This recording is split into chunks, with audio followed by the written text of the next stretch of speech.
Yeah, you. No. Okay, good morning. We do have some alternates joining us today. So formally, we have alternate Richard Barkwell filling in for Director Trainer. This time we have alternate Frank Rieger filling in for Director Campbell Watt. And then we do have some other alternates present. So I think Bill's going to explain the voting, how the voting will work, being that we have some extras in the room. And yeah, you'll do that. Okay, so we do have a formal agenda. It's Corporate Services Committee meeting today. So have a look at that agenda. It was sent along with 977 other pages. So I'm looking for a motion to approve the agenda. Moved by Director Monteith, Director Roberts seconding, and I'll ask the question. All in favor? Thank you. Anybody opposed? No, motion carries. So item B on the agenda is budget. It's draft budget, and I'm going to turn things over to CAO Newell. So good morning and welcome to the budget meeting number 1. And we have a series of these coming up. Just a couple of introductory remarks. This is a meeting. Usually I start these types of workshops off saying this is not a meeting. This is a meeting. So we will follow our normal rules of order under the procedural bylaw. And the chair will ask at some points of the meeting for a vote.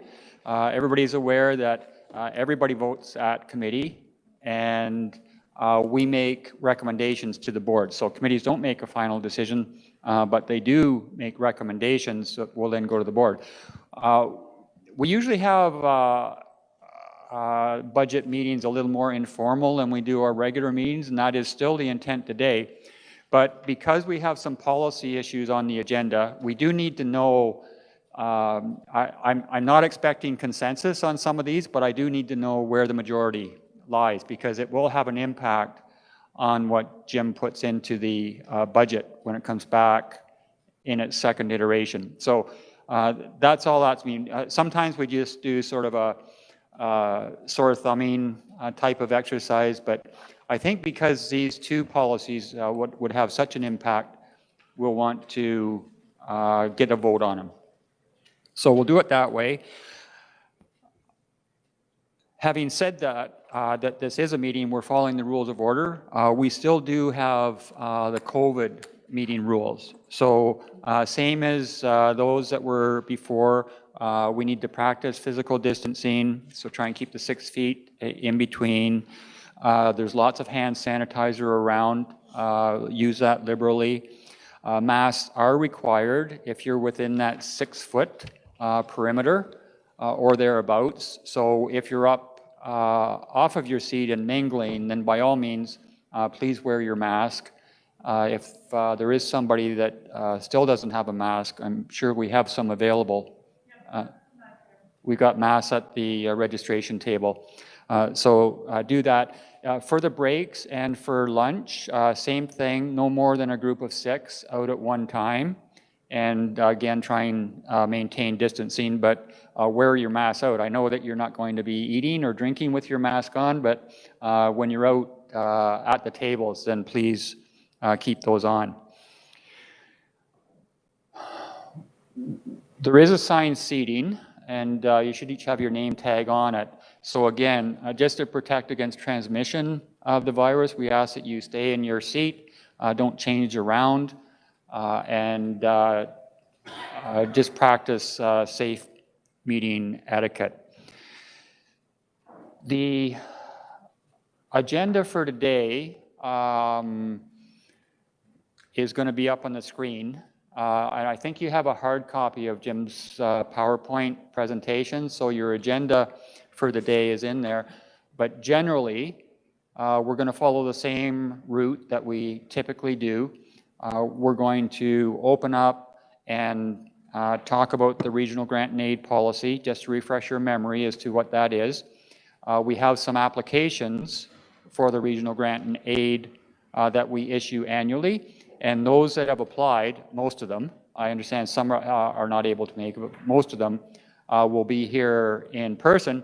And we have another table set up in front of Jim and Noel where the delegations will sit and present their case.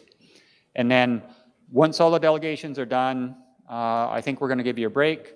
And then when you come back, we'll go through the list, look at what they've asked for, whether they meet the policy, and then you can have your discussion on each of those applications as to whether you think they should stay on the table or take them off. If there is some that you clearly are not supportive of, then let us know, so that otherwise we'll keep bringing these back from meeting to meeting until we get a definitive answer from you.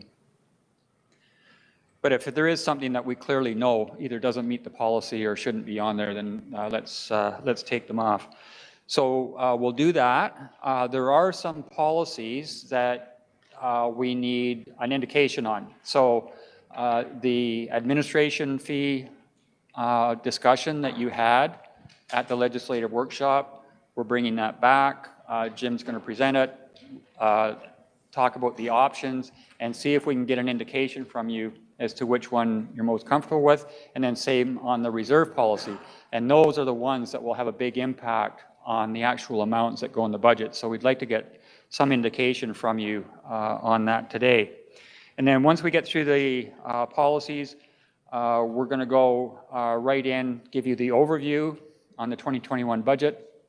I think Jim's going to go through it sort of jurisdiction by jurisdiction as to the impact of it, as to what we've got now. And then we'll talk about capital requests and program changes. So any significant change, new items or additional items or deletions from a previous year's budget that are discretionary that we think that you need to talk about. Okay, so really for today, we're looking at sort of summary type issues, and then once we get indication on some of these issues, we'll bring back a more detailed budget at the second meeting, which is scheduled a week from today. Okay, back here. Okay, couple of other things. We've had, I know Jim's had questions, I've had questions as well about the COVID recovery funds. So we did get around $770,000 that we're eligible for. We haven't put our heads around that yet. Jim's been tied up getting the budget together. We will get to that, and we will bring forward our recommendations into committee at the appropriate time. So not that it's going to have no effect, but whatever effect it has is going to be positive. So we're not too concerned about it being ready for this meeting, but down the road, we'll see an impact on that. Some of those recovery funds will be targeted to deficits that we've incurred in 2020, right? That's really the purpose of them. So we'll have to take care of those first. And then there may be impacts of the pandemic that we have to implement in 2021, and those will show up in the budget. So we'll bring forward a paper on that for you to look at. The chair mentioned that there are some alternates and members present today. So the rule on that is if a member is present and a vote is called, it's the member that votes. Only in the absence of the member will the alternate vote. So if you need further clarification on that, and we can see you members that are up there on the screen, so we'll know who's here. But at any time, if somebody leaves the meeting, then clearly the alternate would vote. And we certainly welcome any alternates to participate in the meeting and even in the discussion. But as far as a vote goes, because we are in a formal meeting, that's the rule. Other than that, I'm going to introduce Jim Zaffino, who's our manager of finance, and Noel, who's our finance supervisor. And they're going to then kick off the meeting. Was there anything else I was supposed to talk about, Jim? Okay, so we didn't send out the PowerPoint in advance, but you have a package of it. Jim's going to take you through it sort of step by step, and then we'll see where we... And it just came out by email. especially for those at home. Oh, and it Yeah. just came out by email. Yeah. So there you go. Over to you, Jim.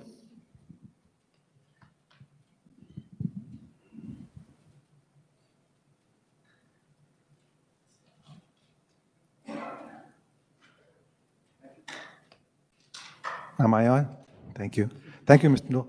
Before I start, this is one of the most exciting days for any finance manager, Budget Day. And I've always had a lot of respect for the council and the board members that have to listen to me. I tried to keep the budget down to the correct number of pages, and as just briefly discussed, there was over 900 pages to the budget. But my theory is the more information you receive, the better you're informed. So we'll start with that. I do want to thank Mr. Newell and the managers that work with me. You see me and you're hearing me and you're asking me the questions, and I will defer to the managers. However, this is a team budget, and the better the team gives me the updates and lets me know what they want, the better information that you receive. So with that, I want to start with the budget roadmap. So it starts with the original budget roadmap is January 1st to December 31st is your budget. Most local governments, that's something that is across the board. The guidelines issued, from what I understand, I wasn't here in August, but there was some guidelines issued to the staff. And this, again, that's where the staff helped me with those guidelines. The departments did develop a budget during the August, September, and early October. A lot of the information that I received, I got from Questica, and the information in Questica came from the managers.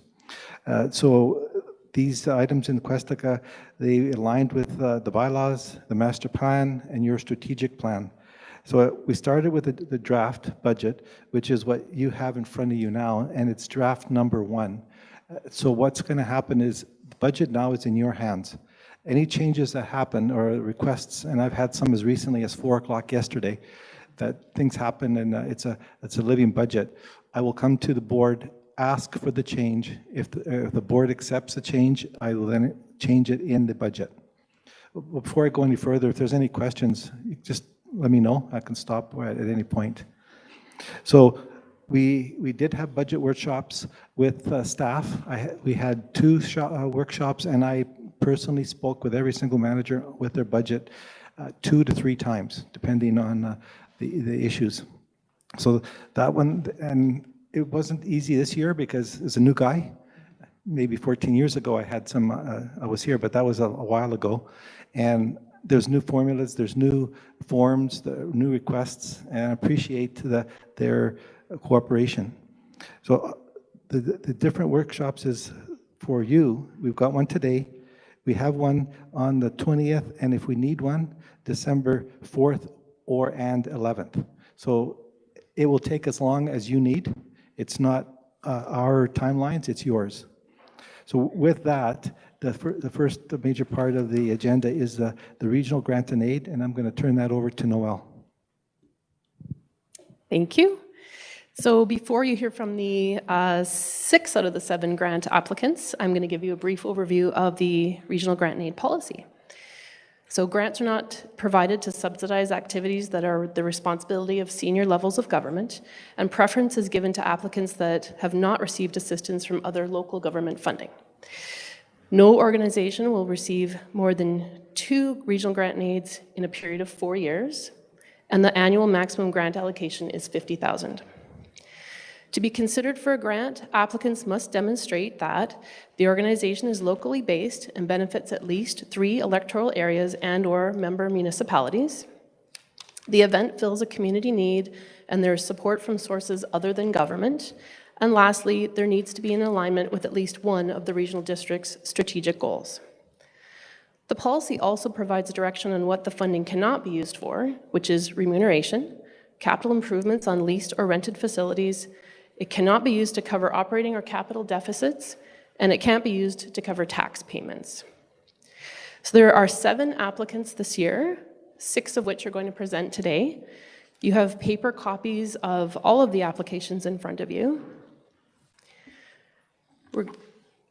AlleyCATS Alliance Society is asking for $25,000. They last received a grant in 2016 of $5,000. The Animal Lifeline Emergency Response Team is asking for $4,500, and they last received a grant in 2020 of $800. The next two applicants both asked for $5,000 in 2020, and it was granted to them, except due to COVID, they had their events canceled, so the funding was never awarded. The Penticton Scottish Festival Society is asking for $2,000. They are new to the regional grant and aid. However, they have received community grant and aid funding in 2019. The South Okanagan Immigrant and Community Services, they are new to regional grant and aid. They've never applied before. And lastly, the South Okanagan-SIMILKAMEEN Volunteer Center is asking for $15,000. They've never received regional grant and aid in the past. However, they have received community grant and aid for the past 3 years, most recently $500 in 2020. So unless we've got any questions, we can begin with the AlleyCATS Alliance Society.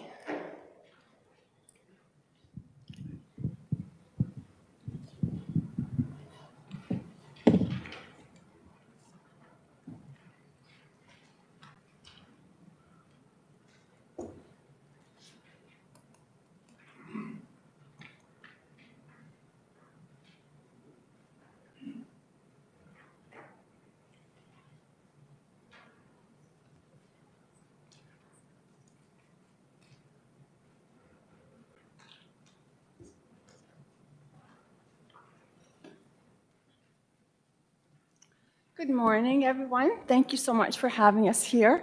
My name is Teresa Nolette, and I'm a board member with AlleyCATS Alliance. So I just wait for the... Oh, you've got a presentation? Yeah, Danny will put it up for you. There it is. The other side. There we go. If you don't mind, I'm going to just sort of sit diagonally so I can see what slides are up as I speak. So this first slide that I'm showing illustrates the condition of some of the feral cats that we trap. When I use the term feral, I mean a cat that cannot be picked up or touched by a human. So they're wild. And that's sort of what AlleyCATS specializes in. Some of the cats that we trap are very matted, and that can be painful, and it also inhibits their ability to stay warm and healthy. So any cat that comes in like that is shaved, which then again can cause them to be held by us for a little longer until their coat starts to grow back in. The cat with showing the eyes was just trapped in Costin. He's actually friendly, and he has been diagnosed with a condition called entropion, which is where the eyelashes grow towards the eye instead of away from it. It's very painful, as you can imagine. And he also has a bad infection caused from the constant irritation to his eyes.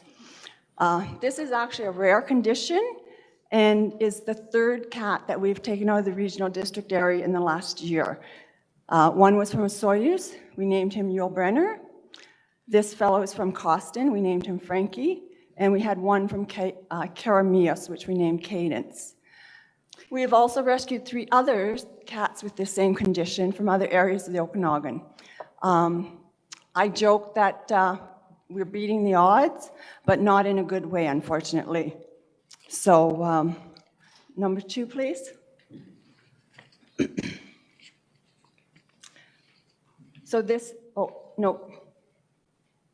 This is just showing pictures of some of the areas where we've trapped cats and find them. We find them in industrial areas as well as in the rural areas. Next, please. So this slide is a pie chart, and I apologize. I did want to include that in the package that will be handed out, but my printer this morning decided that today was the day that it was going to break down. So I will try and get that emailed to you. The largest section on this pie chart is actually from the Oliver area, which, and in the RDOS area, we have taken 864 cats since July 31st, 2014, when we first started using this computer program. We have taken in a total of 1,633 cats, So if you do the math, that means that 54% of all the cats that we have rescued during this time period come from the RDOS areas. The main ones are Karameas, Oliver, Costin, and Olala. And Oliver, I don't think you can probably can't see it on there, but we've taken 489 cats from that area in the time period that I just mentioned. So this really illustrates the idea, the need in the rural areas, which are governed by the RDOS. Next slide, please. So this photo really illustrates that comment about living under a rock, having a whole new meaning. These cats were literally living under a boulder inside of a small cave. The mom had disappeared, hit by a car, coyote. We'll never know the reason, what happened to her. But one of our volunteers sat in a lawn chair for the day, capturing the kittens one by one until all were captured. And this was in the area between Okanagan Falls and Penticton. So this, I think we missed a slide. There we go. This is another interesting case. Some young girls were playing at the Trout Creek School and heard some meowing, and there was a contractor there doing some repair work, and he was getting ready to repair the hole that the mother cat was using to have the kittens get access under there. So she ran home, got her father, who came and talked to the contractor. He was allowed time to crawl under the building, rescued the cat and the kittens, and then the contractor went about his business and finished repairing the building. So there are all kinds of really unusual situations. Next slide, please. So this slide illustrates the type of trap that AlleyCATS uses. These traps are purchased from the US, and they cost about $200, depending on what the US dollar exchange is when we order them. And they are designed in such a way that removing the cats from the trap is safe for our volunteers, our vets, and the cats themselves. When you purchase a cat from the local hardware store, those big sort of silver ones, they're really meant to just take the animal away somewhere, open the trap, and let it go. And unfortunately, that is not it doesn't open in a safe manner, so we special order these traps. Next slide, please. So this is just, turned out to be a video. This illustrates one of the areas in the Oliver area that we trapped. We took almost 40 cats out of this little colony, and we were just returning some of the cats, and you can see there were a lot of cats there that needed to be spayed and neutered.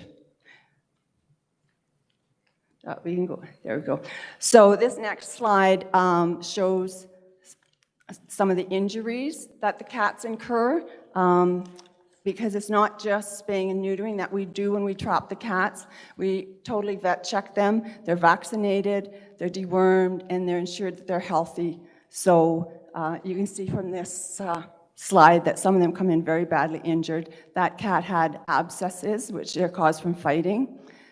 And the other cat in the photo was a cat that had been attacked by a dog. He lost most of one ear, and she has a permanent scar on her face from that attack. And she came from Costin area. Next slide, please. So this is one of our more extreme injuries. This cat had been caught in a leg hold trap. He came to us from the Clean area, and he had to have the leg amputated, but that did not slow him down, and he was adopted into a lovely home. And that's Dr. Oz, and one of the many vets that work with us in the Okanagan. Next slide.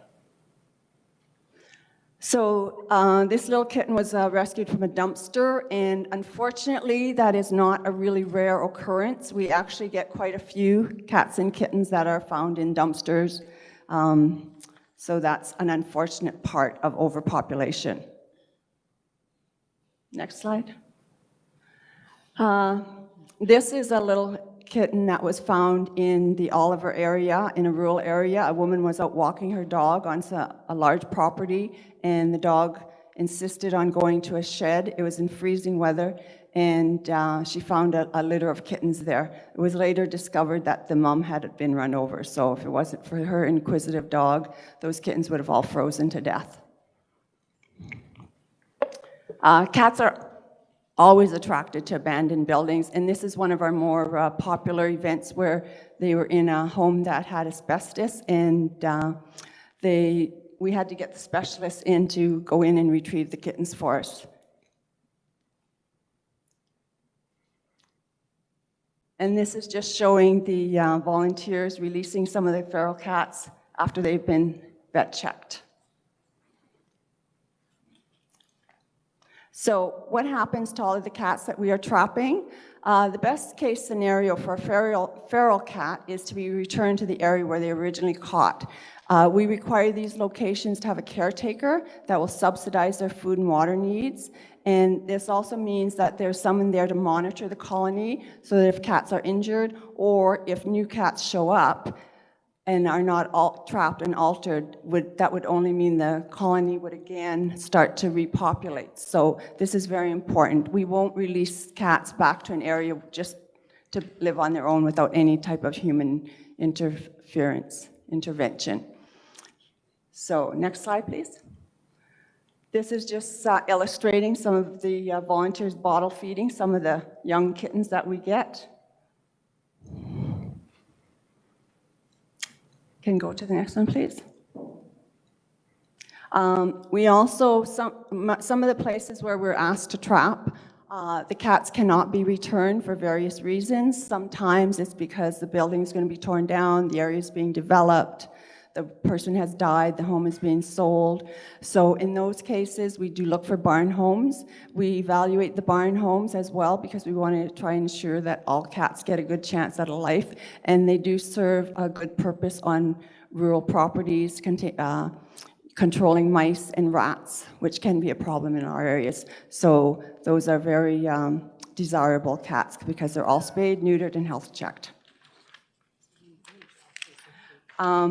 We also run a program called SNAP, and we help and assist people with low incomes to have their cats spayed and neutered. We feel this is very important because if they can't have their cats spayed, it only increases to the population, leading to kittens being given away for free, them being abandoned because they can't afford the vet care, and that's been very popular in our area. We get a lot of requests for that. Okay, we can, next one. So this is just to illustrate the current costs. These costs were just gotten yesterday. So you can see that it is very expensive for someone to just walk in off the street and have their pet cat spayed and neutered, and people on very limited incomes, that is a financial struggle for them. So we assist people. We do ask for proof of income, and we ask them to make a donation as well so that they are taking some financial responsibility towards their pets.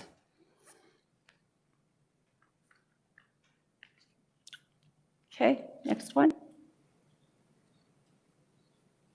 Danny.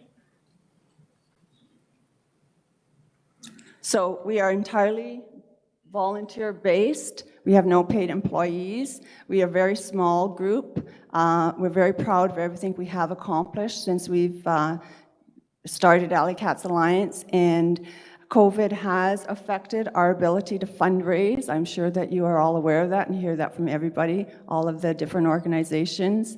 So we are very grateful to be here.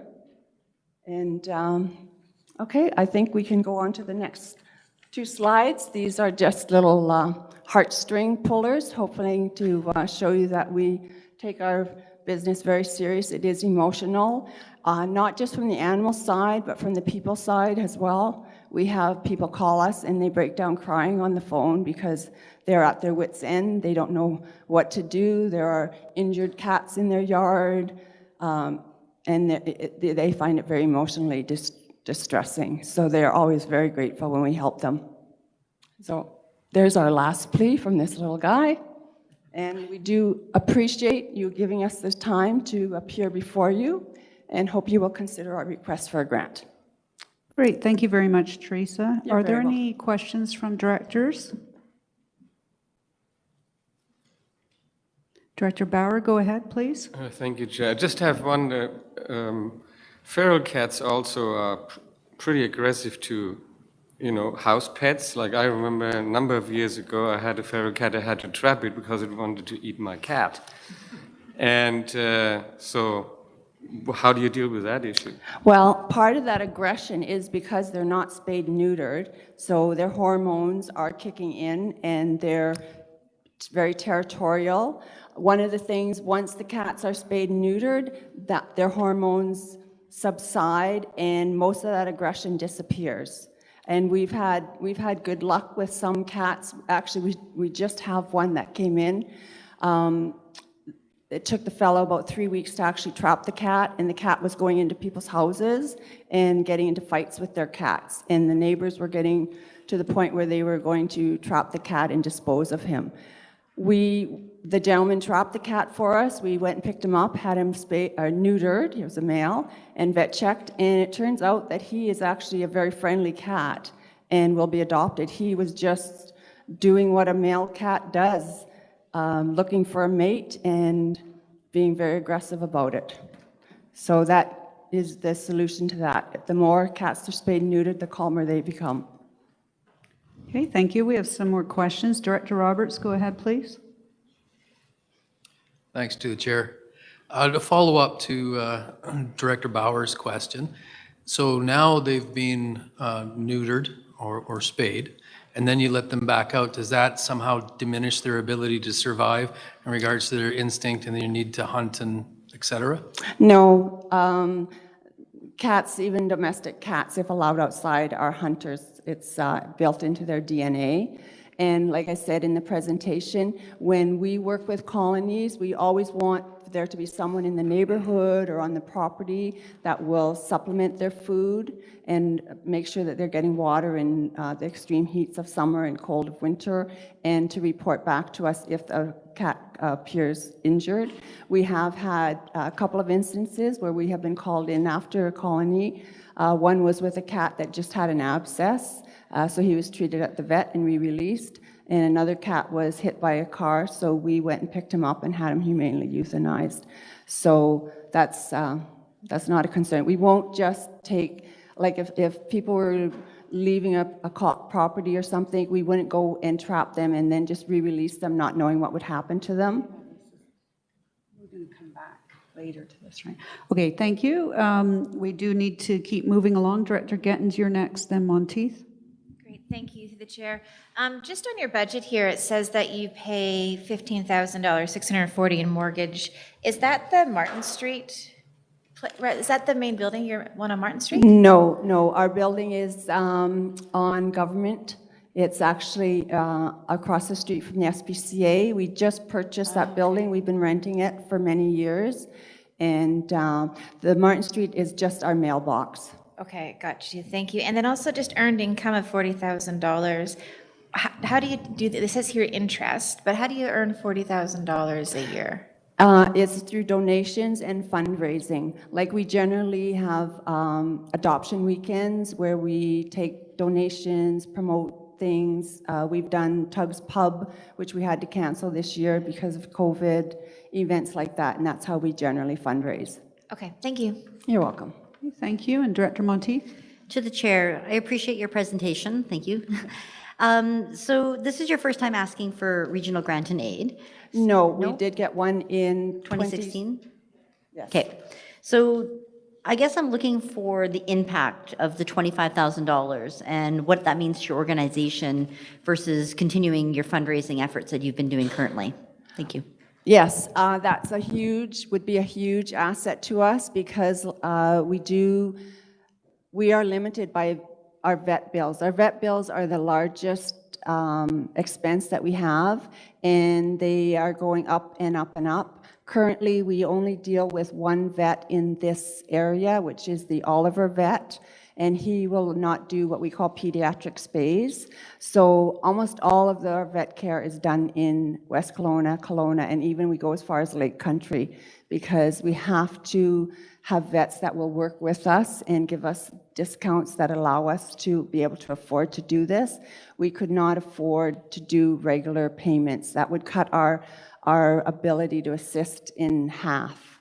So that's what we're looking at. We have a few other expenses. Some of our volunteers are retired, and gas is expensive for them, so we do give them gas cards from time to time to help supplement that. And our SNAP program. We get so many requests from low-income people. We would really like to be able to increase that so that we could nip the problem at the source, because we feel that a lot of people, you know, they bring home, the kids bring home a kitten, then, you know, it's a male, it starts spraying in the house. We just helped a lady that lives in low-income housing, and her male cat was starting to spray, so it was going to affect her ability to remain in that housing. So we had him neutered for her, and the result has been excellent, and now her housing is secure again. Okay, thank you. And Teresa, if I could just ask a final question. I'm assuming that you are continuing with fundraising. Has COVID-19 impacted your fundraising efforts this year? Oh, absolutely. Like I just said, we had a Tugs Pub scheduled, which is one of our main events, and we had to cancel that. So, and our adoption weekends, the pet stores that host our cats that we partner with, they usually run events every 2 to 3 months where we would go and bring in kittens, and we would quite often get quite a bit of donations through those types of events as well. So, and they're not doing that anymore. The last event that we did here, Total Pet, we did sort of on a virtual scale, and yeah, so it's definitely impacted us. Okay. Thank you very much, Teresa, for your presentation, and the board will debate your request later on. Thank you so much for your time. Really appreciate it. Okay, back to you, Noelle. So next we have Rachel Bland, and she's going to be presenting for 2, actually, applications, the Ha Ha Ha Kids Fest, and then after that will be the Okanagan-SIMILKAMEEN Conservation Alliance, which puts on the Meadowlark Nature Festival. That's where Meadowlark is.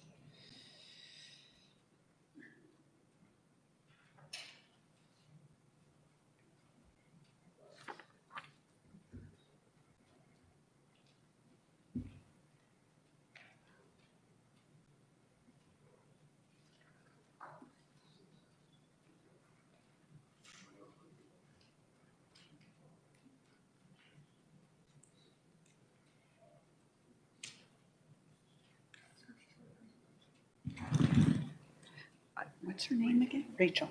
Rachel, did you have a slideshow presentation? Video. A video. I have okay. a little video that's going to run just for 2 minutes. Okay, thank you. And I'll announce when it goes, though. To help you guys out, I have my little head things here, tell you who I'm talking about. So I'm going to do Kids Fest first. Thanks very much for having us today and allowing me to present some information on this festival. Like Noelle said, I'm Rachel, and I'm the board chair of Ha Ha Ha Kids Fest. Ha Ha Ha Kids Fest mission is to present world standard performing arts and participatory activities that are entertaining, educational, and accessible to children from all social, economic, and ethnic backgrounds. This may sound a little familiar to some of you. Perhaps some of you were here last year and when you heard our presentation, or maybe you might have attended one of the previous children's festivals that ran for 14 years in town. But a children's arts and culture festival has not been produced for over 6 or 7 years now in the community. There's nothing that exists that's quite the same quality, concept, and creativity as this festival and what it brings to the children and families of the South Okanagan. So with some serious interest and encouragement from some community leaders and a lot of community members, we started to build upon the success of the previous festival. This society is 1 year old, and the board is very committed on its objectives and goals going forward. To give those of you who are maybe unfamiliar with the Children's Festival concept, we'll play a little short video from previous years to give you a little understanding. We, of course, didn't run this year, so we don't have a video from this year. Under normal circumstances, we would hold a 3 or 4 day festival outdoors in one of the city parks. It's deemed kind of essentially the best year-end field trip for the schools. And children usually come in busloads from Osoyoos, Oliver, Princeton, Summerland, Naramata, and they're usually arriving at our doorstep in the park. But after the video, I'll explain a little bit how the festival's going to take the fun to the children's doorstep for 2021. You can play that. Filled with surprises. What a day, friends by your side. No matter what the weather, when we're all here together, it just keeps on getting better.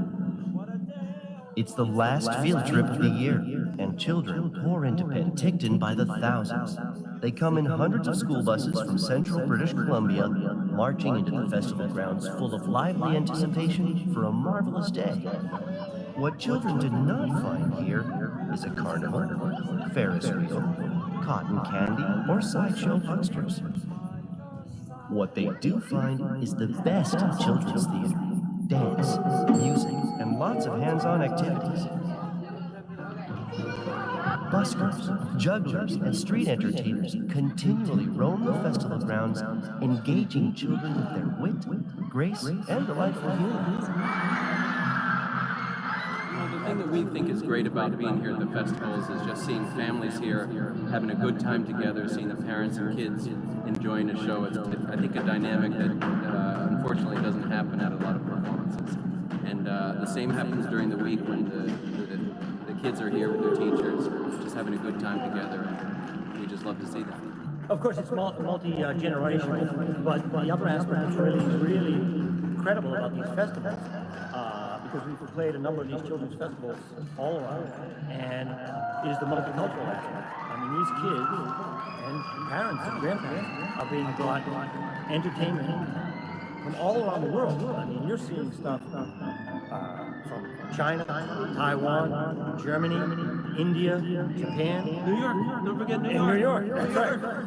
At the same time, under large tents and a spacious indoor theater, are some of the world's best performers for children gathered from across Canada and the globe. It really is an amazing time for families, for parents, children, grandparents to come and, well, the world is bond together through a world of entertainment that you would never see any other time. So I don't get tired, I sing a little tune for a little while. As well, it's a unique opportunity for parents and children to interact with each other in an atmosphere of innocence, delight, and charm. 8,000 youngsters have seen entertainment here that did not talk down to them, that reflected different cultures, different languages, and different forms of expression in an environment unlike anything else in the world. Thank you for figuring that out. So this festival, full of artists from all different cultures and backgrounds with different art forms and talents, the music, theater, dance, circus, puppetry, the participatory activities, painting with the Penticton Art Gallery, making music with the Academy of Music, Aboriginal Village, fabric fun with SOICS, origami with the Japanese Club, the professional workshops. This is all going to go to the doorstep of the schools in 2021. And when I say schools, I still mean those elementary children, Soyuz, Oliver, Summerland, Penticton, Naramata, our usual groupings across the South Okanagan. We still want to reach all those kids. We're going to take all this amazing entertainment and education and make it mobile. So Kids Fest essentially is taking the show on the road. June 7th to 11th will be Kids Fest week. 5 days. 4 days, schools will receive in-classroom activities created by us and our community arts and culture partners. 1 day out of the week, the schools will receive their live performance portion of Kids Fest. Outdoors, in their cohorts, experiencing the live performance, exchange of energy, unplugged and engaged. The festival's live portion won't necessarily make it to all the schools, but don't worry, there's another opportunity for families and the general public. The hope is that there will be 4 community evening events, 2 in Penticton, and 2 other evenings nearby areas such as Osoyoos or Karamias, hosted in a drive-in format, adhering to all the safety and health guidelines. These community evenings will feature the live artists that have gone to the schools, as well as some of the packaged activities that have been put together. This adjusted festival format for 2021 is still full of fun and education and will be the best year-end celebration for the schools and uplifting opportunity for the citizens of the community. We do wish to keep the focus on this being a regional event that is just hosted by the City of Penticton. All the kids in the Valley will still be invited to participate. It will just look a little different this year. We were graciously awarded funding from the RDOS last year. It, of course, was not put to use as the festival did not run. But as a brand new society, of course, that was very challenging not to get any revenue for the first year. However, we are very committed to keeping the society standing and producing events that eventually make us eligible for the larger BC and Canadian grants. We are respectfully asking for the previous denomination of $5,000 to help us offset costs, which allow us to keep the festival accessible to everyone. Thank you very much for having me present today. We look forward to welcoming you and your families, hopefully, to a rendition of Ha Ha Ha Kids Fest in 2021. Thanks. Great, thank you very much, Rachel. Are there any questions from directors? Director Gittens? Thank you. It's not so much a question, but I just think it's commendable that you're looking ahead at times and just assuming that what we're living in is still going to happen. And I think that's fantastic if you're able to bring them to the schools, because I think with cuts that we see, we don't see a lot of art and this kind of activity in the schools. So well done. I think that's really great. And to just comfort too is this is our scenario A. So we've actually are just going through a feasibility survey with the schools to see how they feel about our plan of bringing that live component in outdoors. And then we have plan B, C, D, of course. Yeah. Good job. Thanks. Okay, any other questions? Okay, thank you, Rachel. We will consider that later, and you have another presentation. Yes, I do. Oh, I see. Sorry, from one of our virtual directors. Director Knodel has a question. Go ahead, please.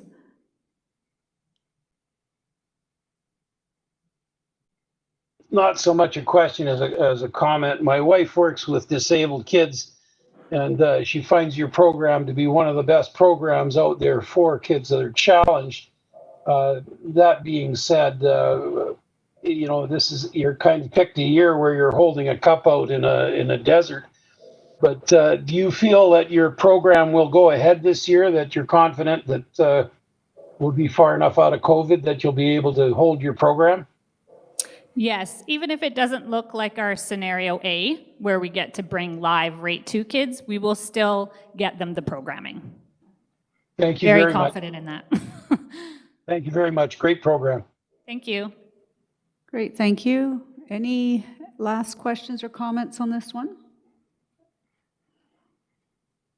Okay, thank you, Rachel. You're going to also present, I believe, on Meadowlark Festival. Yes. Look, I'll put my bird on. So everybody's clear on what I'm doing here, including myself. I do have PowerPoint. Yeah, you can just follow along there. Hello again. So now, yes, I have my little bird on my head just to make it clear for everybody that I've switched over to the Meadowlark Festival. Thank you very much again for having me here today on this project.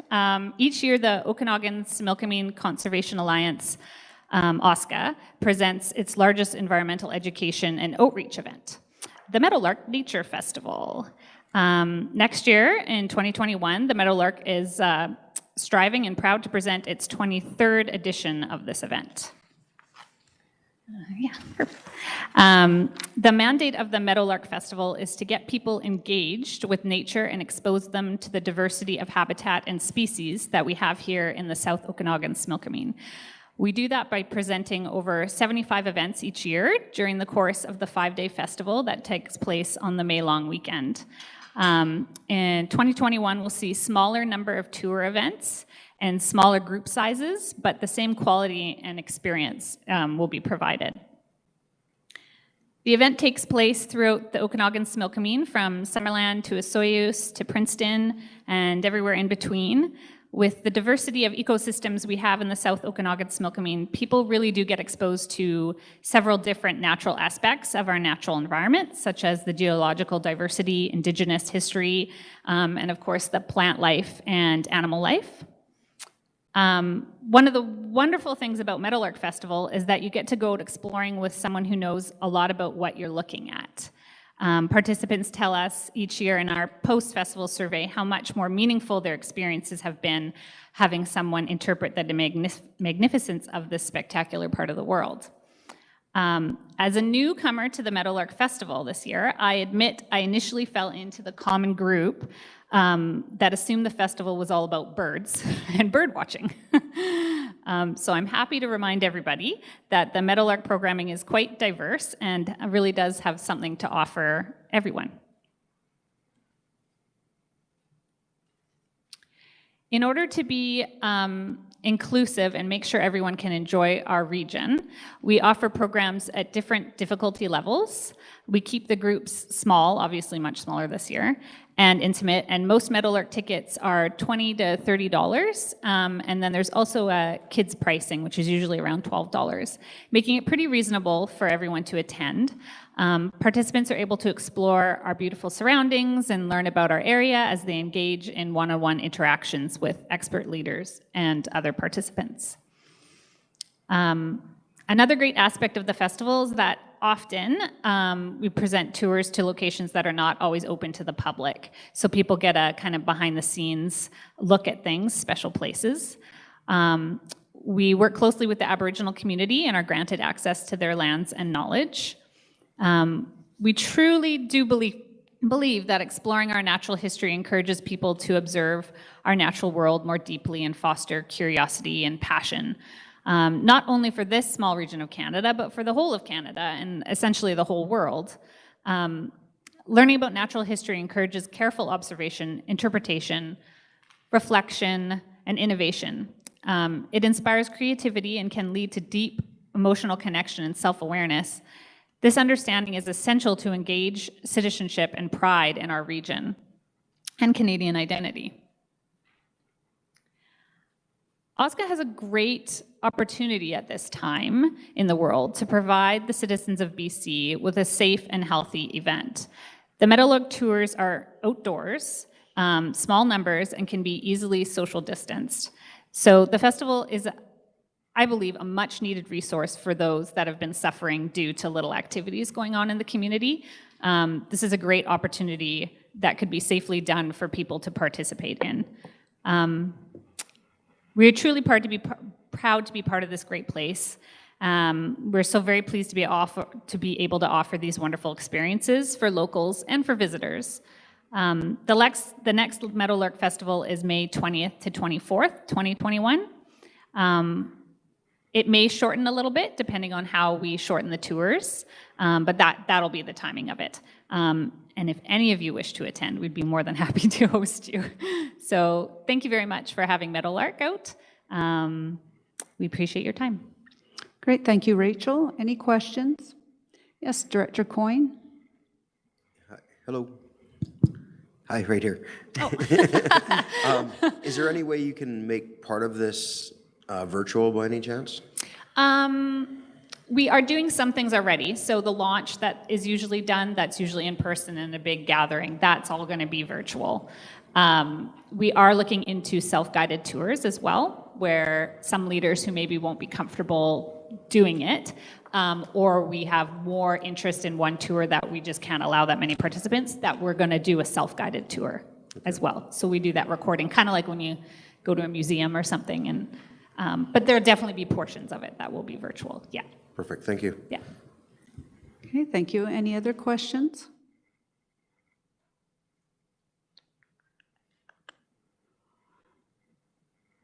No, everybody's good? Okay. Okay, thank you very much, Rachel.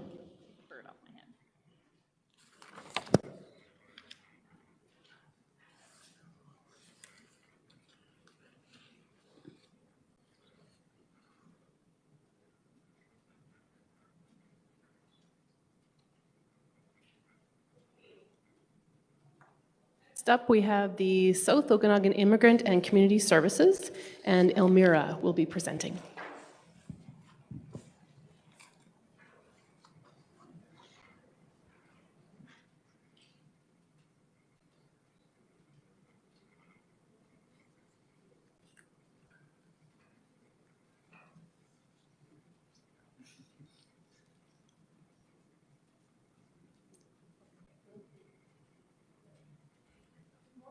Everyone.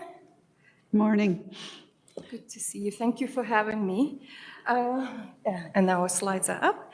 My name is Elmira. I'm a coordinator of the local immigration partnership at the South Okanagan Immigrant and Community Services that you might know as SOICS. SOICS has been around for a while, over 40 years in the community, providing free services to all newcomers in the region. Hey. So today I would like to present, well, before I begin, actually, I wanted to acknowledge that we work, live, and play on the traditional, ancestral, and unceded territory of Seal Nation, and we are grateful to be here. So SOICS offers a range of services, including language classes, mentorship for newcomers, childcare for people who attend language classes, and a bunch of other different programming. So today I wanted to present the project that we're applying for. It's actually a program with several components, and we're hoping that you would support our efforts. The project goal is to build a stronger sense of belonging among newcomers in the community by creating a space for knowledge sharing, for civic participation, leadership, and networking, and creating social networks in the community. So why are we doing it? To address isolation that is, exacerbated with the COVID-19 situation. Well, just to give you an example of how you all know that it's really bad right now, but just to give you an example of how it's bad for immigrants, I will give you a story, just a short story. One of our clients was a temporary foreign worker and worked here for 2 years, trying to get her teenage son here. And she had all the paperwork put in already, and then COVID happened. So she couldn't see her son for she still couldn't get him in. So it was over 2 years she hasn't seen her child. And I won't even go to, I can give you my personal example. I'm originally from Kazakhstan, and I moved here moved to Canada over 10 years ago, but I moved to the area over a year ago, so I'm pretty new here. But 2 weeks ago, my mother passed away, and I couldn't go and see her or say goodbye because my country requires I'm a Canadian citizen. My country now requires a visa and personal application in Ottawa. So with this project, we're trying to address some of these issues and help people communicate more. So I'll just give you, sorry, maybe I can go for it. Thank you. Yeah, so this is just about us, and I already talked about it. And so we're trying to create a community building program, and we're gonna involve immigrants and community volunteers, so Canadian-born as well, and bring people together. It's a longer term project, so we're proposing 12 months, so a year, not just one event. And how does it align with our RDOS priorities? Well, the project is regional in nature, so we'll be engaging people from the whole region, including our RDOS areas. It's aligned with your strategic priorities, which is citizen engagement and improving the quality of life and sustainability. So success driver 3, building a sustainable region. And also we have some, besides anecdotal evidence I just shared, we have some hard data on how people really feel their sense of belonging in the community. We did an extensive, I would say, research during the summer. We surveyed over 150 immigrants, and we had focus group discussions as well. And we found that there is a bit of an issue with regards to the sense of belonging. So 70% of all the respondents are not civically engaged. 29% have no social engagement, social connections, and 15% don't feel that they belong here. So we, as an organization, are doing everything we can to bridge this gap. And the way we see it could work is through, obviously, a few things. Yeah, friends and social networks, improved language system navigation, meaningful employment, community attitude, and of course, community engagement and volunteering. So friends and social network was considered to be the highest priority for the people we interviewed. So the program components, as I said, there are a few things. So we're proposing a multicultural cooking, which will be conducted online, and we have experience doing it already. So the participants will receive bags with groceries that they would need to cook a meal. And it's going to be conducted by a senior who has experience in cooking, and we'll be sharing recipes from around the world. So we're hoping that will bring people together, but also they would have access to food, like they don't have to go grocery shopping, so we're eliminating that part. And it's going to be online, so in the convenience of their homes. So we're hoping each session will have around 10 participants and one facilitator. The next component is intergenerational gardening. And we also started this, we have a little garden at the back of our office. So that would be later in the year, obviously, but we want to have in our garden vegetables and greens from around the world as well. And we will have a facilitator who will do the sessions online, showing how to plant and how to fertilize, but also talking about various cultures and what's important for various cultures. And two more components. Speed networking is something that we do normally. It's once a year we do this event where we bring immigrant professionals and local professionals, seasoned professionals, who could give advice to newcomers about finding a job. And it's a wonderful event. We have so many positive comments about it from all the participants. And there's some great outcomes as well, because once you establish a network, it's easier to get into the hidden job market. So we're proposing to do it as part of this bigger social inclusion program. And another, I think it's a very exciting project for me, is called Civic Education Course. And it will involve newcomers who are interested in being civically engaged, in participating in boards, committees, consultations. And we'll have an educational component, but also some actual actionable items. So maybe we'll create a petition together or write letters on the issues that are important to our community.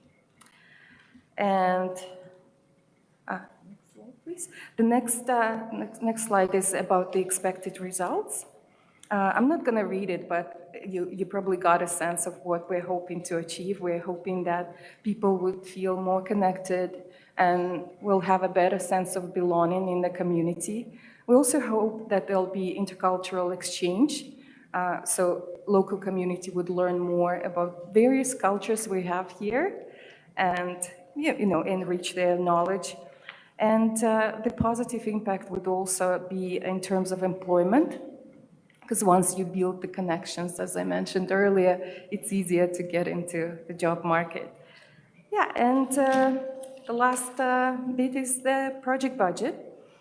You probably guys have it in your folders, but just to give you a scope, it's quite a big project. As you see, there are a bunch of components. It's 12 months, so we need staff to support it, and I know it's not a part of the grant, but I just wanted to show you what will be put in and what we're asking from RDOS. So as you see, the total budget is over 86,000, but the requested amount is 6,900.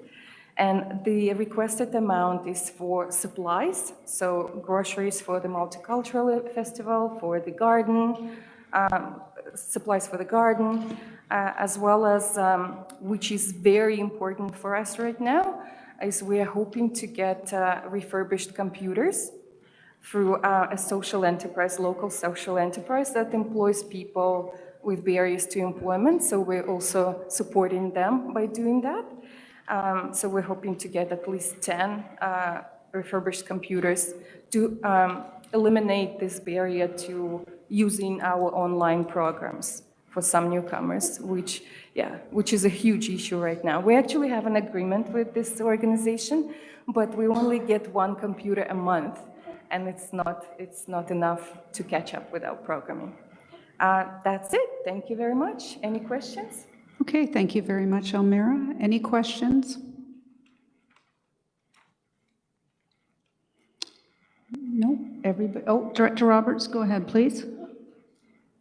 Thank you to the chair. One quick question. I'm wondering how your program connects with, let's say, the federal farm workers program. Do you see a lot of people coming in for assistance who are a part of that program? Yeah, you're talking about the temporary foreign workers, agricultural workers stream. Unfortunately, as an organization, because we get federal funding and provincial, we're not able to serve them directly. We do serve temporary foreign workers, but not the agricultural stream.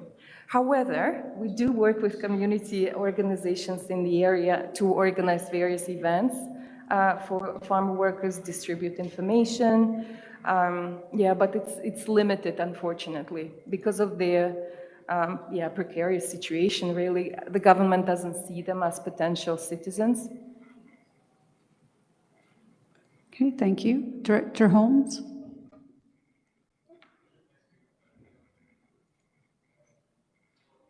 Your mic's not working. Thank you. Yeah. Thank you, Elmira, for the presentation. Could you just explain to us how you get the funding request of 6,900? What does that cover? Yeah. I don't know. Oh, I'm so sorry, guys. I brought the copies, and you never got them, but you will get them probably after. But the last slide explains how we calculated the things. So the computers, refurbished computers, roughly at $400 each. But we might be able to negotiate and get a better deal, depending on the number. And for the food, we are asking about $400 for a session. So we'll be purchasing the groceries and delivering them. Delivery is included. It's just going to be our volunteers doing it with all the precautionary measures for COVID. And gardening supplies, we just roughly calculated at 500, so it would be seedlings and soil, things like that. Okay, thank you. Anybody else with a question or comment?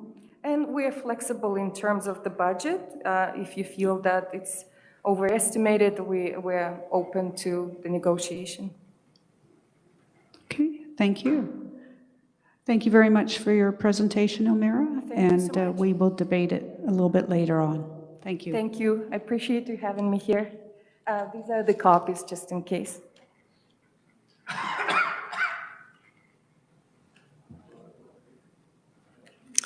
So we do have a bit of a break, actually. The next one is scheduled at 10:45.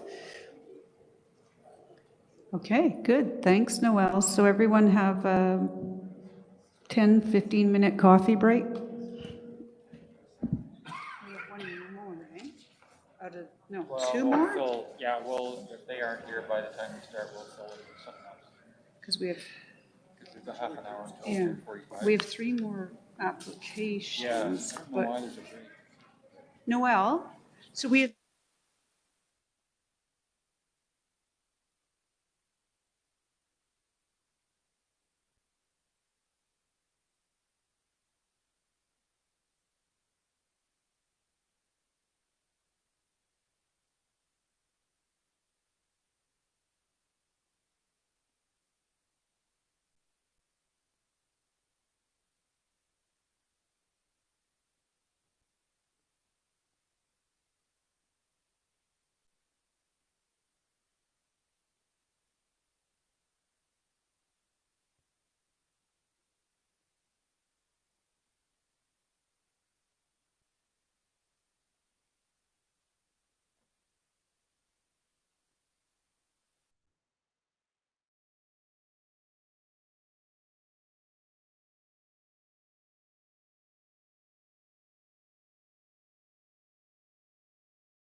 And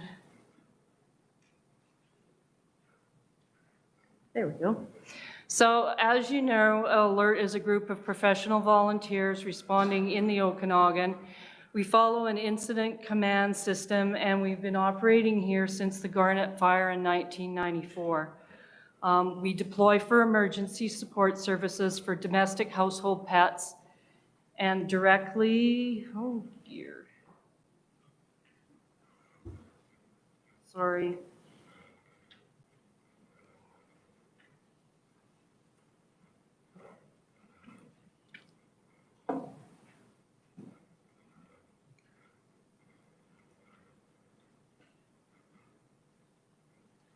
Help.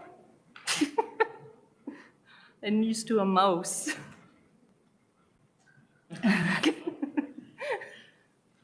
Old school.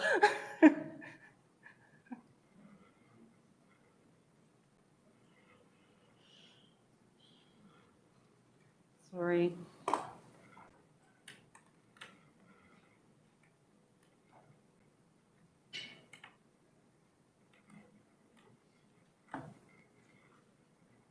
And how do I? Oh no.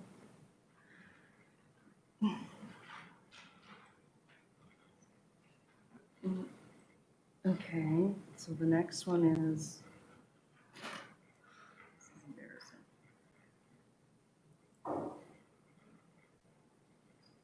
There.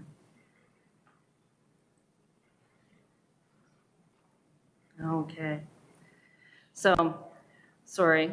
ALERT is a group of professional volunteers, and we spawned in the Okanagan. We follow the incident command system, and we've been operating since the Garnet Fire in 1994.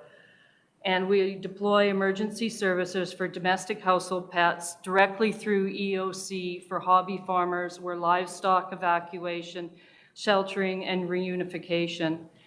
And we also provide education to people to help them organize if they're ever involved with an emergency evacuation and their emergency evacuation plans for their pets. I was here last year and in support of ALERT's application for a grant in aid for signage for our stock trailer. Thank you for that. Our trailer now has new brakes, and we've just put the signage on, and it looks fantastic. The signage was needed to help give us sort of a higher profile when we were in evacuations to be able to get to the front of the line to do our job. Today, what I'm coming to you for is requesting a grant in aid to purchase a previously owned 40-foot sea can for equipment storage. We've looked at sea cans and our options. We've talked with our operations volunteers and 3 different container companies, and we've determined that a basic sea can will suit our needs. We don't need insulation, and they all come with ventilation.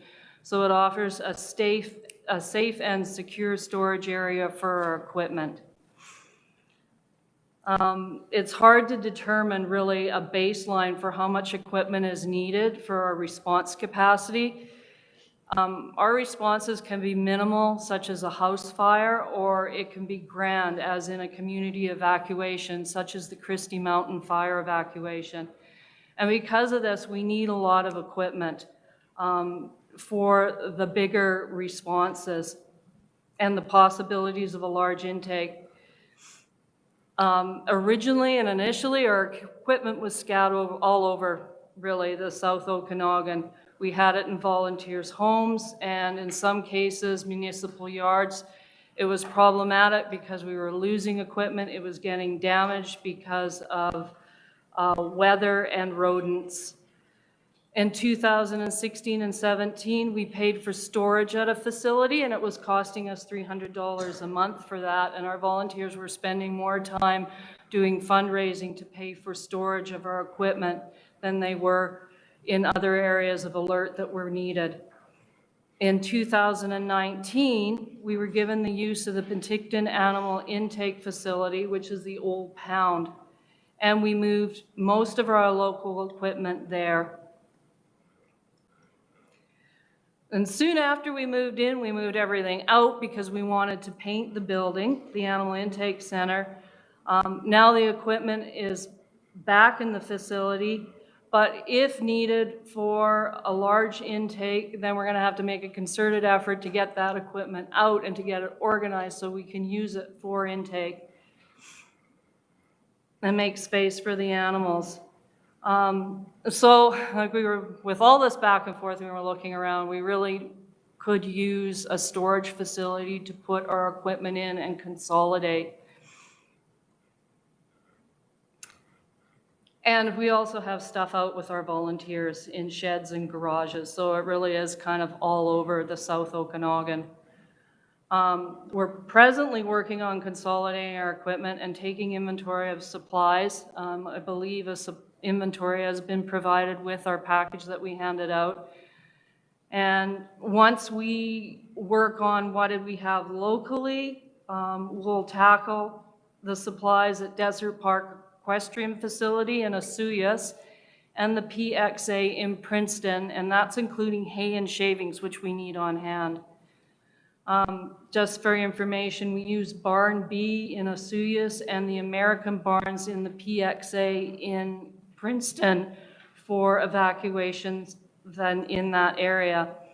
Presently, we're ongoing. We're always working on these areas. We're presently working on projects on both sites. We're installing lightning rods on all the barns at Desert Park and refortifying 2 stalls in Princeton's to accommodate stallions. And both these projects were attributed to grant funding from community foundations of the South Okanagan and the First West Foundation, respectively. Some of our supplies are unique. We have stretcher baskets for injured larger animals. Some supplies are donated for upcoming projects and safety items. So, and as I said, a summary of our inventory is included in your packages. A CCAN storage container would allow our logistics team to provide organization and response readiness. We know disasters and emergencies are only increasing in numbers, and in just this past 6 months, we've responded to major events in Headley, Coston, Sage Mesa, Heritage Hills, Green Mountain Road, and Penticton.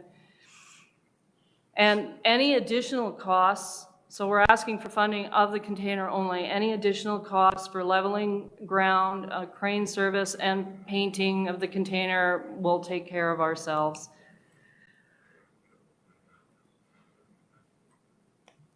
So I want to thank you for your consideration on this request. And are Great, there thank any you very questions? much, Nada. Any questions? Director Gittens? Hi. Where would the container live? Is it going to stay in Penticton?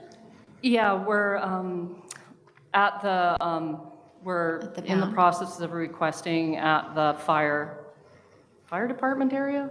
Okay. Yeah. Like up in the industrial area? In the industrial area. Okay. Yeah. Okay. Thank you. Any other questions or comments?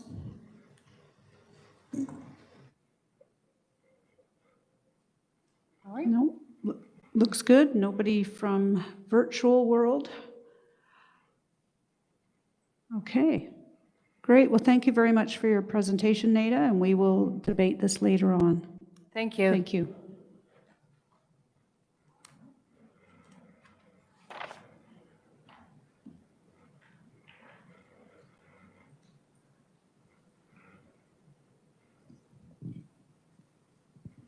So my apologies, but the next presenter is not here yet. It's going to be the Penticton Scottish Festival. Okay. Would we like to move on to anything else, or? Was there anything else you needed to provide to us, Noelle, on the one application that is not speaking to us today? You have everything that they provided. Okay, thank you. So, Bill, what would you like to move forward on then? The discussion? Do I start talking policy again? Yes. Okay. Do you want to do that, or do you want to talk about the grant aid needs? That was next, just a general discussion. I think they'll want to hear the presentation from all of them. Okay. Yeah. Okay, so I'm back on again. So one of the things that your presentation states, we'll just wait until Danny gets the presentation up.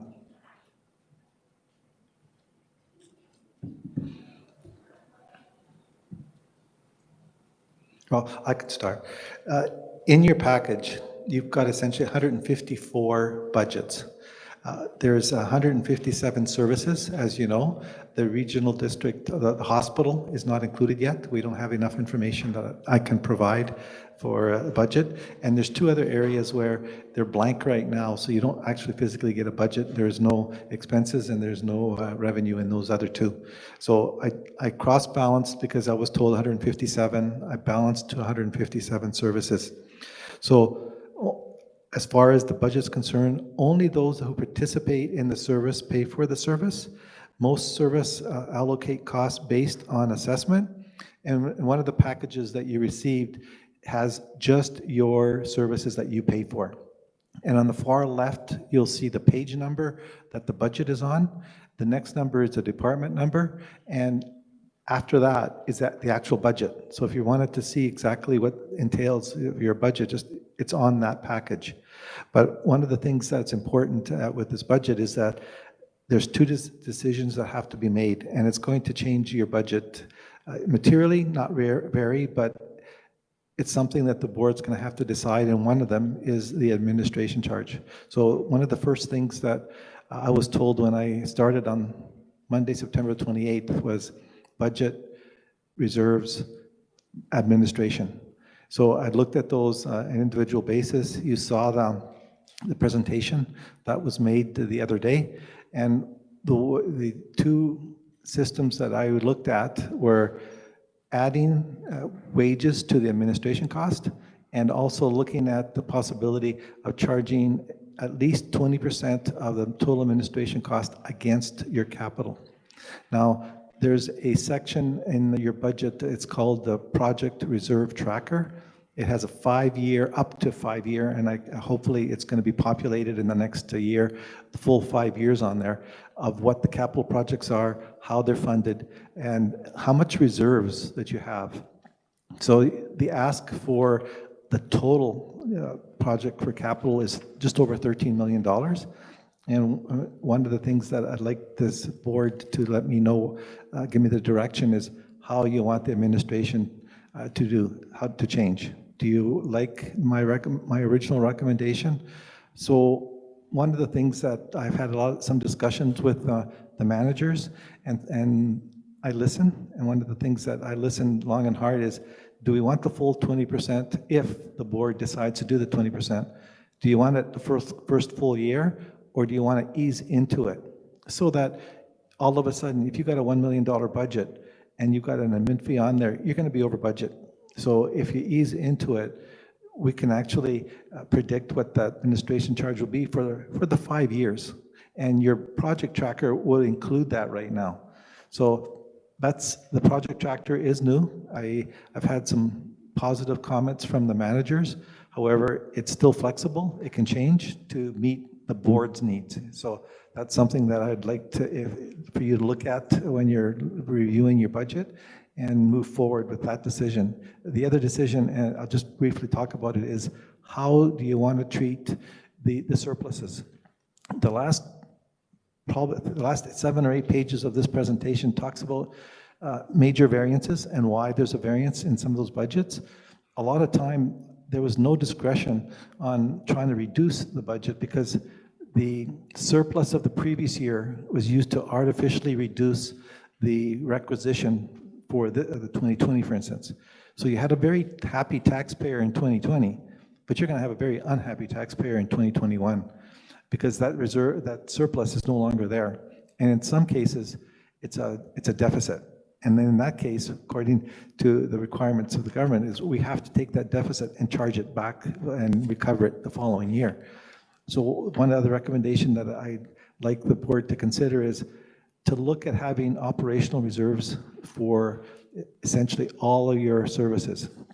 and use the surplus to fund that reserve, which then can be used at your discretion to actually manipulate and change the tax requisition, but you're controlling it. So right now, there was one specific service in 2019 that had a surplus of $150,000. That was fully used in 2020 to artificially reduce the tax requisition. And in 2021, it's not good news anymore because that 150,000 isn't there. And that's something that I think, if I can use Dr. Henry's term, is by having a surplus or having a reserve for every one of your services, you're flattening the curve. So right now, you've got a operational expense side that's fairly flat. It doesn't change that much. However, the tax requisition does. And the other issue that I came across, and it's something, it's not unique to regional districts, but some regional districts have it differently, and municipalities, is you have a budget for operating and you have a budget for capital. And on the capital side, it's funded all through reserves, or if it is funded through taxes, it's funneled from your operating reserve to your capital reserve. And what that does is it has the ability, you will then have the ability to look at the comparison of your operational budget. I'm doing reports, some organizations want to know how consistent we are in our operational budget and how much money, and it goes from 31 to 51 to 61 because it includes your capital budget. And that's something that is, if the board is receptive to it, that I'd like to take a look, and through the CAO, having a operational budget that you receive and then a capital budget. So that's something there. But right now, the decision that the board needs to make is, where do you want the administration fee? How do you want to treat it? And also on the reserve side for the surpluses. So that's the two areas that I'll pass on to you, and I'll listen, and whatever this board decides, next meeting that you have on next Friday, I will actually re-implement it, and you'll have the new numbers. So I'll pass that on to you. Okay, thank you, Jim. Are there any questions for Jim? No? Everybody's good? Does that mean you're leaving it at 20%, or do you want to look at different options? Or the option 2 was leave the capital out and include just the wages for the salary? Go ahead, Director Spencer Coyne. The budget that you've presented to us for 2021, that has the 20% in it or not? Yes, so currently it has that, but based on the discussions with some of the staff, and I did a little research, do you want to keep that in there? Which means that the capital portion of the budget, as soon as the board authorizes it, I'll have to increase that amount. That 13 million will become $13,270,000 altogether. It will be redistributed back into the different accounts. However, if the board wishes to use a system where it is slowly implemented to reach the 20, and also if you remember in my presentation when I talked about it, is that it's going to be a floating number, because let's say in the years that the capital budget is 5 million, do you want to use 20% towards that 5 million? Because then it's going to be hit. So I had to find a number, and that number was reached before I had the list of all the capital projects. So that's something that I think the board may want to consider, about taking that 20% and make it 10% or 12%, and then revisit the administration fee every year. If this is a formula that the board wants, we would revisit it. The other thing too is, when I was asked to do this evaluation, I didn't consider it a true comprehensive audit. And it's one of the things that I do is comprehensive audits, and I think to the dismay of another regional district, I did quite a few of theirs. We can, according to what I can see, is the board may want me to do a comprehensive audit on this. I think this is fair. However, I cannot go the next step and do a true comprehensive audit on the admin fee unless this board directs me to do it. So that's where that would be. But right now, it is included in the 20%, just so that the board knows every time the budget changes, as soon as you change the, when you revisit to these grants, the mint fee will automatically adjust itself. So it's not a lot of work. I created a new program from scratch, anticipating that the mint fee may change one way or the other. So all I really have to do is do a what if, and it will change automatically, and it will produce all the reports so that the board can then know what each one of your tax requisitions will be. Okay, thank you. Director Roberts? No? Question was answered, okay. Anybody else with a question? Oh, yes, Director Johansson? Hello? Yeah, just to confirm that I'm understanding what I'm hearing, Jim, right here. So these amounts are already included in the line items of each of our budget breakdowns? Correct. For, like, I'm looking at that spreadsheet, I guess, that was at the start of the budget. Yes. And that breakdown under 2021 administration charge for capital option. So each of those is embedded within our general governance and for us, all of our parks and recreation, arenas, parks, all those things, it's already embedded in there. Correct. I had to use something, and then I made it so that if the board doesn't like that system, in 1 hour, I could change the administration fee to each one of the 154 budgets. Okay. And moving forward, those items will stay fairly steady, or we'll see an increase that will, how will the increase show up in future years? So the bottom line would be established based on the cost of the 5 cost centers, human resources, legislative services, finance, etc. If the board continues to use this system. And it would be fairly steady, yes. The only way that it could materially change is if a service is changed by tier. So if a service all of a sudden becomes labor intensive, it may go from a labor contract number 4, which is like similar to SIR, to a 1 or 2 or 3. That's the only thing that would materially change it. Thank you. Okay, thank you. Director Rieger? Thank you to the chair. I know in talking with Mr. Safino that he's already done a fair amount of work trying to review the overhead costs, and I know the last meeting last week that we had, for example, talking about the last year's decision related to sterile insect and how disconnected that was between the work of doing simply a grant payment and I think about a $80,000 overhead charge to do that, and you've corrected that, but I find I think we have a resolution on the floor right now that from last February that there will be a review of the overhead, and actually it was related to Time Tracker as well, that there would be a more detailed review.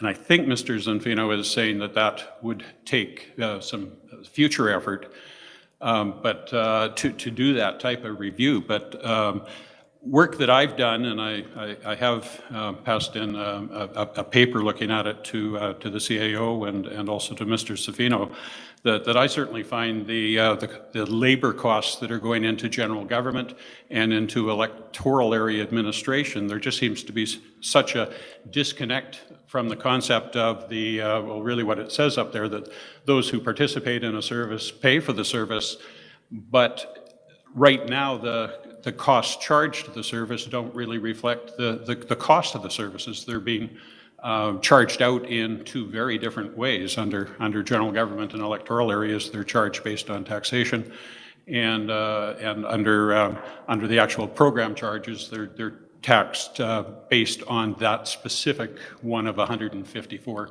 programs. So they're properly charged out what does go to the 154, but they are not currently charged with the real cost. So I don't know that I'm quite following what Mr. Safino is saying in trying to address a review of all of that, but I certainly think there's something worth looking at in that the broader review related to the overhead salaries, administrative salaries within the regional district, and how they're actually collected across all of the programs that they service. Thank you. So if I may? Yeah, go ahead, Jim. It's a philosophy, and the philosophy, it's something that the board would have to look at. And even before, if the board decides to move forward, and it sounds like there was a resolution already on this, I would like to present the philosophy first without the board even knowing what that would mean. So when I started doing what I did for this administration cost, like I stated, I didn't have an agenda. I didn't know what the answers are going to be. I didn't know which one of you would pay more, because where one saves money, the other one will have to pay. So it's a philosophy that I would like the board to consider. I would give the options to the board. The board would look at the philosophies, and then whatever the answer is, it is. Rather than look at the answer and choose that as the reason you choose that specific structure for administration charge. Okay, thank you. Any other questions, comments at this time? Yes, Director Holmes? So just to follow up on that, then how do we go about doing that? How do we look at the philosophy? I would present a report to the CAO, and the CAO would present it to the board, and the board could choose on the philosophy. There's a number of comprehensive audits I did do, that I have done in the past, where that's how I started, is what is the philosophy of the then council that I would present to. And with that, I'm not giving different options, completely different options based on different philosophies. You're concentrating on one system, and that's all you're doing. It makes it easier. It makes it, our comprehensive audit is unbiased. I'll call it that way. So, and at the end of the day, then you have something that's consistent.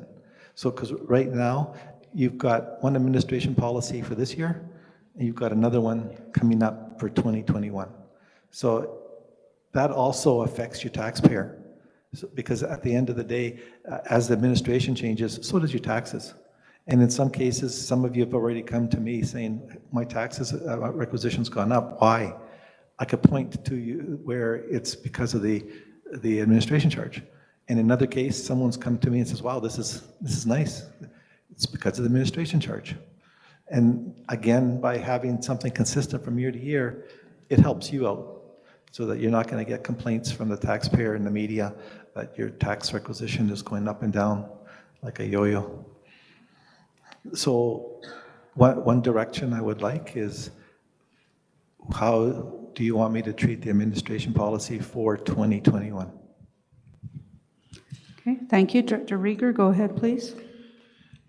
Thank you again to the chair. And just one comment related to philosophy. I would hope that philosophy, and I think I heard it last spring when we were talking about this, is that cost allocations within the regional district would very much consider fairness and what's appropriate. So number one, I'd hope that philosophy would be guided by fairness, but I think it also should be guided by something out of the Local Government Act, which says, and sorry to quote a section of the Act, but it says that all costs incurred by a regional district in relation to a service, including costs of administration attributable to the service, are part of the cost of that service. And I think that's pretty strong guidance under the Local Government Act that says what we do today does not follow that description. And yeah, anyway, would believe that a review should be done. Thank you. Okay, thank you. Director Obrick, go ahead, please. Yes, and thank you very much to the chair, and thank you to the finance manager. My comments echo a little bit what Director Rieger just said. I like the approach of philosophy first, and we care that it's fair. I think fair is the guiding principle. But my second concern is after we do that, and you look at the number may be a harsh adjustment, and so your suggestion of transition over time to balance it, And with respect to your question, I don't know what the best approach is. So my question comes back at you in terms of what do you recommend when we're dealing with both the administration charges and also on the reserves. I love the idea of the reserves. I think that's a good direction. When we're dealing with administrative charges, I know you spoke about this a week ago, but I found it challenging a week ago, and my memory has faded since then. So I'm hoping you could refresh my memory with some suggestion on what you think is best and why. Thank you. So I can speak to that. When I looked at the administration costs, it was important that it was fair. And what I noticed for 2020, there was no administration on wages. And wages mean staff, staff means support, and support means work. So the first thing I did is I recommended that the administration be charged on the wages within each of the departments. So that's one reason why some of you have a higher tax requisition, because you've got a service that's providing service through wages. The other thing is that there is a time when there's a capital project that takes time away from me, takes time away from your managers, takes time away from your CAO. There's major projects. There's a couple of projects going right now that I can tell you that I spent, where I needed to spend time on the reserve, I also spent time on the capital projects because I needed to get some the debt borrowing and any of the other issues that go with that. So as far as the philosophy goes, fairness is important, but also one of the things that I noticed for this year's administration is if there's a major turn in costs, it should be phased in. And I can see that as part of the recommendation that I would bring in. And the board would have to determine what the phase in, 1, 2, or 3 years. It would depend on, I think, the impact of each service. And what I would do is a what-if budget. Okay, so if the board accepts a philosophy and that philosophy then turns into dollars, you'll see a what if. What if this does go through? But it shouldn't be a determining factor if your requisition goes up 20% because of that. It should be, is it fair? And one of the reasons that I did recommend originally that we use the capital portion of the budget was I tried to see what is fair while I'm using a very simplistic review. It's like a comprehensive audit. At the end of the day, and there's 2 accountants in here, if I did the right comprehensive audit, I would sign it with my designation. That's where, how I wouldn't say cocky, but that's how I think it would be that accurate, that I'm signing it with my designation and I would be putting my designation on the line. So that's important, and that means it's fair. So that's all I really can say right now. As far as the philosophy goes, I want to do some research and look at what is fair. And looking at other regional districts, because I have done some work with other regional district administration, it's different. There's another regional district out there that charges men on engineering. You would never see that.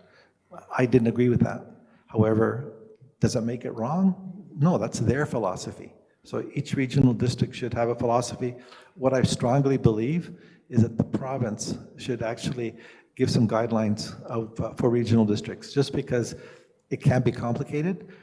Municipalities, but it's very easy. It's to do administration for a municipality. It's something that it would take minutes to do once you've done the budget, and you could change it in minutes, not because they only have 4 services, where we have 157 services. Okay, thank you. We have a couple more questions, and then we're going to switch back over to our regional grant and aid to hear from our final presenter. So go ahead, Director Robinson. Thank you, Madam Chairman. There's no question this is rather complicated, given all the budgets that the regional district has. But I guess at the end of the day, we're all accountable to our taxpayers.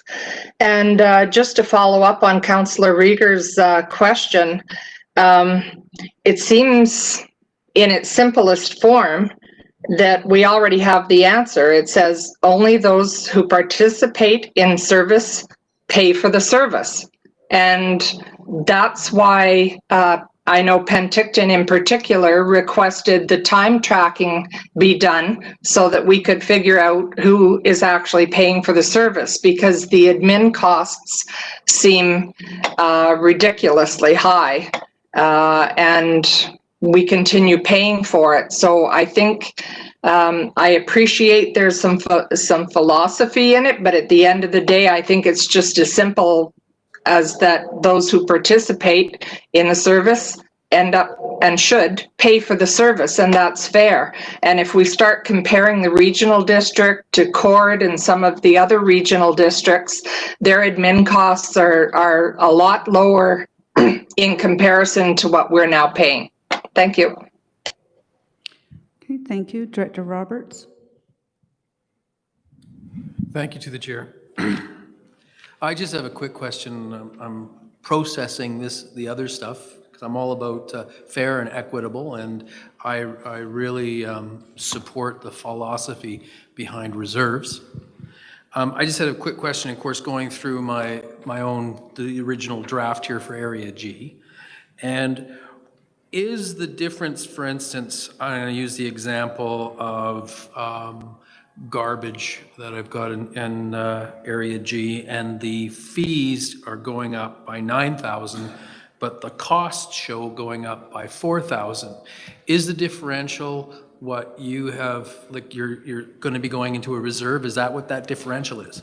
That's correct. That's a very good example. And if my presentation that I did last week, if you remember, I used GFOA standards on the expense side to set the minimum and maximum, because the tax requisition has really no reflection on the expense.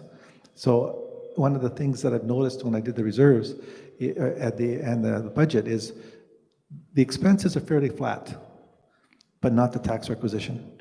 And in some services, $5,000 is a huge amount. And in one of the services, the tax requisition for this year is $15. That's it. For next year, the budget is $5,000. And the reason it was only $15 this year, because the $5,000 surplus from 2019 was used to reduce the tax requisition. So all of a sudden, you've got a huge increase, a very unhappy taxpayer in 2021, a happy taxpayer in 2020. And by changing the system where surplus goes through the operating reserve and into the budget at your control, and that's something that you would control. You would say, yes, it's my reserve, it's for my service area, but I only want to use $1,000 this year of my operational reserve. I don't want to use 5,000. Okay, thank you, Jim. So my understanding is right now what you've got in the budget is option one that you presented last week, some options, and yes. Option one is what we're seeing. Correct. And that's subject to change should the board vote to switch to a different option. That's correct. Okay, thank you. So what we're going to do now, board, is I'm going to turn it, you're okay, Director Monteith, back to Noel so that we can finish off with our last presenter for regional grant and aids. Okay, we've got the Penticton Scottish Festival. We've got Wayne, Elizabeth, and Kim presenting.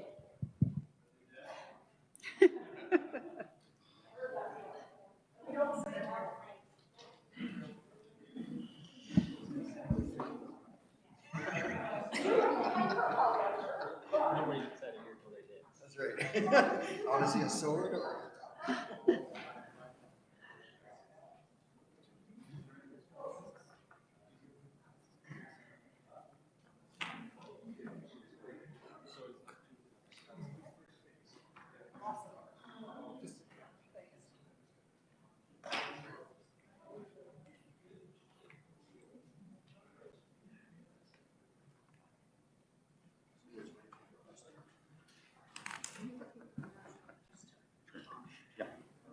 Hello, everyone.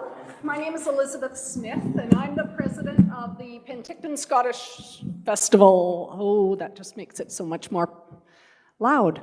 My name is Elizabeth Smith. I am the president of the Penticton Scottish Festival Society, And we're here today to talk to you about our regional grant in aid request. I believe you all have the application there, $2,000.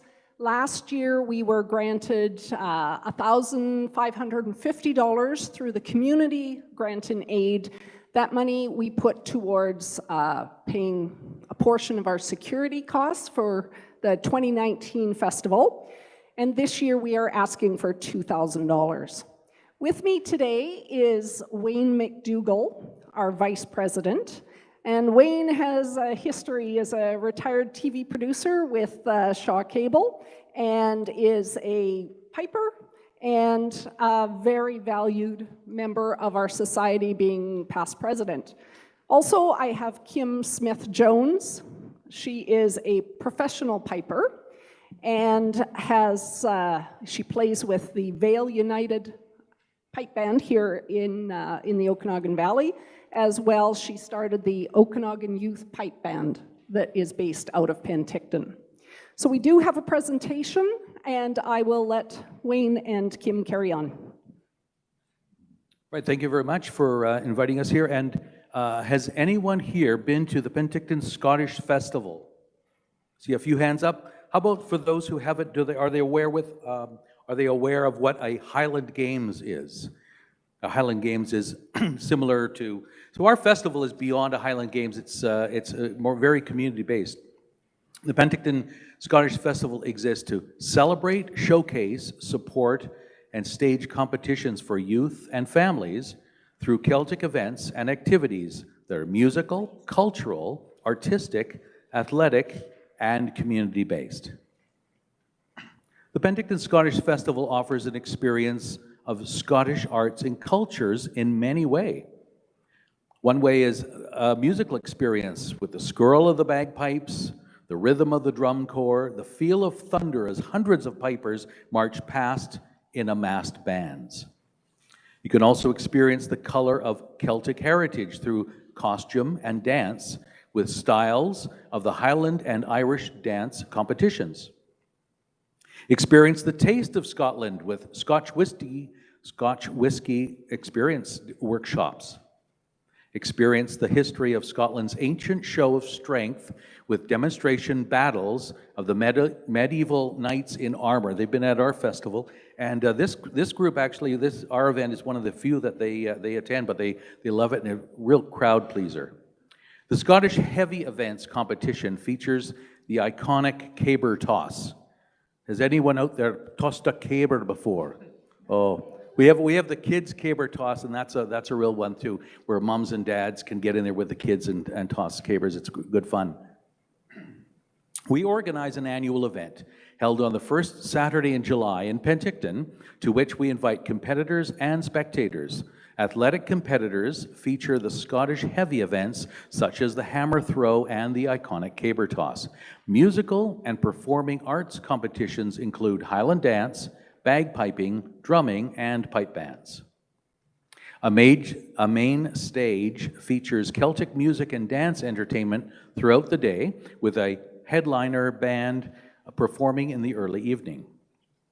Then there's a cultural tent, which allows interaction for people to try on a great kilt, play the side drum, see how bagpipes are made, or learn about the history of clans. So what we try to do with our festival is have a lot of interaction from people. So it's spectators, but if they want to come and get involved in things, they can learn and see and do as well.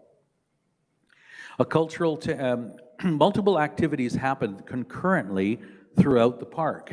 And I see here a picture. This is a whole bunch of families having great fun with the RDOS play trailer, and that's been a huge success. That is, and I would say that our kids zone is like the best. I've been to a number of different events, and the kids zone featuring the play equipment that you folks provide is just so valuable. There's grandstand seating for the main events. Dozens of local volunteers stage the events and greet our visitors. Gated admissions include access to all spectator events in the park and wheelchair access to all activities in the park. So we want to make this accessible to seniors and those with mobility challenges, families. Our event is family friendly with easy access for all ages and abilities. One of the best children's activities, as I said, is our Celtic Kids Zone, and that's been a real winner. Competitive events and entertainment begin at 8 in the morning and continue to 8 p.m. for a full day of enjoyment for our visitors who can come and go through the day as they like. We want to grow our festival financially to become more stable and provide financial support for our cultural and musical partners, such as the Okanagan Youth Pipe Band, Vale United Competition Pipe Band, Naramata Scottish Country Dancers, the Highland Dancers locally, and the Castilla Irish Dancers. The Penticton Scottish Festival is a one-day event that combines a traditional Scottish Highland Games of musical and athletic competition with a Celtic cultural expo, entertainment, and family fun. We feature competitive events such as Highland dancing, solo bagpiping, drumming, heavy events, and a pipe band competition. Guests to our event have the opportunity to take part in a whiskey tasting, cultural tent activities, and activities in our kids zone while watching the competitive events and on the main stage and entertainment. There will be craft beer, cider, food trucks, and a vendor village. One area that continues to grow in our partnership with large and small companies throughout the Okanagan Valley, from Osoyoos to Armstrong, involving them through sponsorship, vendors, accommodation, and the media. For example, Windsor Plywood, Grape Escapes, the new Lakeside Resort, Marriott, Convoy, Days Inn, Sandman, Legend Distilleries, and of course, Tourism Penticton. We wish to keep our event low cost for competitors and spectators and have introduced new gate pricing in 2019 to accommodate seniors, students, and children. Debit and credit cards are accepted at the gate. Adults were $15, seniors and youth $12, children $5, and youngsters under 5 were free. We're looking to attract young families to our event from within and outside the community. Families who are not only Celtic or Scottish in background, but are interested in the music and the arts the Scots and Celtic region can provide, along with those families who are attracted to our festival, wishing to learn more about and to celebrate their Scottish or Celtic ancestry. The Penticton Scottish Festival in July is our main event, but also we host a Robbie Burns Supper in January. Has anyone been to our Robbie Burns Supper? Been to a Robbie Burns Supper? And so we're reimagining, all its things that we're talking about is what we've been doing and where we thought we were going. And of course, everything is subject to change, and we're reinventing, even as we speak, about what are some of the opportunities about reaching out to, we were at the Karamis Library once with a kids event and pipes and a kids caber toss and things. So we're certainly open to, going out into the region with smaller events and partnering with what's there. And that's, of course, depending on health guidelines of the day. So the funds raised at a Burns Supper, for example, help fund the summer festival.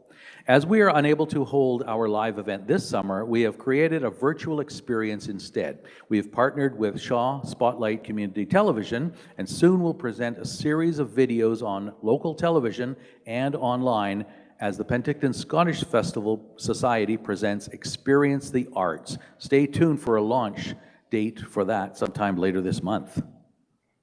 And Kim, can we add to that? I think one of the things we're trying to do as the society and the festival is to reach out to all of our regional districts and have them included. I think that's shown certainly in our new video production that's coming out. And I think that as well, we're looking to our business partners not to see what they can do for us, but it's more about what we can do for them. Because when we open that door, we find that the partnerships are a lot more willing to work together, and we're able to really help those businesses or sponsors come and help us as well. And so that's also what we're thinking of with RDOS is that we want to be able to support all the districts with outreach in the Scottish culture. Our main event, of course, just being the festival in July. Do you have questions? Okay, thank you very much. Any questions or comments? Yes, Director Spencer Coyne. So this year coming up, if there is no ability to have the festival, what's your plan? The plan, it would be to expand on another video production. We also are talking about not a virtual Burns, but Burns video in addition to, hopefully, Burns dinner at your door. So similar to what the Rotary Club did in Penticton, where they had a lobster dinner earlier this summer, early September, where people would pre-order and they could come and pick up their lobster dinner, or it would be delivered. So we're in the progress of planning Robbie Burns dinner delivered to your door, with a piper or a drummer or a dancer in uniform coming along with the delivery, and a basket of little keepsakes, perhaps a raffle prize, something like that, in with your meal, and a CD of the Burns meal, and also a link to being able to watch it on TV or online. So we're still going to continue to work towards raising funds for the next festival. There's going to be another festival. It may not be in 2021, but we'll be having one the following year. And there are funds attached, like there's costs attached to doing an expanded video as well. So the money would go towards that also. Okay, thank you. Director Vasilaki. Thank you very much. I've always been proud to participate in a Scottish festival, and it wouldn't be me if I didn't bring the Greeks into the picture. You know, if you go on the internet and look up the kilt, it was invented by Greeks about 3,500 years ago, and they still wear it to this day. The Greek National Guardsmen still wear them. They're white, they're not colored, but they're very, very attractive when you go to Athens and you see them in front of the unknown soldier tomb. The other thing is the bagpipe was also invented by Greeks 3,500 years ago. They used the bagpipe to go to war, just as the British and the Scots do it. They've done it in the past hundreds of years. So we're sort of related with the Scots, and both clans are great people in the world. Thank you very much. Thank you for the history lesson, Director Vasilaki. We'll go to Director Roberts. Thank you to the chair. And I guess this will just, in regards to my comment, when you bring the treats to, I'm hoping that Director Vasilaki will get tatties and neeps with his haggis and see whether or not that comes from Greek. Well, we can work on a special delivery, I'm sure. Actually, we do have haggis in Greece as well, only we stuff it with lamb and goat. So it'll be delivered. So I think that, you know, as much as there's negative news out there all the time, right? But we want to try to focus on positive. So what keeps people going? What is it that we can do to encourage the youth band? Well, they can't necessarily gather. They were playing socially distanced in the park until the weather got, until the day before it snowed, actually, and things like that. So we can, you know, our festival as an umbrella organization looks to being including some of these other smaller groups that have a harder time organizing an event or fundraising and looking for grants and such.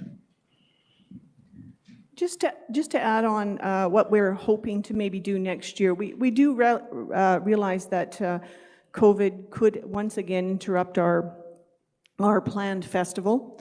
And one of the things that we have discussed and we will be looking at, as certainly as health ordinances are released as to what we actually can do, But we have talked about possibly taking a small roadshow, a band, supporting one of our local bands, some of our Highland dancers, Irish dancers, to go out to the various communities and also to work with those communities if they have players or performers there, just to do something very small, very local, and just give people an opportunity to see them. So that's part of our outreach plan if there is no availability to run a festival in 2021, but in very small, very socially distant and COVID-friendly ways. Okay, thank you. Director Robinson, go ahead, please. No? No? Okay. Anybody else with a question or comment? Director Bob Coyne, go ahead, please. Yes, so as a father of a Highland dancer, we've crossed the country twice. I think my daughter's danced in pretty much every province in Canada competitively. The Penticton Festival is pretty much like the home one for all of the kids in Okanagan. And I remember being there close to 30 years ago, sitting there getting my head sunburnt in that park, but enjoying it all the while. And this whole group of people that participate in this event are all real ambassadors for our valley. So it does a whole lot of tourism promotion as well. So that's one I have to support. Director Coyne, happy to hear that Director Spencer Coyne was a Highland dancer. No, not Sister, yet. sorry. Anybody else with a final question or comment?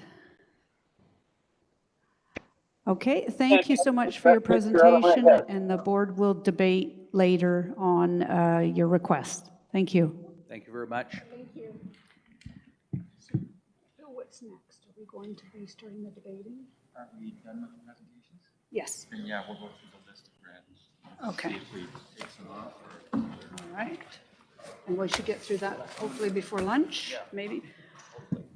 Did you have anything to speak to on these or no? Maybe I'll talk About the process. Okay, so I understand that's all the presentations. We do have a list of all the grants then, including those that didn't present today but have submitted an application in time. You've seen the regional grants and aid policy, and we can put that back up, but I believe it is in your package. There was one of the overheads that lists the criteria for regional grants and aid. So typically what we would do now is we'll just go through the list while we can still all remember what the presenters said to us. And the chair will ask after each one whether we want to leave it in or take it out. So this won't be your last shot at this. We can certainly do it later. In fact, we usually have 3 or 4 shots at these types of things. But if there are some that we don't believe qualify, if they're not eligible, we don't like them, and we can get them off the list, now would be the time for a member to put forward that we take it off the list. Okay? Otherwise, the chair will ask if we what we want to do with it, and unless we get some sort of a strong majority saying take it off, it'll probably stay on.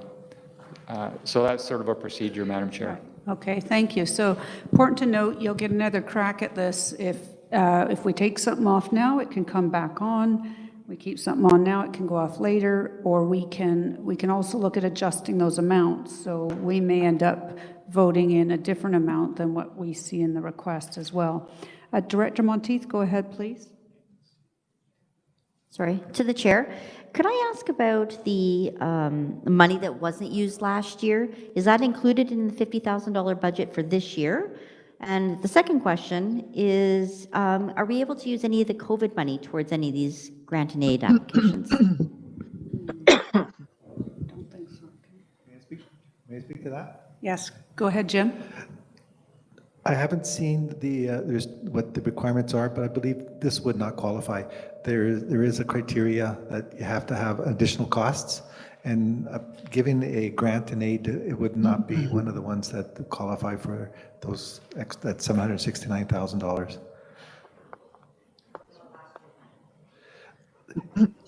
Last year's money was given to them. No. Is that what you're talking about?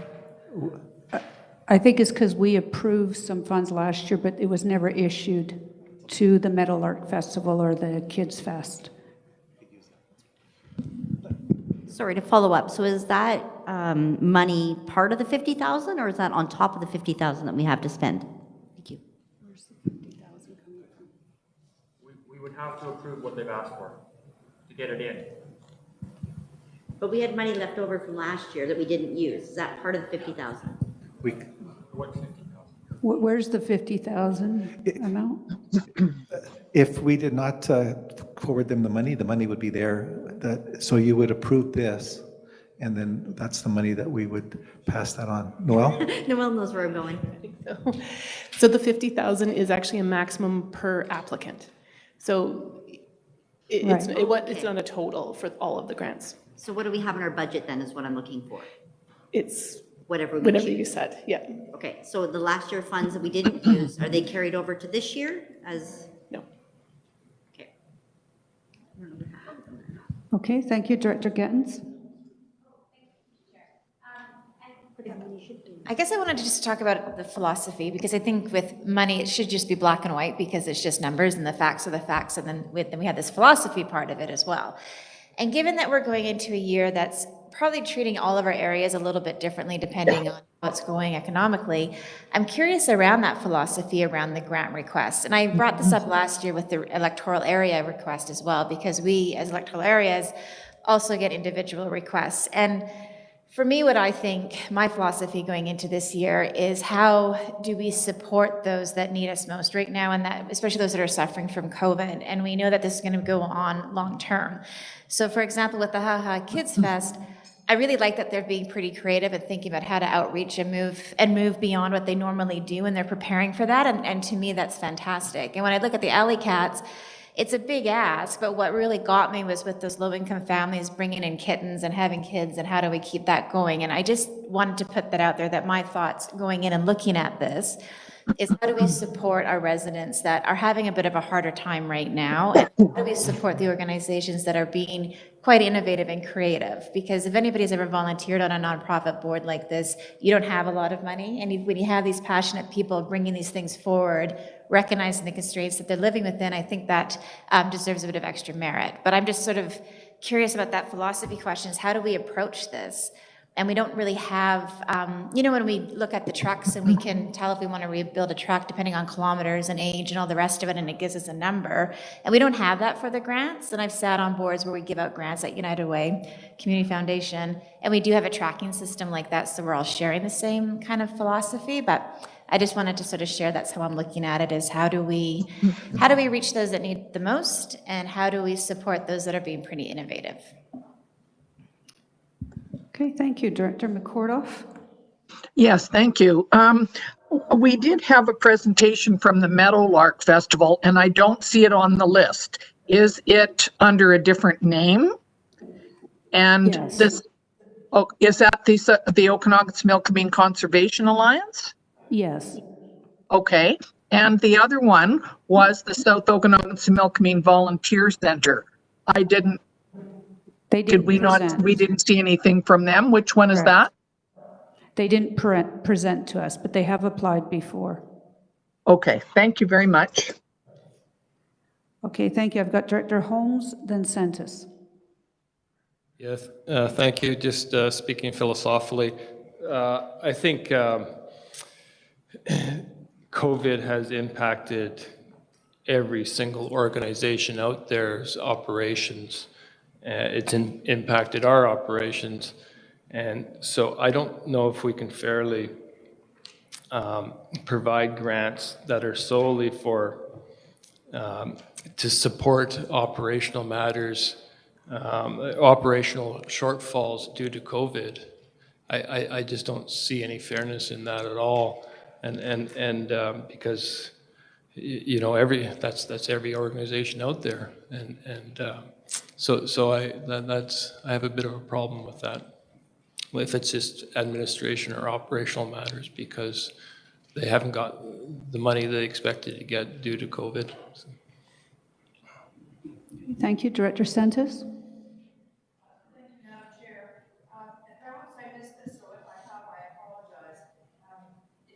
So the budget, as it is assuming numbers, do you have a number that would be appropriate to the regional grant requests? And so this ask is $63,900.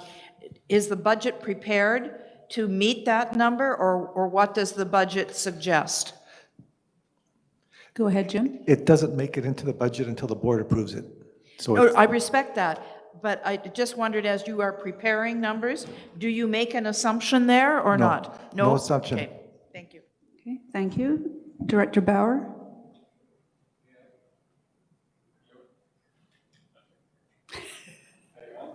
No? You now? Okay. Every year we have that discussion about, you know, how beneficial an organization is and what they all do, and, you know, a couple of puppies, couple of cats, oh yes, let's give them money. That's not really what we're here for. Our mandate really down is bottom line for our taxpayers. And I would like to take out the South Okanagan Immigrant and Community Services, not because they do not a great service, they do. But they already get money from the federal and the provincial government, and leaning towards that kind of field, I think we should not get involved. So that's number one, and then I'll wait what we talk about the rest. I have others I want to take off too. But We're going to work through these in the order they're on the screen. Oh, so if there's okay. nothing further, we will tackle the first one. Okay. Okay. In that case, I'll speak to the first one. Okay, so AlleyCATS Alliance Society is requesting $25,000. Back to Director Bauer.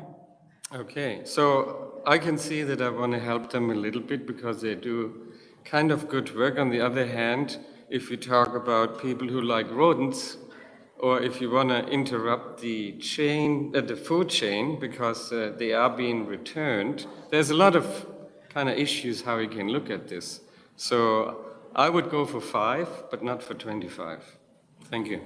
Okay, thank you. Anybody else with some suggestions or comments? Yes, Director Vasilaki, go ahead, please. Thank you very much. I lost my... I think this was the group that 2/3 of what it is that they people donate, or whoever donates to them, 2/3 of it, I believe, is salaries. And I would never agree to donate taxpayers' funds to pay some other people's salaries, especially. I think they're volunteers. Well, there's in the budget, there's, unless I made a mistake, because I had it here, I thought it was $60,000 went for It salaries. says 0 under salaries and wages. Oh, maybe I've got the wrong one then. I'm so sorry. No, I'm sorry, I got the wrong one. That's okay. Okay. Yes, Director Spencer Coyne. So I've got a couple issues with this first one. If you add up all their funding requests, it's over $63,000 out of their $101,000 budget, which means we're going to pay their rent or their mortgage and their utilities. Yeah. I don't see it as the right place to put our money at this time. I know it's one of those feel-good ones, but to me, it just looks like we're going to throw money towards operations and not the service itself. Okay, any other suggestions? I know that if a regional grant and aid is turned down, that the folks do have an opportunity to apply to the specific electoral areas as well. They can apply to all, or they can choose between the 9. Yes, Director Gittens? Curious about that because we've already got our electoral area grants, that we've already put that in, haven't we? What was that for then? I think the due date is mid-July, is it, Noel? So the ones for 2021 will come in by mid-July, but you'll decide what you want to put in your Area F grant and aid budget that you could then issue out later next year. So what did I just do then? Like, 2020. that was this year's. Right. Oh, right, yeah, okay. And I'm also in agreement with you. I think that this is a pretty big amount of money to put into it, and I think you're right, is where it's gonna go to. If we give them a less amount, and I'm assuming you mean 5,000, not 500, or 500? 5,000, I think Director 5,000? Bowers suggested. Can we, do we just say where we want it to go, or can we say we want it specifically to be spent on this and ask them to report back that that's where that money went? And in my mind, it's just following up my last thing about helping low-income families keep their pets. Is that, can you stipulate where they put the money, or once we give them the check, then it's up to them, and then they come back a year later? How does it go with stipulating? You can ask them for anything Yeah. that you want. Okay, thank you. So, feral cats are an issue in the regional district. Yeah. This is a regional district program. It seems to me from looking at their budget that the majority of their funds go to veterinarians around the area for the spaying and neutering. I assume that's like a sterile insect release program where we're trying to reduce the population gradually by Yeah. taking control of the litters, sort of thing. Yeah. As a follow-up to that then, if we do have, and we're bringing back invasive species and pests and all the rest of it, is there a more organized effort that we should be taking on feral cats if this is a regional, like is it like a rat program, you know, or sterile insects? Is there something more rather than relying on volunteers doing this? Well, usually our rat programs, we're trying to get rid of rats. We're trying to save them. So Oh, we're not going to re-release them, you mean? When it goes yeah. But generally, I mean, this is one where if we did think it was a local government program that we should be interested in, remember when we talked about that capacity box and one of the options was to delegate? So in this case, we're delegating this feral cat issue out to a nonprofit organization that can probably do it better than us. In fact, I'm sure they can. Yeah. And we do that by providing them financial support. Okay, thank you, I'm good. Okay, Director Spencer Coyne? Am I on? There. They do put a lot into their veterinary costs, but those costs aren't here in our regional district. They said that they're using 3 vets, I think it was, up out of the central Okanagan or North Okanagan, and they're only using 1 here that they don't use all the time. So if the money's going to be used, I would like to see it used in our district, not our tax dollars going out of our district to pay for other people. But they also said they don't use local vets because the local vets won't give them a subsidized price. They have to go to Kelowna to get a break. I think if they had the money, they'd probably stay local, but we could ask them that. Right. Yeah. There is, I think they said there was 1 vet in Oliver that subsidizes their program. There's a really good vet in Suez that usually helps people. Or maybe it was a Suez. So yes, yeah. Dr. Oz is quite well known for helping with different causes. I think he's West Kelowna. I think he was Rose Valley, maybe, I'm not sure. I've got Director Robinson next. Well, you can call me a doctor if you want to.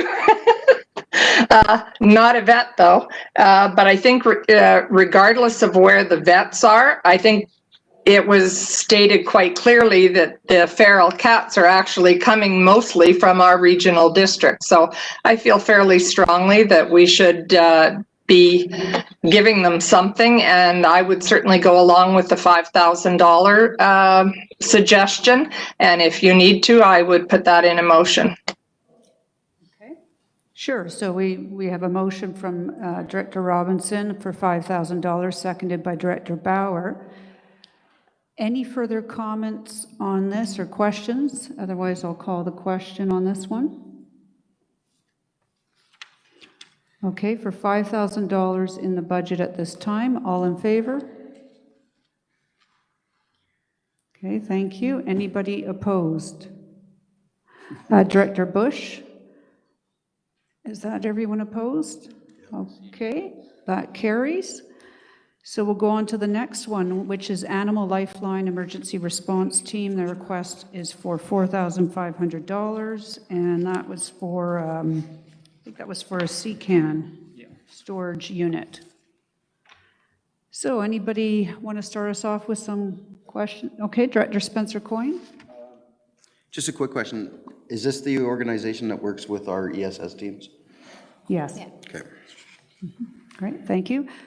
Director Robinson, go ahead, please. I'd make another motion that we give them the 4,500.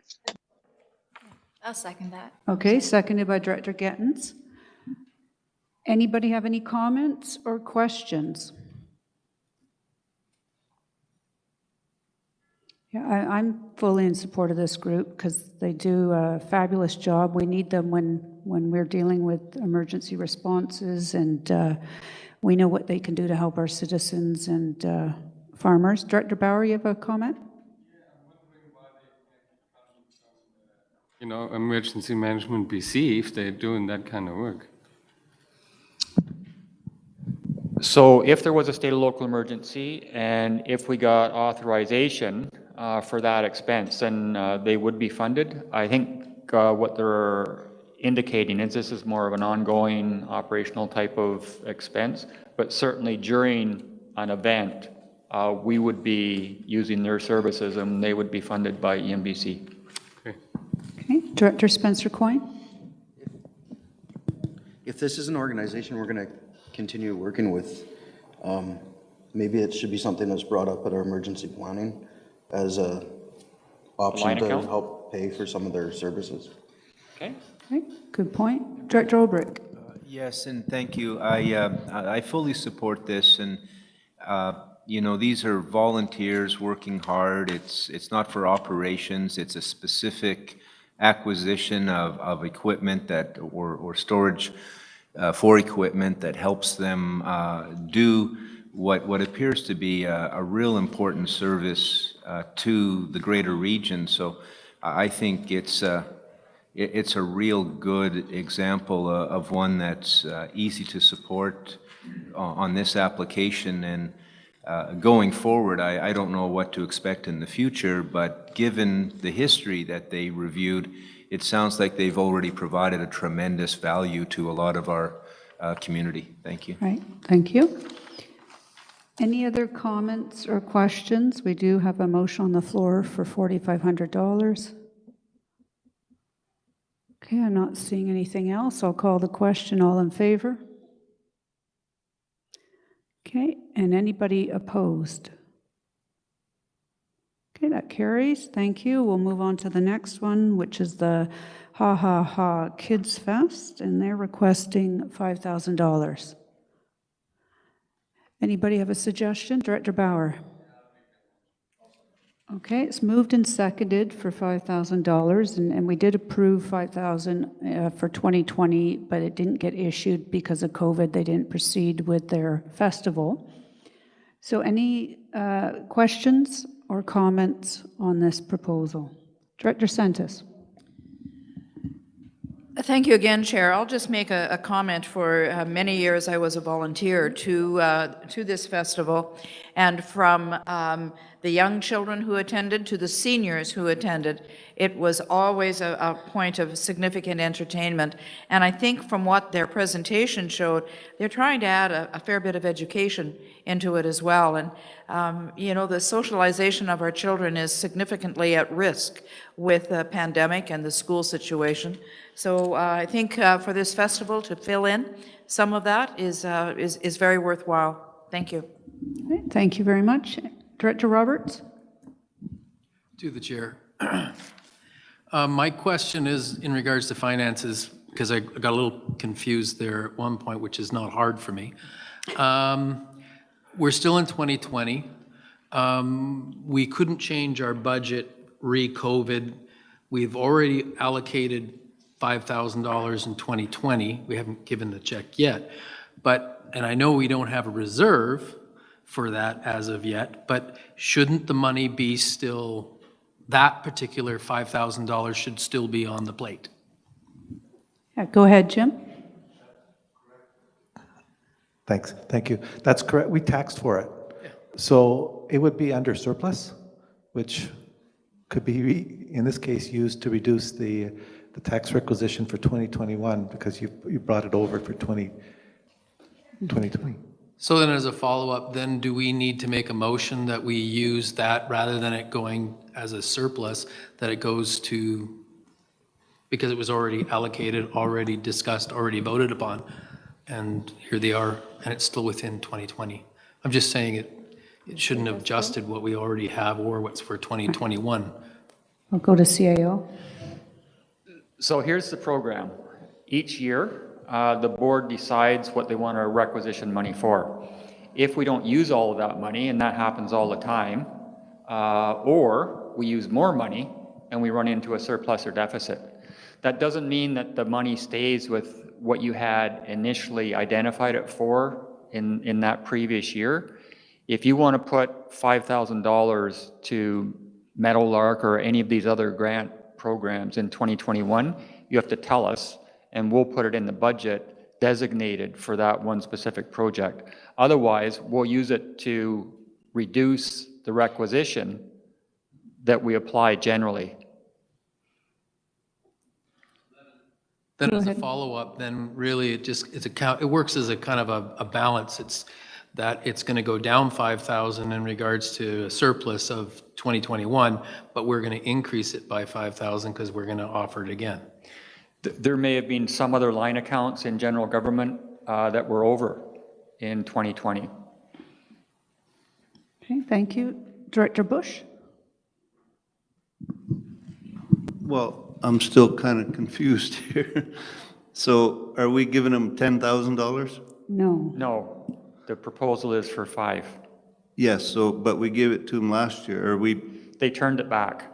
Oh, okay. Thank you. Nobody said that. Okay. Yeah, we approved, I believe, $10,800 in 2020, and we only issued $800. Is that correct, Noel? Right, because Meadowlark and Kids Fest didn't take their $5,000 each because they canceled their events. Okay, so any other questions or comments? We have $5,000 on the floor for Kids Fest. Okay, I'll call the question. All in favor? Okay, anybody opposed? Okay, motion carries. We'll go on to the next one, which is Okanagan-SIMILKAMEEN Conservation Alliance, and it's for the Meadowlark Festival, and they're requesting $5,500. Director Spencer Coyne? I'll make the motion for that. It's one of the few things that happen, I think, across the entire district. So. Right, okay, thank you. It was moved, and Director Roberts had seconded. Any comments or questions on this one? No, everybody seems happy. Okay. Then I'm going to call the question. All in favor? Okay, thank you. Anybody opposed? Motion carries. Okay, we're going to move on to the Penticton Scottish Festival Society, and they're requesting $2,000.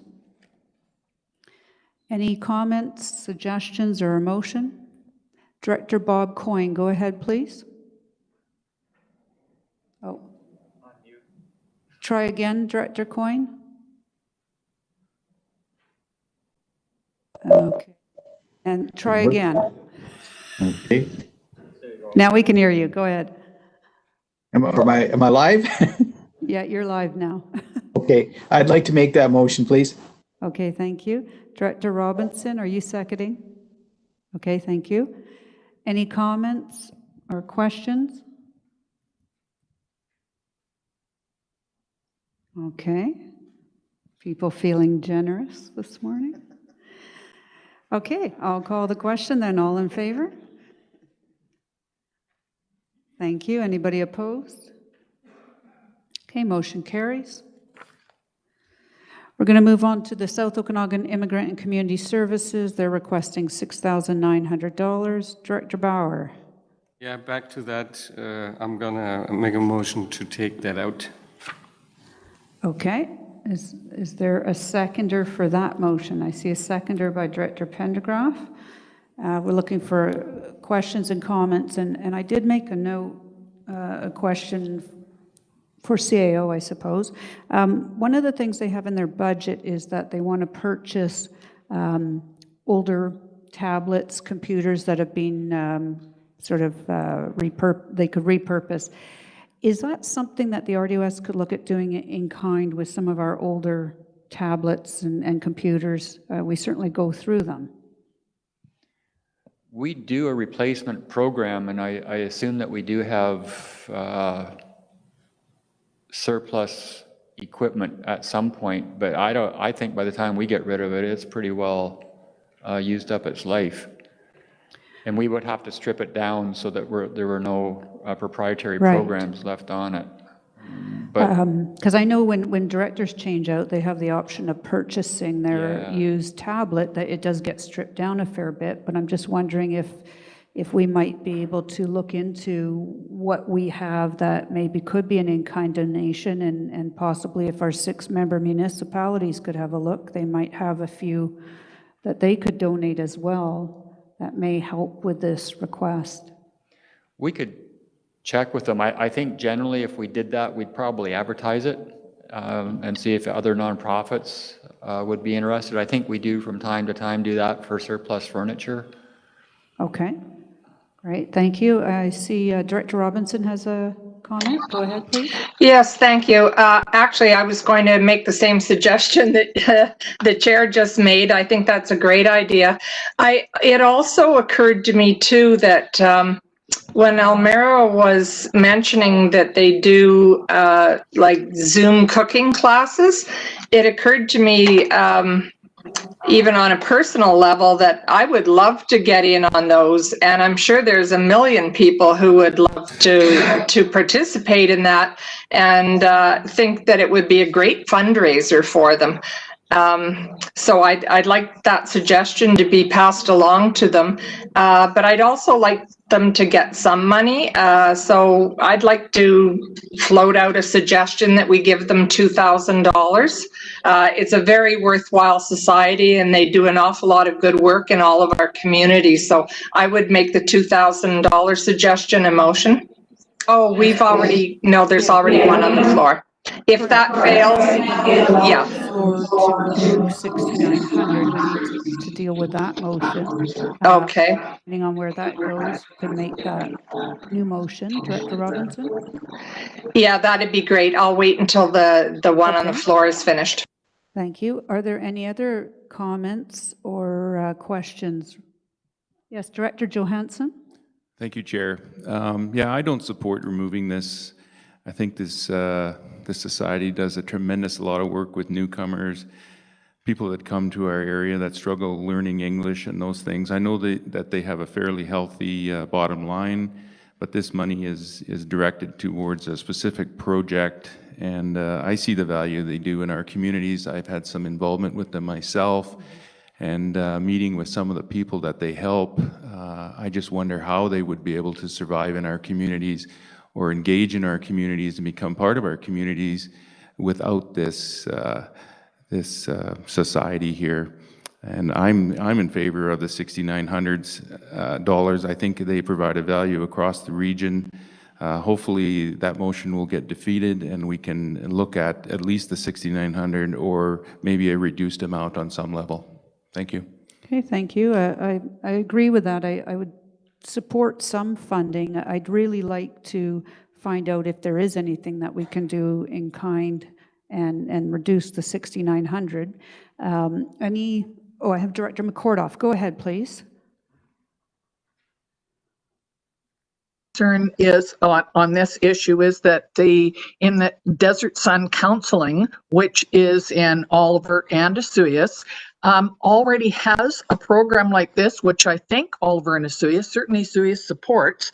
They have cooking classes for families and for anybody who needs it, seniors, and we support that. They also have a community garden, and they think that's done by volunteers, and the vegetables from the garden supports the cooking program. So my only I totally support the this ask, but I think we're already doing it, and that's why I'm a little concerned about supporting it to the amount that they ask.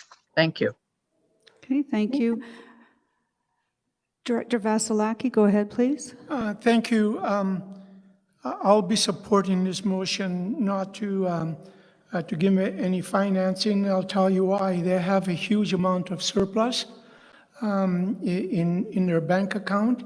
And when the regional district has surpluses, we take funds out of them in order to lower our tax burden on our taxpayers.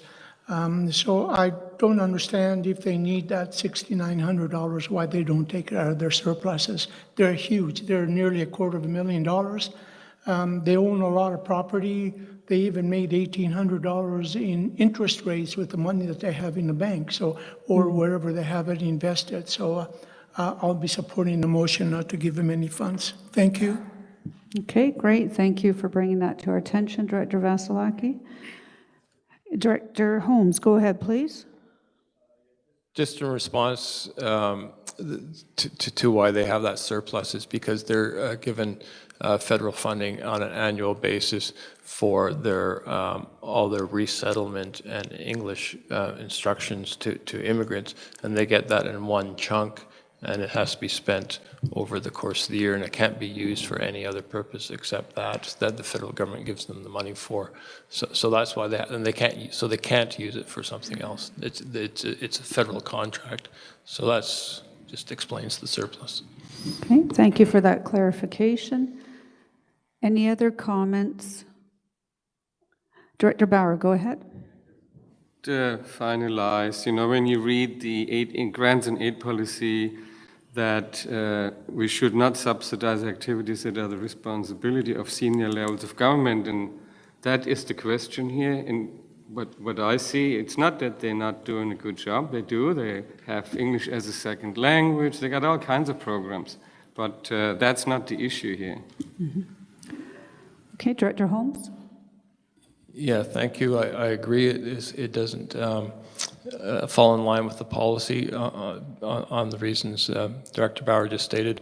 But then there are other things that we've decided to keep in which don't fall into the policy either, such as covering consultants' fees or whatever. That doesn't. But we've kept those in. So I don't think we can pick and choose which parts of the policy we wish to follow and which ones we don't wish to follow. Okay, Director Spencer Coyne. So I understand where Director Bauer is coming from.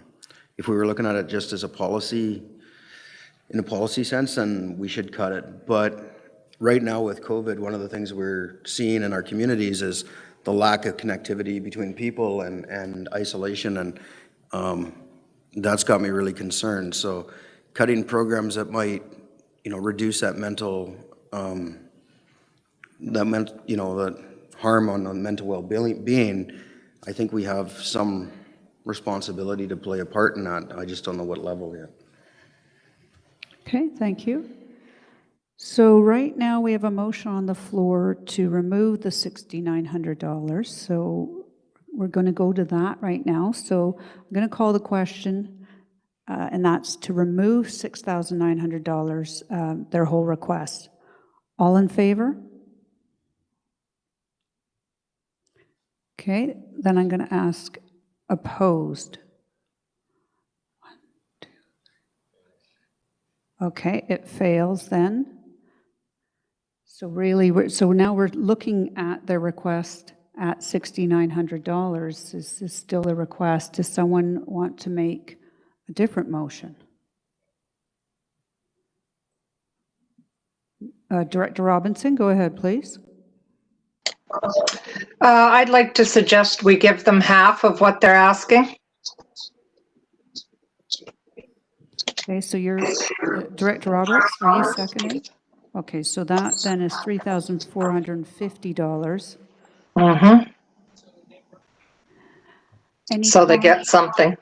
Okay, thank you. Any comments regarding that motion? I would still like to see if we could follow up on a possibility of in-kind donations, whether it's for this group or just down the road when it comes to our used technology, if that's even an option or not. Okay, on the $3,450, I'll call the question. All in favor? Okay, thank you. And then I'm going to ask opposed. Opposed, Director Bauer, Vasilaki, Bush, Pendergraph. Anybody on the screen? No? Okay, thank you. So motion carries. At this time, we have $3,450 in the budget for that group. And I know everybody's eager for lunch, but it looks like we have one left. So if we could knock this off before lunch, that would be great. That's the South Okanagan-Similkameen Volunteer Center. They're requesting $15,000. They have received a little bit of money in the past through our electoral area community grant and aids. Any suggestions on this one? Yes, Director Spencer Coyne? I'll make a motion to remove this. Okay, Director Bush, you're seconding that. Okay. Any comments or questions? Director Robinson. Could I just ask what they got last year or what they've been getting in the past? Do you have all of that, Noel? Yes, through Community Grant and Aid, they received $1,550 in 2019. Okay, and then it also has a $500 for 2020.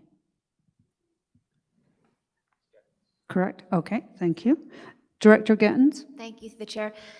I might be remembering this incorrectly, but I thought this was the team that we also used to advertise for our own volunteers during emergencies, or is that a different thing that we use? No? You're looking in your faces saying no? Okay. I don't think we use them, but they indicated that they do volunteer help during emergencies. We don't do that. Director Spencer Coyne?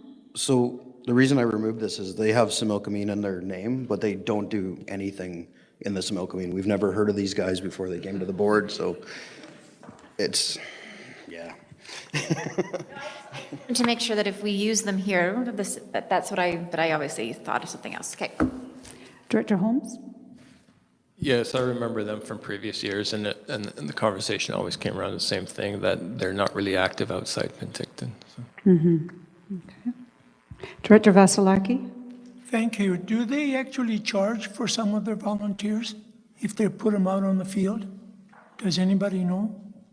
Because I heard rumors that that's what they do. Oh.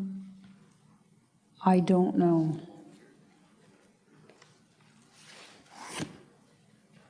Any other questions? Director Robinson?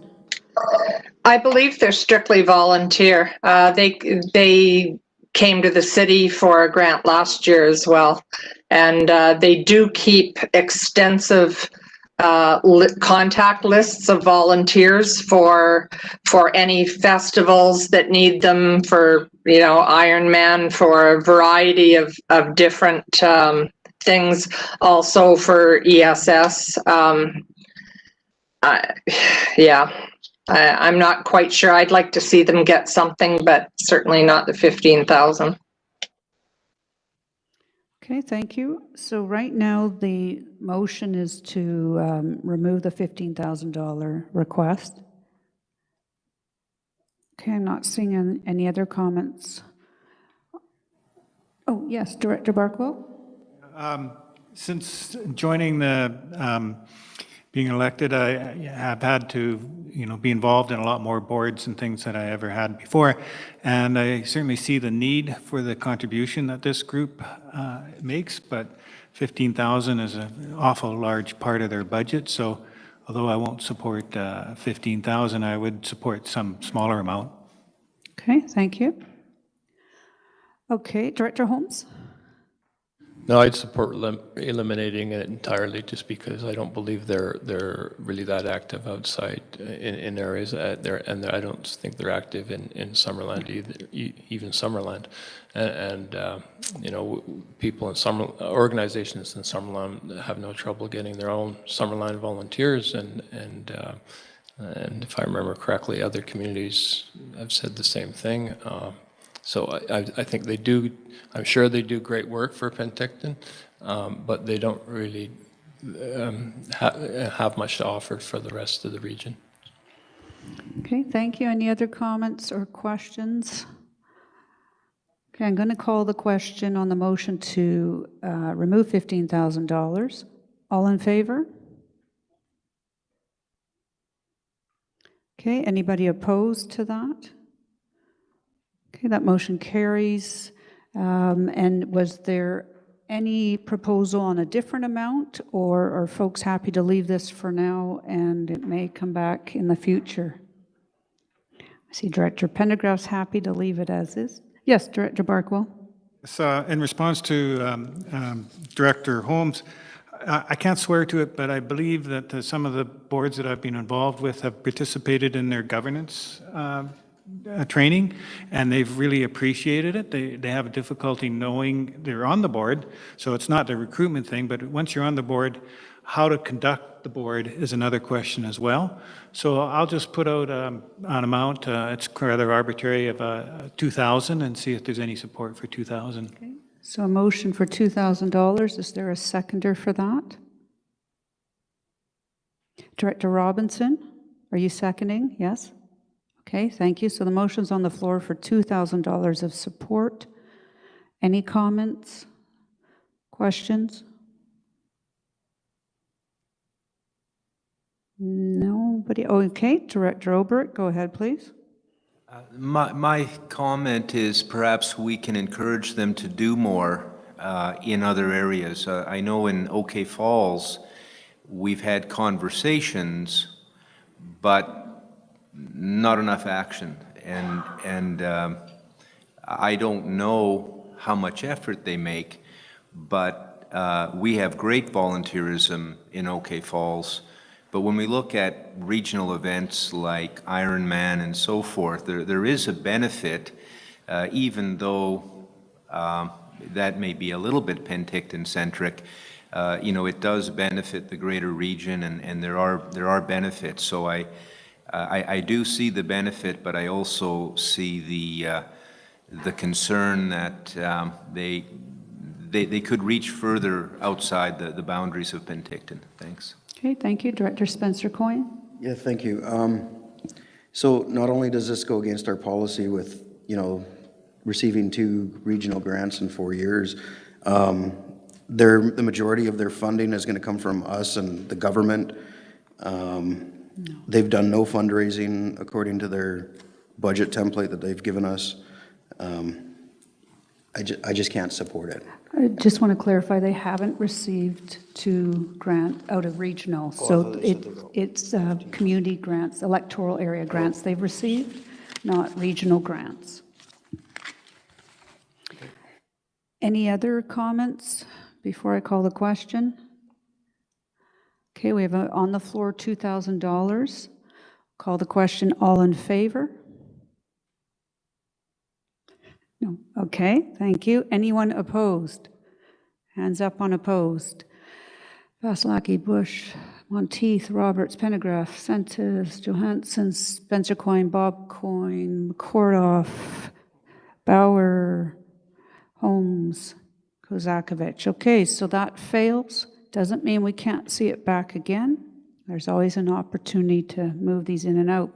Okay, so that takes us to the end of regional grant and aid and on to lunch. And remember, we're keeping to a max of 6 at the lunch table, and we're going to start at Director Vasilaki's end. So off to lunch. We'll see you back here within 30 minutes, please.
Ladies and gentlemen, if I could get you to just do your refresh on your coffees and take your seats, we'll get ready to reconvene.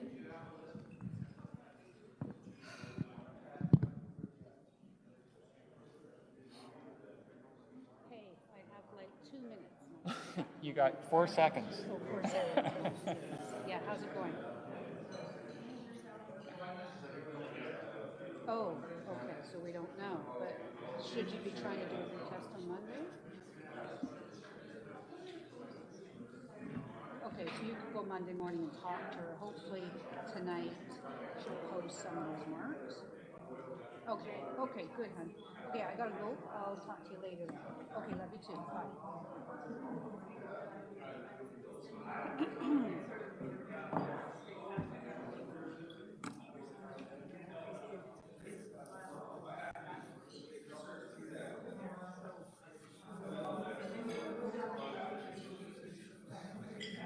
Kid is struggling with calculus.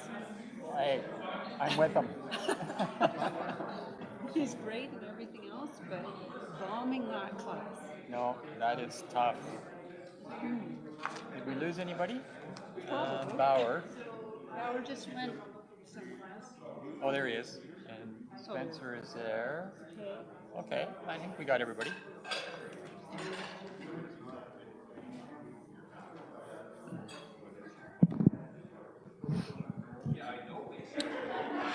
Ladies and gentlemen, we're going to get going again, so if I could ask you to take your seats.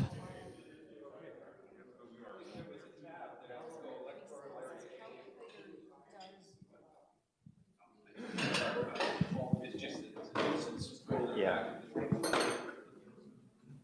Yeah. Okay, so just a couple of housekeeping items before we turn it back over to Mr. Safino. So next Friday, we need some feedback on how we want to proceed on that. So as you can see from looking around the room, there is a significant amount of setup and mobilization to come into the lakeside. So the big screens and all the microphones and the sound system and getting the projectors and the WebEx and all that set up is somewhat onerous on our one-person IS department. So we have to rip down. So after this afternoon, Danny will take all of the stuff down. Our board meeting next Friday will be the typical board meeting. Will be on WebEx, running out of the regional district boardroom. And our question to you then is, can we do this budget meeting number 2 electronically, or do we need to set up in the lakeside? We can't do it out of the boardroom. We just don't have the size or the capability right now of maintaining separation for our 19 members in the boardroom. Director Bush?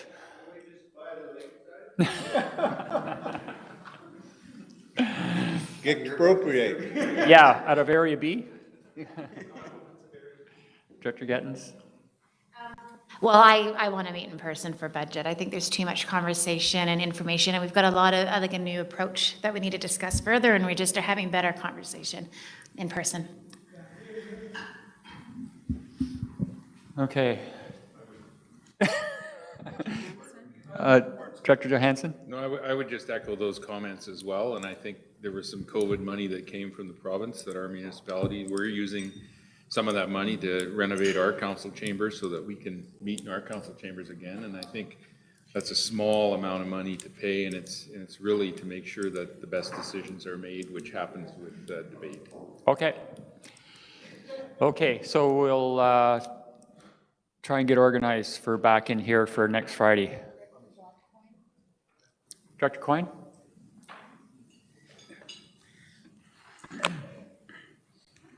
I was concerned about that, but doing this meeting today via video, it's working perfectly fine for me. I can hear what's going on when people want to speak.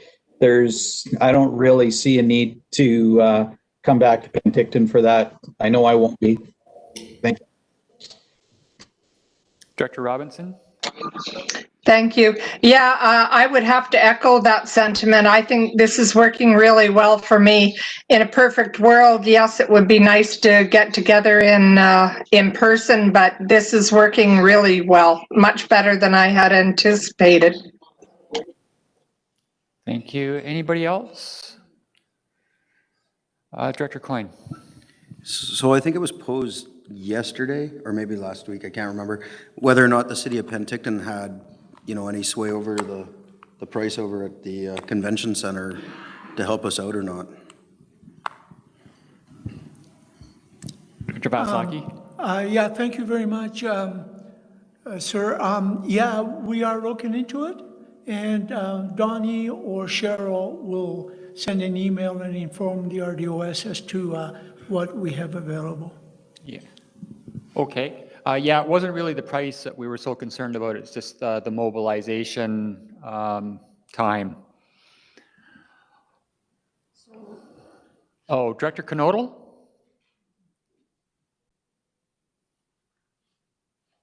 Everyone knows my feelings already, and I just watched the news. They're predicting over 1,000 cases a day by next week.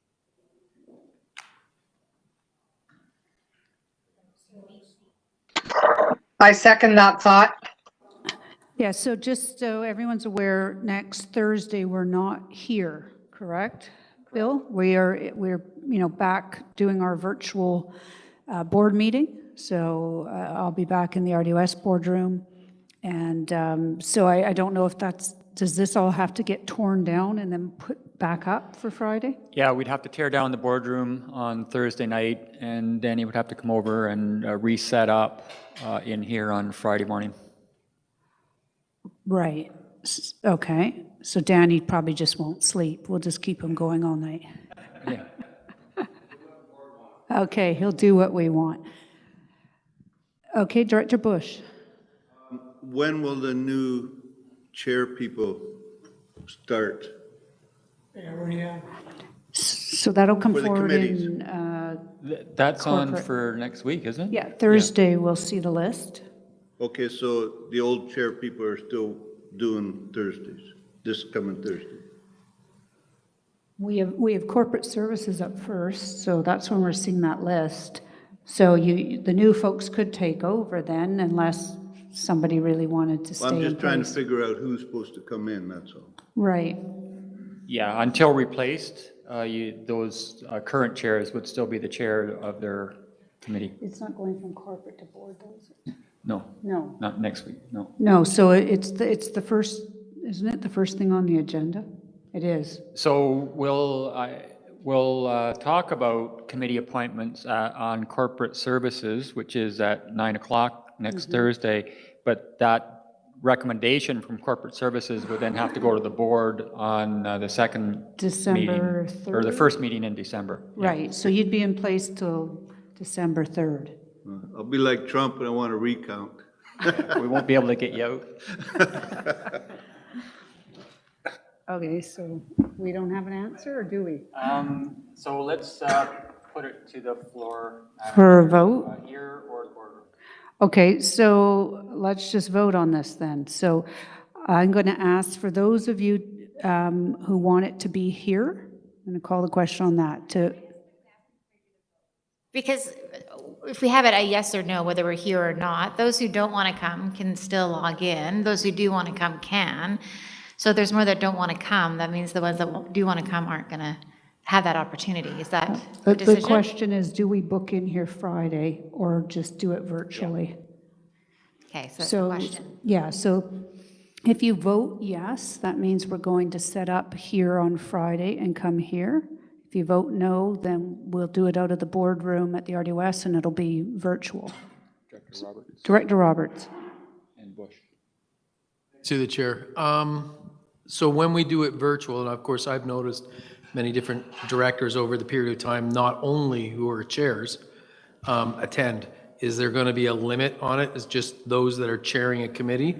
Well, remember, Friday is budget, so that's what we're voting on. We're not talking about the board meeting. So just Friday next week, which is budget day, so we don't need committee chairs. I'm just asking whether or not there's room for a few people that if they wanted to go in, that there's a limited amount and you Right. could advertise the amount of people who want to, could. Yeah, we'd be able to accommodate some board members.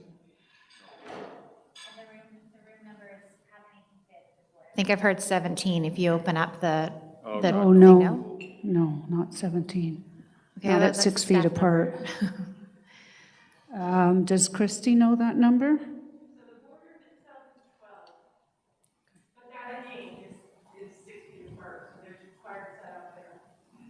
And we do know that some board members won't be coming in regardless, so we may be able to accommodate a fair number then. I think it's pretty hard to beat this, sorry to speak out of turn, but I think it's hard to beat the space that we have here, to be honest. If our goal is to keep everybody safe, I think this is the space. Go ahead, Spencer Coyne. If we do 12 in the boardroom, you won't have everybody on camera, so you'd only have a limited amount of people that would be seen by the people who stayed at home. Well, the limit is 12, so by the time that you get board members and staff and people walking in, it reduces that number, plus the support facilities at the municipal office. Like we have a capacity of 1 in the washroom at a time. Okay, Director Holmes? Well, do we know how many people don't want to come in person next Friday? Well, we If- have if- Director Bob Coyne, Director Knodel. I'm not sure about Director Robinson. You'll stay at home? Yeah, that's 3. We also have some alternates that are, of course, on video or present. Director Roberts, did I see you? At home. Oh, Director Bush?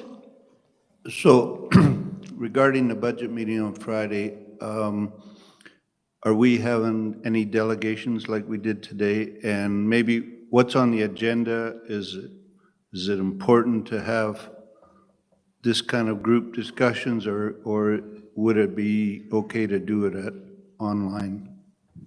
No, delegations are over. It's always just those applying for regional grants that appear before Budget Committee. So no delegations next Friday. And so what would the agenda roughly be like? So we hope to get through program changes and capital budget today. And I'm sure we'll go back through those again next Friday. And then it would be to get into the regional programs and then the sub-regional and then shared. Director Barkwell? It seems to me that one of the reasons why this is working well for those who are at home is because there is this many here now. If you have 20 plus people all in a WebEx thing, then it's not quite as good. And there has to be a certain core like this, I believe. Okay, thank you. So let's just call the question. So I'm asking you to vote right now. If you vote yes in favor, we're going to come back here on Friday next week. Everyone clear on that?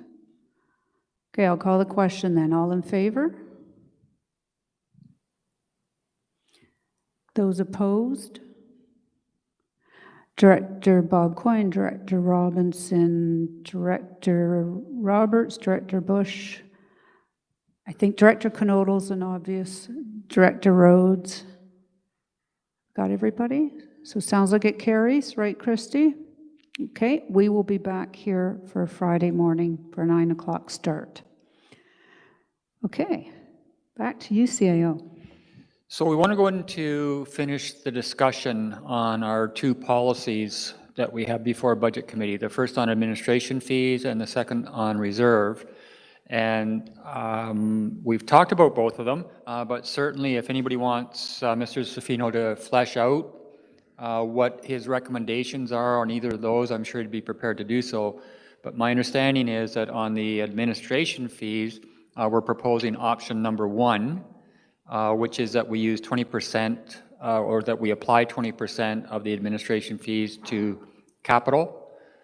and then the rest based on that program that he had before you. Can you put that up, Danny? That one on the administration fees, that option number 1?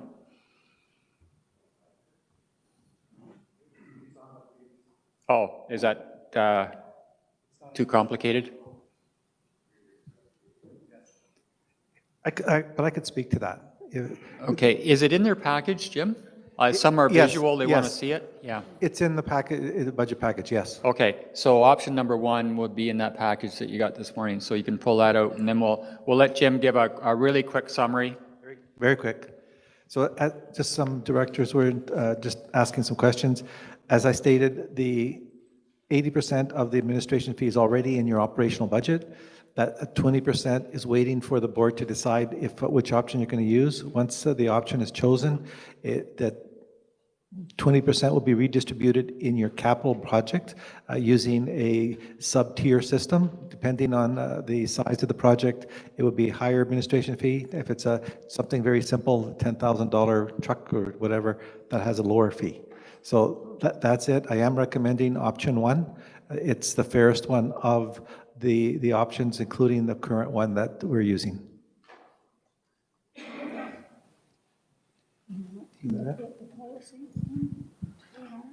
Well, we'll do administration fees first, and then we'll do the reserve policy. Okay.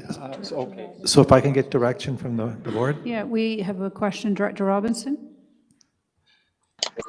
Yeah, sorry, I'm finding it difficult to find the option if there's a written option other than option number 1. But if we do go with option number 1, could it be predicated on the fact that we're going to do a review on this, as we've been asking for a while now? And if so, we could phase it in the future? So we have done a review, and this is our administrative recommendation. So if somebody has a proposal to change it, they could put that forward. And if you take a look, your option 1 is under section 1 of your budget. There's the PowerPoint presentation that has option 1 and option 2.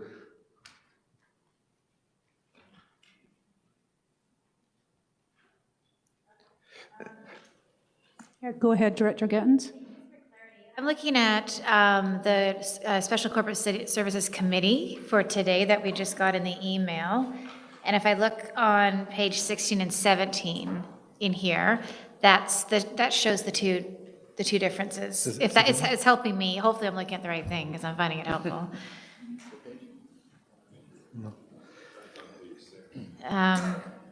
Well, this is the agenda for today, and it's got page 16. Impact of the change when charging admin on capital. Impact is the next page is impact of the change when not charging admin on capital.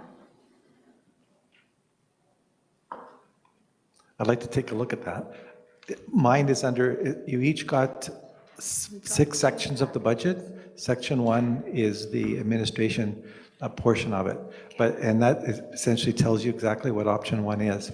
Option 2 is administration fee without the capital portion. It's just charged on, same as this year, except it includes wages.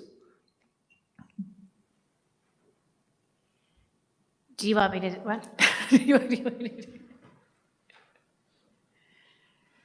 We received 2 packages, right? So that we have two separate emails with documents. Yeah, that's this thing here. That's in the report I sent out. Oh, okay. So the director's looking at the section 1 of your budget package. So in there, it has the impact on the administration charge with capital, the administration without capital, and it combines the 2 and shows you the impact when you compare. So that is in your package. So we did receive one from Danny called Budget Committee, November 13th, 2020 final. That was today. You would have Yep. received this from This was Corporate Services, Crystal. Monday. Or earlier Yes. in the week. So It's- not what you received this morning, It's in that, but it is in your package. the previous document. What page? 16?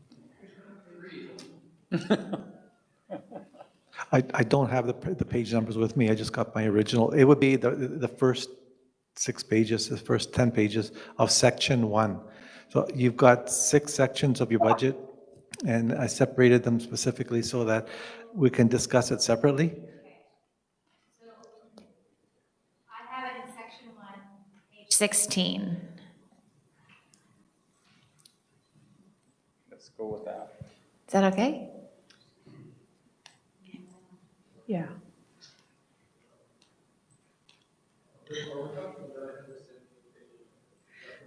Page 14 starts with options to consider. Do you have that, Director Gittens, right? Option 1 is on page 14. You see No.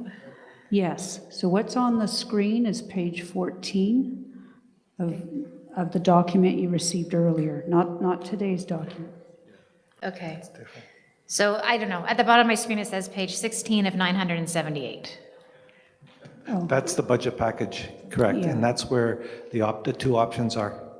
And essentially, it's the PowerPoint presentation that I presented last week, and it has essentially all the 3 different areas, 2 options, but 3 comparisons. I think it depends.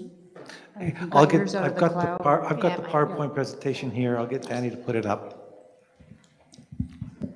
So it may be page 14, it may be 16, but find that. Yes, Director Monteith? Sorry, I believe it's the document that's in the cloud. Okay, so go to the Looking end. at, correct? Yeah, go right Okay, there. so that narrows it down, because there was only one document sent out by the cloud. Keep going. That's Yeah, I saved mine to my desktop, so I don't know if it's changed. Yeah, and you have a Mac, so something's adjusted slightly by a couple pages. So this is what we're talking about. So the very first line on the left shows 2021 excluding capital, and it shows what the administration charge is. Danny, if you can change the slide going, I believe. Okay, and this one, I don't know if you can see it from there. 2021 excluding capital in here, and this one here is including capital. So it shows the different administration costs. The one that excludes capital would be at a lower cost because the capital administration portion is distributed to the capital portion of the budget, and that would be financed either through the reserves or the tax requisition, depending on how it's funded. Mostly we fund it through the either grants or reserves. So the difference is that there would be approximately $270-something thousand that would be redistributed to the capital portion of the budget if you use option 1.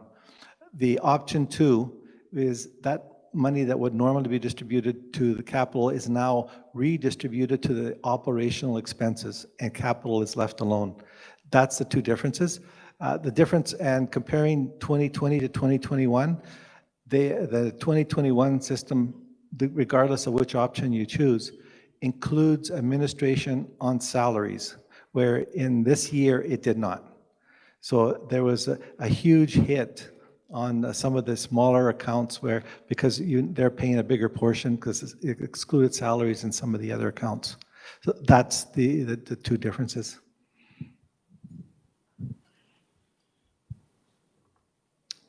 Okay, any questions for Jim on that?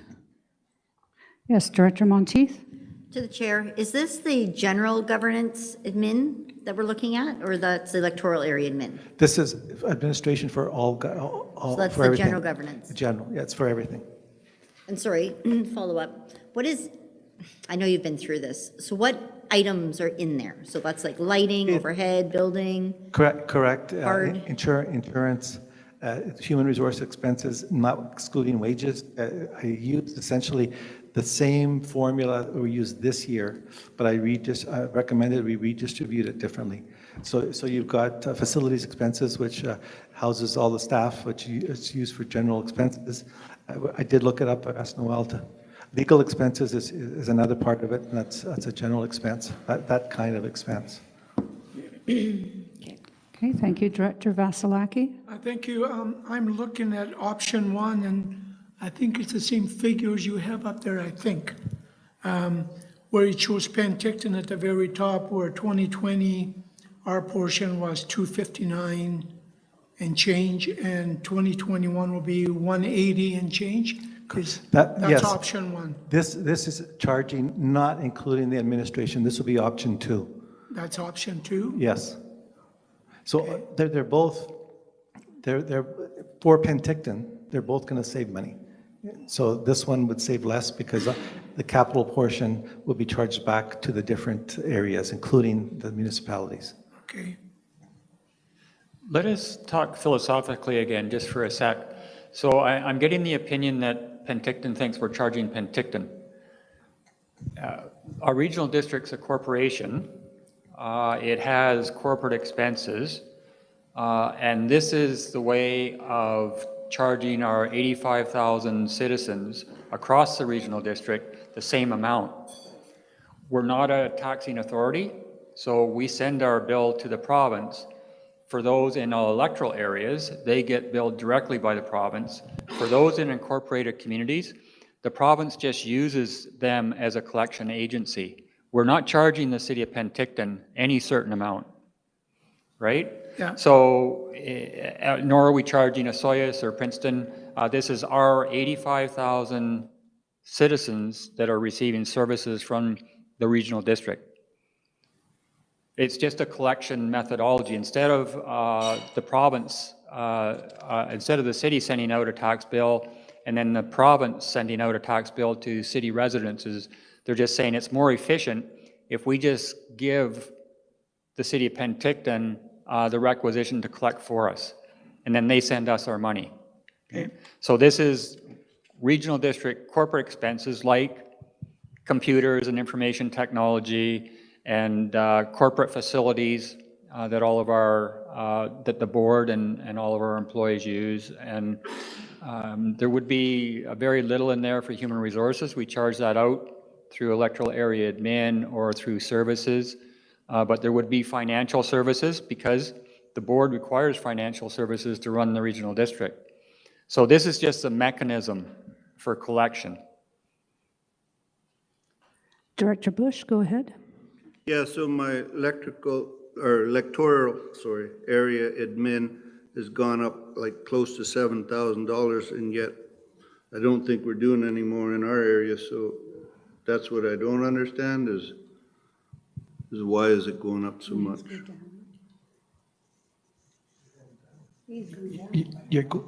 You're going to find changes because of the formula change. 2020 did not include administration percentage charge on the wages. So what it did is in some places, it artificially reduced the administration charge, and in other places, it increased it. And I'll use SIR. Now, for SIR, it had no wages in there. It was all contract. Theirs was 74,000. Theirs was using this formula here. I believe it was about 13,000. That difference of charges is no longer going to SIR. It has to go somewhere else.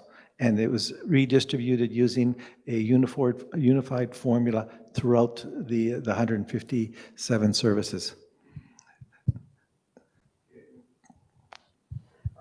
Okay. Director Knodel?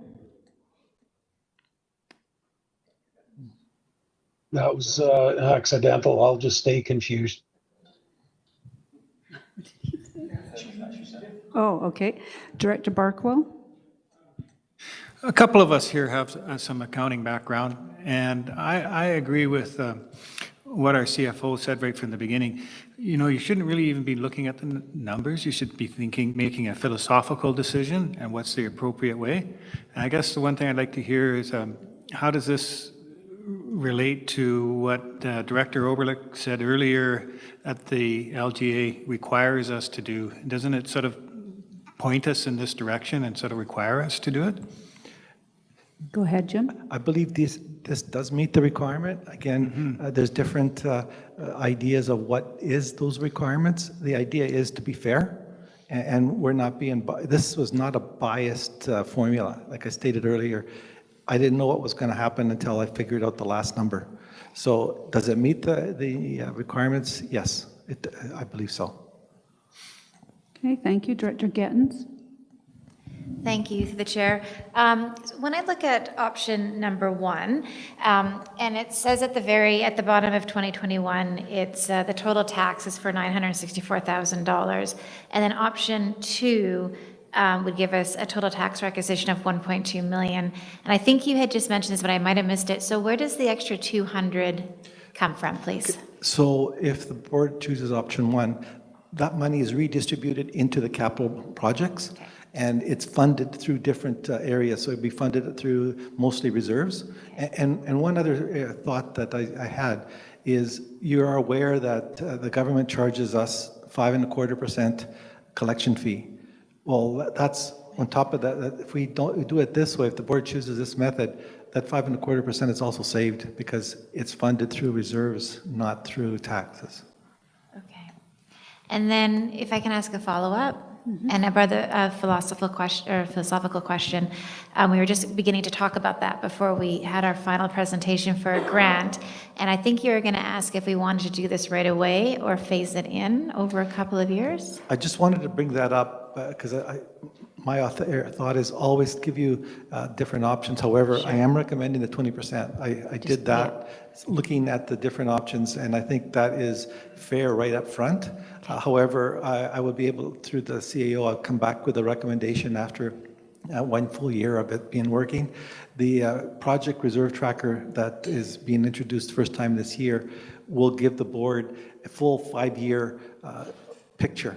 Now, is it a full 5-year today? No, but it will be a full 5 years a year from now. Okay. So you've got very dedicated managers that are slowly filling in those numbers.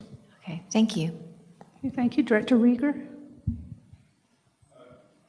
Thank you, Chair. Hello? Yep. I think I'm just getting a little bit confused here on just precisely what this is. Is this option number 1 still to maintain general government and electoral area admin in the same, in effect, methodology as it is today? No. As it is today, there is no administration charge on wages. The new one does include wages, so there is an immediate change just for that, and that option 1 and 2 has that. However, the difference between option 1 and 2 is that 20% of the admin fee is now taken out of the picture and put into capital. So there's 2 changes in option 1 and 1 change in option 2.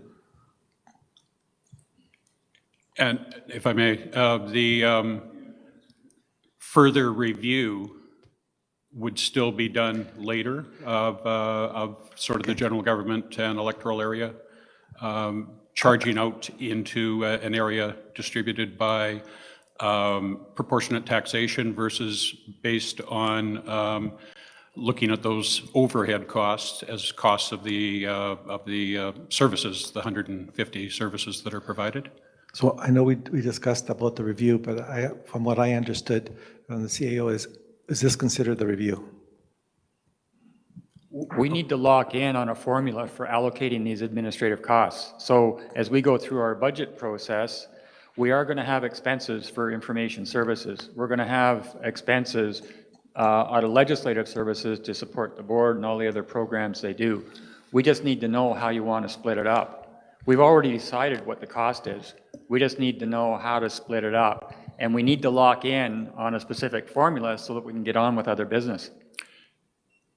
If I may? Yeah, go ahead. No, I agree for the 2021 budget. We do need to lock in, and I thought Mr. Zaffino had referred to that before, but in looking forward to 2022, that between now and then, that there would be a further review of the current practices, and if that's not clear, I'd like to speak further to the decision if it's not to be given further review. Well, I would say if you have a specific proposal, then at some point later on, you come and present that to the board and the board can choose, but we have to lock in on one program. And we can't be continually reviewing how we allocate these administrative costs. If I might, today and for this year's budget, I understand we would want to lock in on it. but I actually have brought forward a proposal and looking towards a couple of other regional districts. I've given specific references around that. But just to be clear, today there's about $1 million of overhead costs that are in general government. There's over $2 million worth of electoral area administration salaries that are overhead, and they're all, that $3 million worth of charges, charged out on proportionate taxation. Nothing to do with the amount of services that the various members of this board participate in. And I think rather than looking at these millions of dollars worth of costs as just being the core cost of the regional district to be split across some fair formula based on assessment, rather other regional districts look at a process that looks at actually the programs that are provided, the complexity of those programs and the services required. And whether it's HR, payroll, accounting, legislative, corporate type services, all of those services exist really to support the programs that we provide, not to be a service themselves, in my opinion. Yes, and we've had 2 managers of finance look at your proposals and they disagree. So I think it would be fair if you wanted to come and present that. The board could decide, but at some point we have to come to an answer. I didn't realize 2 managers had looked at them and disagreed. I actually have not heard that before. If I may, Go ahead, Jim. Going back, it's the philosophy of the board that has to look at. And once you choose the philosophy, the answer comes. It's evident what it is. So I'm not looking, and I would never look at what I want the answer to be and work it backwards. It's the other way around, philosophy first and then the answer. So I've seen the director's first proposal, and he came back with the second one. There's a lot of different ways to do administration, and it wasn't that long ago I was on the other side looking into another regional district. And I found out there's different ways of doing it, and it doesn't make it right or wrong. It's the philosophy of the board. And at the end of the day, I think that's what's going to have to drive this. What's chosen now is as fair as I can do in the period of time that I have. And it doesn't mean it's going to get any better or worse for anybody else. But as stated with the CAO, we have to lock in now. And if there's a future discussion, as stated, that can be brought over for the board's consideration at a later date. But I strongly suggest is you don't look at a proposal with a number. You look at a proposal with a philosophy. Okay, thank you. I've got a list here. Director Johansson. Thank you, Chair. I think I'm in favor of option 1. It does make sense to me, having kind of been through this a little bit with another municipality, understanding the need to account for admin charges. My one question for you is just wondering how you're going to manage the percentage of the capital moving forward, considering the capital budget's going to change and the admin is probably going to change a little bit as well. So that's why I'm recommending a flat rate 20% for all of it. And then as the capital changes, it will automatically adjust. It will equal a 270,000. You've got a tracker there that actually has $13+ million for 21, and it has all the other years too, and that will change. I'm looking at 5 sub-tiers, and each tier would have a different percentages. And as you take something off, that percentage would change. So if one capital project, let's say for a landfill, is $10,000, and you say no, that $10,000 gets redistributed into the other account, to the other capital projects. And it will show, if you take a look, I believe it's section 4 of your budget, it has this reserve tracker. It will tells you how much reserves you have for each of the projects and how each recommended capital project is funded. So the funding would be distributed by the authority that we would have. So grants, I'll tell you right now, grants, it would not be under grants because that's not an eligible expense, although I'm trying to make it an eligible expense, but it would probably be more from a gas tax or a reserve that it would be transferred to. If that answers your No, question, sir? no, that helps. I'm just happy to hear there's a strategy there because it is a moving target, so to speak. So that answers my question. Thank you. Okay, thank you. Director Roberts? Thank you. Thank you to the chair. I'd like to move the administrative plan, which is option 1. Okay, moved and seconded. I'll go to Director Spencer Coyne. I was just going to make the motion. Oh, okay, thank you. Are there other questions, comments, suggestions? Anybody on the screen? No. Director Robinson, did you have a comment? Go ahead, please. Thank you. I think option number 1 certainly is moving in the direction that I wanted to see it go in, so I'll be happy with that one. Okay, thank you. Anybody further? We have a motion on the floor to go ahead with option 1. Okay, I'll call the question. All in favor? Thank you. I'll call for opposed. Director Rieger opposed. Anybody else? No. Okay, thank you. Motion carries. Thank you. Thank you, Jim. Director Holmes, go ahead, please. Yeah, just moving forward, looking at the future, I agree with everything that's being said, that you have to put the philosophy first. But when I hear, I guess our CEO tell Director Rager that his 2 proposals have been considered by 2 finance managers and they've been rejected, I don't see that. I don't see that then those philosophies coming to the board, and I don't really remember the board having a presentation of the different philosophies and us deciding, what kind of philosophy that we would like to go with. And so I don't think we should rule that out. I think I certainly like to hear the different philosophies and us have a discussion about it. Yeah, so Mr. Kervink presented the first proposal on administration fees in 2020 for the 2020 budget in policy form, and the board adopted that. And Director Rieger gave us an opposing position on that, so Mr. Kervink did look at that. We didn't reject it. I'm just saying there's different opinions on how best to do this.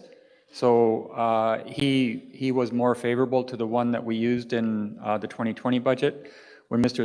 Zaffino came in, Director Rieger had already presented additional information. I asked Mr. Zaffino to look at that and bring that back before we entrenched the 2021 budget, and that's what he's doing now. So all I'm saying is that at some point, we have to lock in on something. Sure, we can review it in the future. Jim's indicated maybe after a year's experience on this. We certainly knew after 2020 that wasn't the final solution to that. Let's see what happens with this model. But we're spending a lot of time trying to figure out how we're going to allocate these administrative overhead costs. And there's other stuff that I want them to do. Okay, any other comments or questions? Okay. So we had the reserve policy up as well, and this is the one where Jim was indicating he doesn't like using surpluses to balance budgets, and he had a proposal on that. Do you want to summarize that, Jim? Yeah, yes, the proposal, if you remember, was that we use the GFOA standard on the expense side, not the revenue, just because of the way the surpluses are, where we establish, I believe, a 17% operating reserve for each of the services that do have a reserve, and I would recommend that they all do. And I'm also recommending that we stop or reduce the continued use of surpluses to artificially reduce the tax requisition. So what the recommendation was is that we flow the surplus through the reserve, and then you as a director have a lot of input on using those reserves for your own tax requisitions. So the last 10 pages of this PowerPoint I gave you actually show material variances in the budget. A lot of them are because of the surplus used. And I think that's a policy that I would like the board, permission from the board to change. And by doing that, I would suggest that we would do it over a 2 or 3 year period, because there are some budgets in there that you don't have enough operating reserves to offset a deficit. But if we do it over 1 or 2 or 3 years, you're not going to have a huge hit like we did for the administration charge on the SIR, where they went from 11,000 to 74,000. You've got a slow hit that will ease the burden on your taxpayer. So if I may, I'm recommending that you give the finance department the ability to transfer the surplus to reserves and then use the reserve to help offset the surplus that way. So you're not using 100% of the reserve. And just as additional information, one of the things I found out is we weren't consistent. In prior years, there was times the surplus was to reserves, and majority of the time it was used to reduce the tax requisition. So may I have your thoughts, please? Okay, thank you. Director Bush? So that increase from the SIR to 74,000 or whatever, that doesn't even include the new proportional increase, which is going to be, what, another 80,000 some, isn't it? No, using the new formula, the SIR goes down to 13.5. Okay. So that's corrected. But with the new proportional rate we're going to have to pay in the future, or what? No, okay. I haven't seen what the new proportional rate. Right now, the budget, if you go to page 66 of the budget, it shows a $17,400 deficit because of the admin charge. That deficit's pretty going to be well. It shows that we have to tax it, but the reduced administration fee also helps reduce the tax requisition to a more affordable amount. So that one there does not have a surplus, and anything that has a deficit, I can't put into a reserve if the board chooses to go that direction. Okay, Director Monteith? Sorry, to the chair. What about budgets like the fire department? They have their own operating reserves. Does that clear their reserves as well, or is that a total separate entity here? No, they're part of the regional district also, but the fire departments are a little bit more autonomous. So for an example, you've got a project capital reserve tracker in here, and there's no capital costs included in any of the budgets until the board authorizes it, except for the fire department. So the fire departments would still they would have an option to opt in, just as I gave them the option to opt in to be part of the tracker. The only fire department that chose to be part of it was Kermias Fire Department. So that's up to them, unless the board says you have to do it. We'll make recommendations to the fire department. They'll decide what they want to do as far as reserves go. They have a better idea of what their capital requirements are and what they need to save for. So we can give them recommendations, but the chiefs will decide what they want to do. Director Bush, so you were back on the administration fees as far as the SIR program goes. My understanding is that, and we're going to deal with this next week at the board meeting, that resolution that was put forward by SIR, and they're recommending that we buy into this new cost apportionment formula, and that we make a recommendation to the province to make an amendment to the MIVA. So I don't think that's going to affect us in 2021. I mean, we don't have the authority right now under our current MIVA legislation to go to land and improvements. We're locked in on that land only thing. So I think what Melissa's intent is to do that for 2021, but I'll confirm that. Otherwise, the administration costs that we apply on top of the requisition from SIR will go down under this proposal on administration costs. Okay, thank you. Director Gittens, you had your hand up? Or No, sorry. Okay. Sorry, thanks. Director Roberts, go ahead, please. I'd like to make the administrative recommendation in regards to reserves. Okay, thank you. Seconded by Director Pendergraft. Any comments, questions? Not seeing any. Okay, therefore, I'll call the question. All in favor? Thank you. Anybody opposed? Carried. Thank you. Okay, thanks. I know that was painful. Sort of complex programs to get our minds around as far as how we apply these administration costs and setting a new path forward for reserves. So we'll give it a try and we'll see what happens with it. And I'm sure we'll be talking more about it as we get more information. So what we want to do now is talk about program changes. So these are new or additional items that our various departments are proposing for the 2021 budget.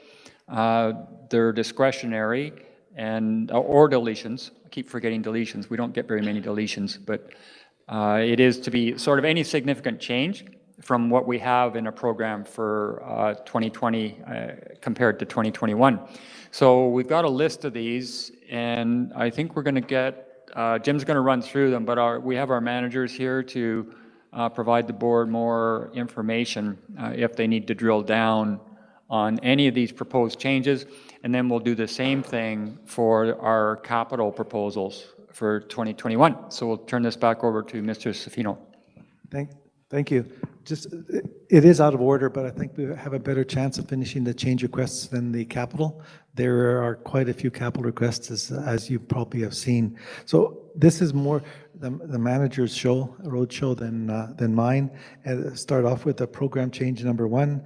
It's a service request for water rates, and I'll let Andrew talk about this one. Do I have a button here? Danny's got that. Just keep talking. So this is essentially a cleanup item. We've got a number of water systems that we've inherited over the years, all with different water rates, all with different philosophies. Sometimes this is a little bit confusing for the people that go from one area to another. So really the idea or thought here is that maybe this is a time to look at a bit of a cleanup on how we attain our revenue through our user fees. And this is a consulting assignment with staff where we would look at the various water rates and their fairness and how we apportion costs.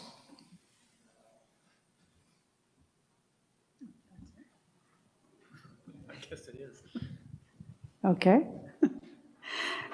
Any questions? Yes, Director Gittens. Thanks. Of course, I've got questions about water. So West Bench Water System, I thought, was tied to what the city of Penticton charges.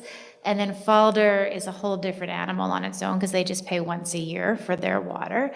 So I would want to see, I guess this is just looking into finding out how you can do this fairly across the region. But the other part of what people have to pay, like Falder, what they have to pay compared to, like, I don't know, even West Bench, what they have to pay is different. So I guess I don't know, sorry, I've just got to, No, this is a rate review. So each system will still remain independent. Okay. And yes, we are somewhat dependent on Penticton for the West Bench system because we buy our water from them. That's but right. There are additional charges. They don't set the water rates for West Bench. We did a rate review on the West Bench system when we took it over from the irrigation district, but that was a long time ago now. Right. It's all about being as fair as we can with the ratepayers on each system. And I mean, typically the fairest method is meters. Well, I think we've only got one system really with that's fully serviced by meters. So then, you know, how do you apply irrigation water against potable water? And there's a whole bunch of different variables that should be taken into account. Yeah, and I guess too, even the cost of those water systems, like what Falder pays for the actual, like the capital or whatever, like that's different than what West Bench pays. And so if you have all equal water fees, it may not be equitable then. No, it wouldn't be equal water fees. It would just be, I think, trying to get some consistency in how we apply the rates. Each individual service will still remain independent. Okay, thanks. Right, so is the 50,000 then to hire a consultant, Andrew? Yeah, that's correct. So what we would look at is having a consultant come in to identify the proportionate share of costs. So as CAO has identified, in some of the more complex systems where we have irrigation water, we might have hotels, we might have commercial entities.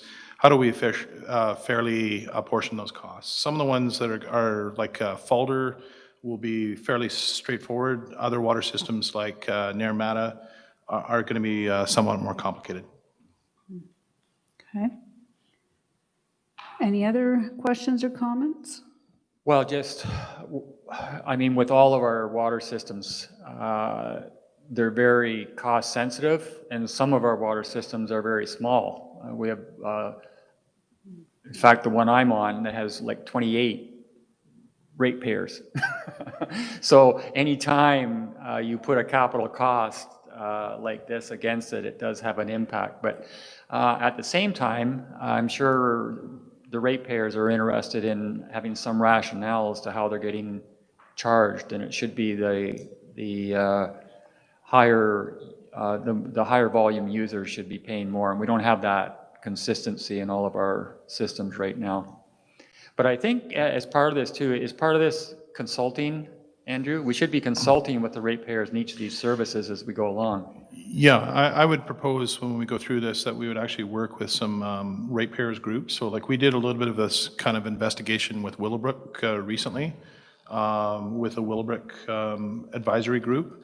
I would suggest that, the ones that are more difficult, some will be fairly straightforward, like I say, Falder. The ones that are more complicated, we'd want to work certainly with an advisory group. Sun Valley would be one of the ones I would consider. And you have a proposal as to how the costs break down over these 9 services that we have in the program change budget, right? That's correct. Yeah. Okay, thank you. Director Roberts? To the chair. I'm making the assumption then that these program changes aren't in the draft, but... That's correct, until the board okays it. You have to buy these. So anything as a program change or a capital project, you have to buy. Area B will pay for those. Yes, Jim? So I just want to give some background. I helped take over 5 water districts when I was in West Kelowna, and one of the things that we did is that we hired a consultant to look at the districts. For instance, one school was in one water district and another school was in yet another. And in one place, one district, they were charging them a special rate, and another, they weren't. So what the consultant did is, the rates were different, but they applied the systematic, so school all had the same rate, and each user fee had the same type of class. So that's one of the objectives that I see happening here. Okay, thank you. So I was just talking with CIO. We're not voting on these today. We're going to run through them all, and it gives everyone a chance to think about these, and we'll come back to them. So anything further on this one before we move to change number 2? No? Okay, great. Let's go on to number 2. So change number 2 is landfills. It's $40,000, and again, this is Andrew.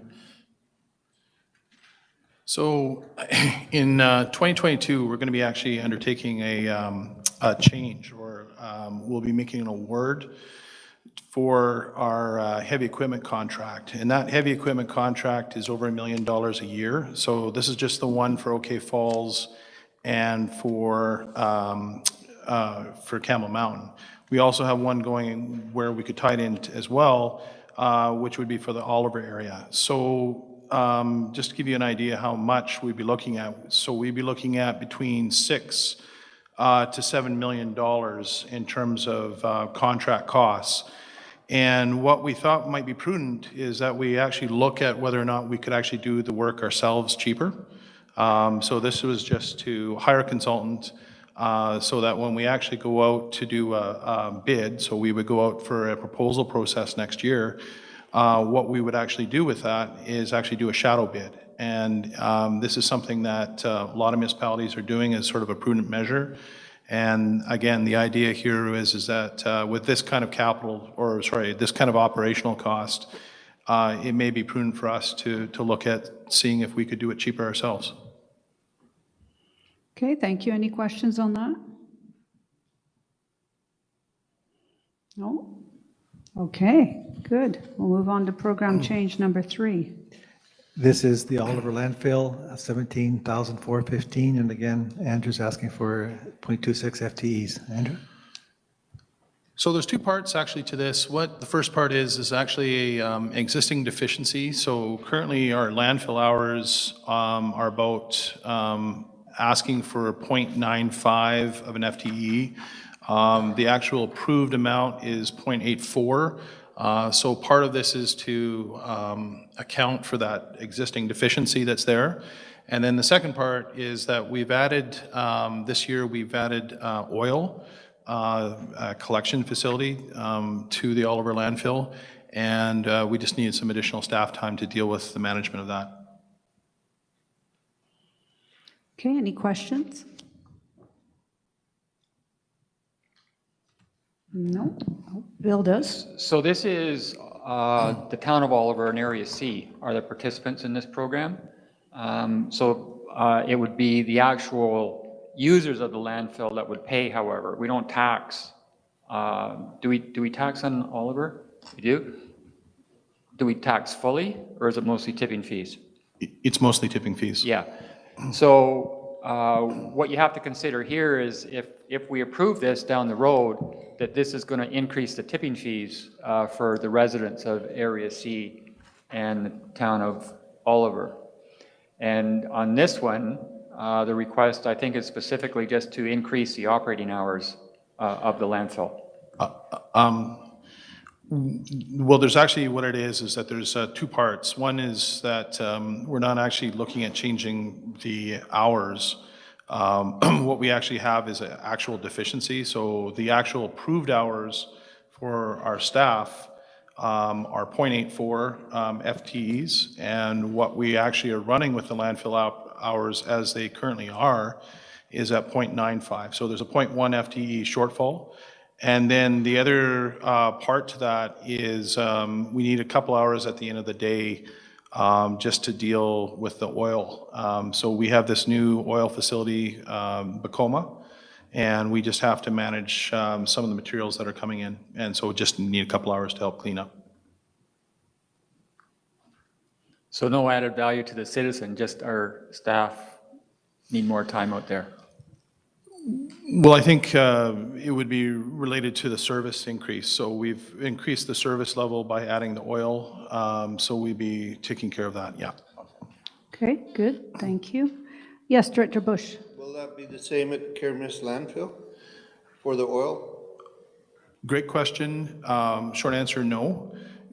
Simply because we have 2 staff members there, so we're actually able to do some of the cleanup. The issue is that the materials come in and we have no ability, because Oliver only has 1 landfill staff attendant, and so we have really no ability to go out and do the cleanup that's required every day at Oliver, whereas in Kermis we do.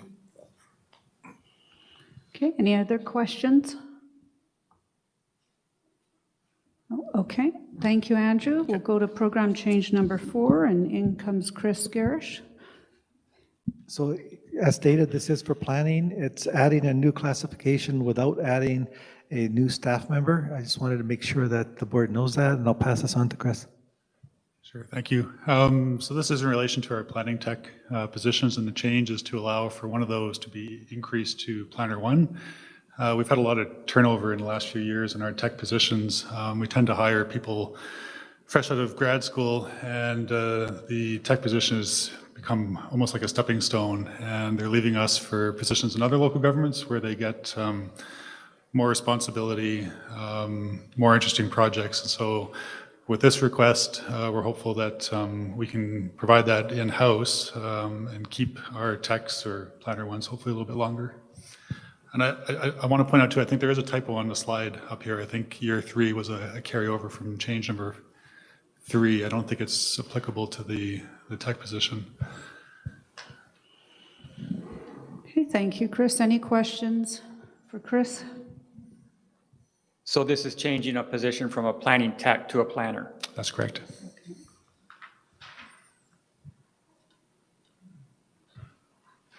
Everybody's good?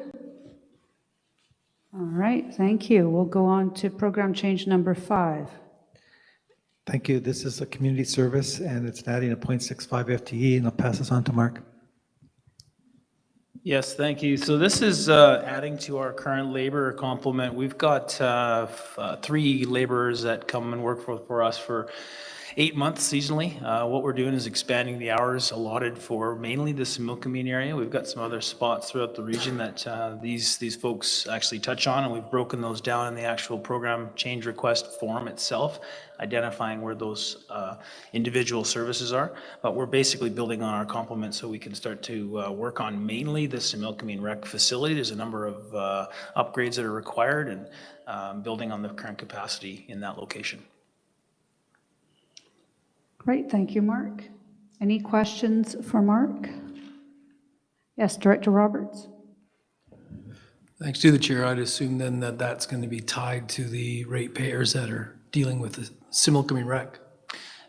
That particular service is the primary target for that ratepayer group in the budget. Yeah, so on the specific program change request, I've articulated each of them and broken down the percentage that we think it will be allotted at the current rate.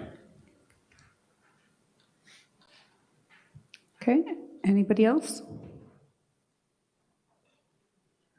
Okay, thank you, Mark. We'll go to program change number 6.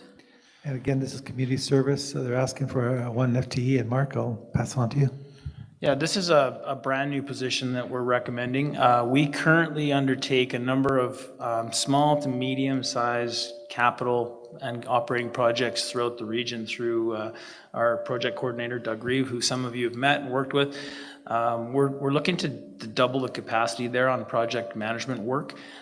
We, in the capital request form, which is coming up in the list here shortly in the budget process, you'll note there's quite a large number of projects that are coming forward. We've seen in the past years those projects are actually coming quite quickly in, and we require some additional capacity to be able to undertake the work. So that work is anything from developing the project scope itself, research, project costing. Some cases we're dealing with 10-year agreements and stakeholder agreements. So it's quite a broad scope of work for that project coordinator position, right to boots on the ground when we're in the process of building. So in the past year or two, we've had a number of parks projects, satellite fire hall projects, those types of an initiative.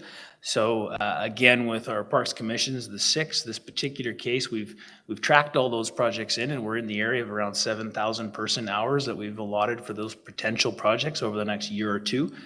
So we're proposing that we put a project coordinator position in to be able to oversee a number of those, of which we've articulated some of those on the change request to get a sense of where they'll be spending their time.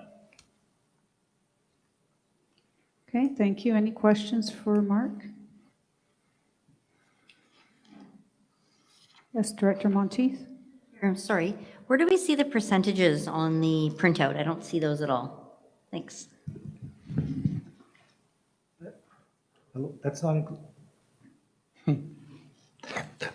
included in this package, but it will be when if the board accepts this, or if you're interested beforehand, I can show you those. Okay, so we'll see those come forward at Yes. next budget meeting. Okay. Any other questions? Okay. Yeah, Director Barkwell. $1,000, the total cost, including employee benefits and payroll taxes and such? That's correct. Thank you. Okay, anybody else? Okay, thank you, Mark. We'll go on to program change number 7. Yeah, thank you. Against Community Services, 0.4 FT request, and Mark, back to you. This is another position that within the Similkameen community, that ratepayer group that we just talked about. So at the community center within Karamias, we currently have an individual that works 0.2 or 2 days a week, 1 day a week, sorry. So we're proposing to double that capacity so we can build on some existing recreation programs. And I should note too, this is another one that's come through with an endorsement from the Recreation Commission that's in that community as well. Okay, thank you. Any questions? No, looking good. All right, thank you very much, Mark. So that is, oh no, we have program change number 8. Thank you. Lisa's switching in. So this is mosquito control, and it's asking for an increase in FTEs, and I'll pass this on to Lisa. All right. There we go. All right. Thank you, Madam Chair. I have a very brief presentation that I'd like to give with a little bit of background and some of the info to support my proposal. Danny, you could get that up for me?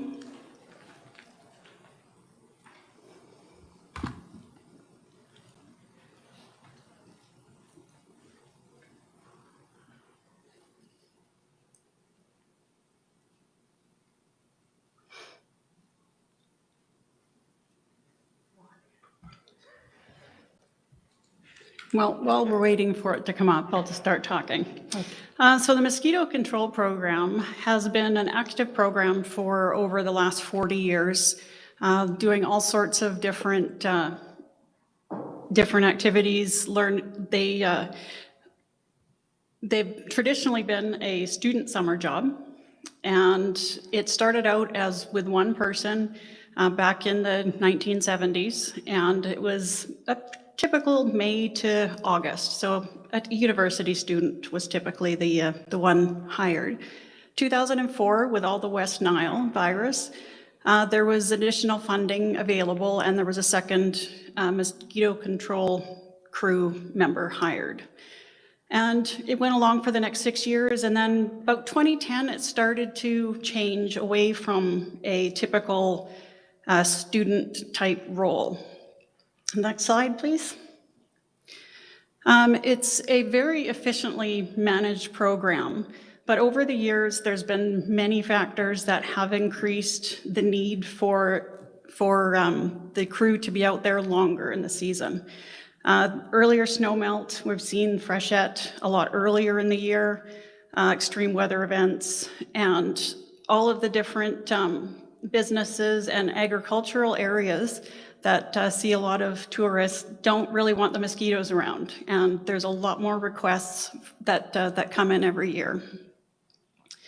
Next slide. Oh, there we go. Oh, yeah, we need two slides, please. Is it? It's frozen? Oh, okay. Yeah, I've got a nice little table that will come up on the third slide. Or not, that's okay. I can read out numbers. So since 2010, the season has been growing and growing. It typically was a 3.5 months for the students when they worked for us, but now it was 26 weeks this year. And they started mid-March and ended the beginning of September, and we actually could have used them longer. So, but there wasn't the money available to continue keeping them. We did have a little bit of extra in our contingency, which allowed us to go those extra weeks. But what they've got in the last few years, there's the base hours of 793 hours and 731. This is a 0.35 FTE and a 0.38 FTE. And just to show you what the extra hours over the last couple of years that they've been putting in just in the mosquito control program, 5 weeks, 3.5 weeks, 7, 5. there's quite a bit of extra hours. Next slide, please. They also do other things. Their job title is pest control laborer. So they travel all throughout the RDOS, and they have assisted in many things. They've delivered various water notices for us. They've helped during the EOC events by monitoring, taking pictures, and even taking things out, delivering sandbags and stuff for the EOC program. They also can help with various maintenance. This year, one of our members actually helped do a lot of maintenance down at the wastewater treatment plant.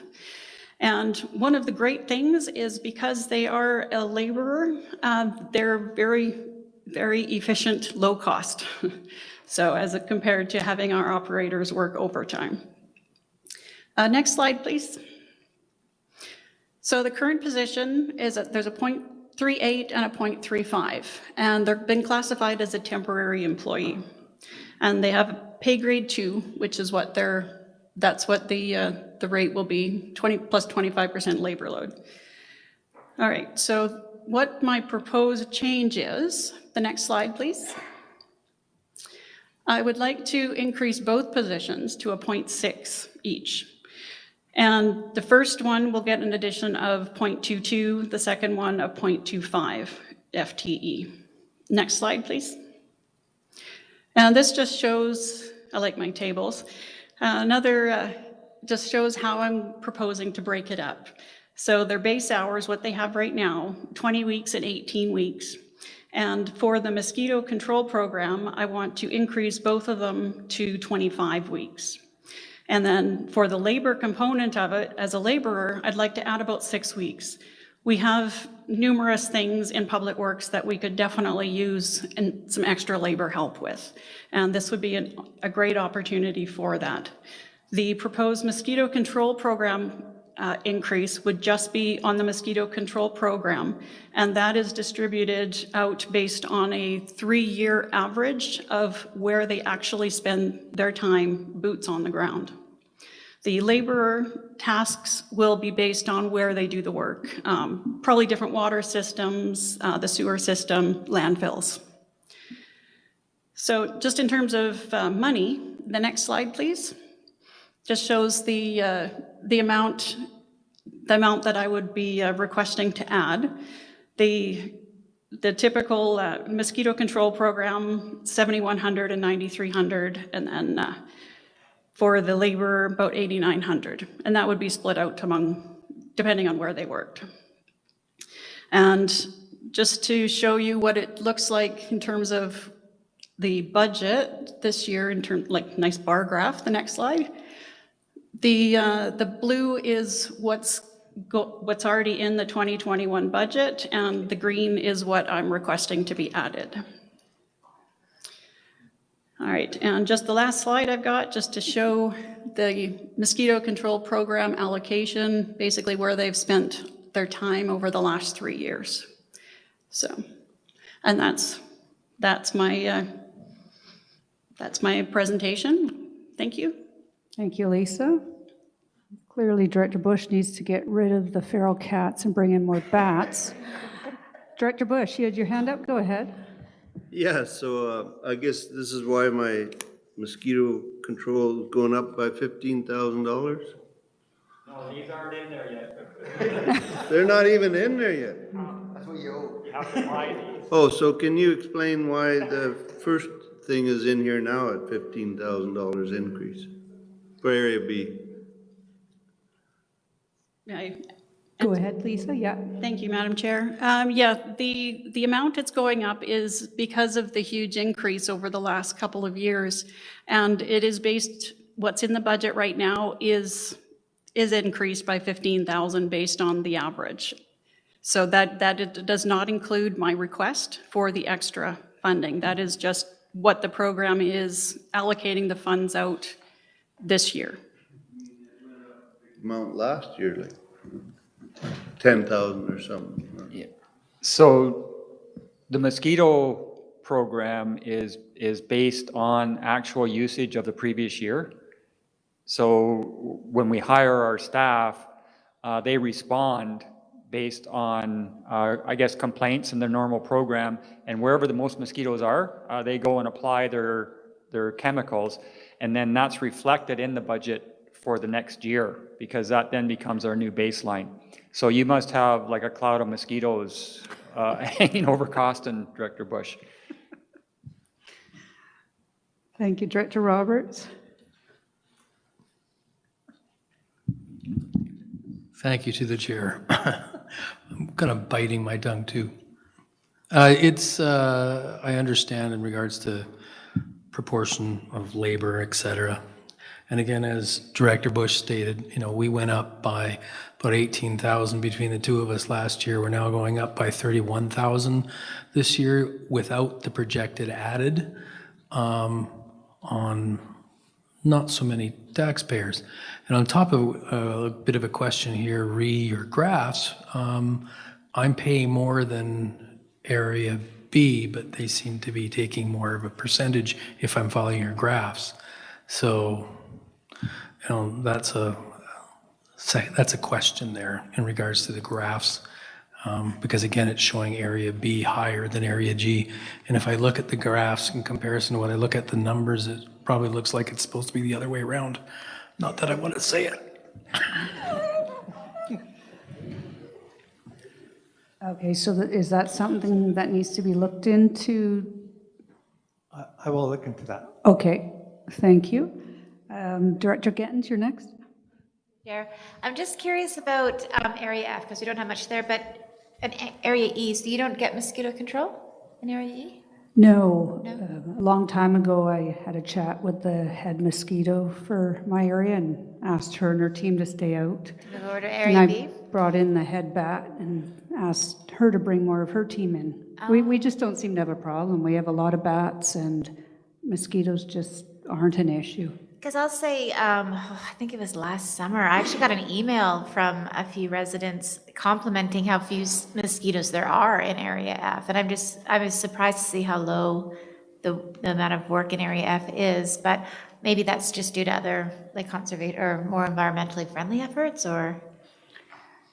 Yeah, and the amount of, I guess, areas of water with different ponds and stagnant water, we don't have a lot. In Area E, there was one year we paid a one-time fee, I believe, Lisa, to have a treatment done after a bad flood year, I think. And so we did pay in for one-time use. Okay, great, thanks.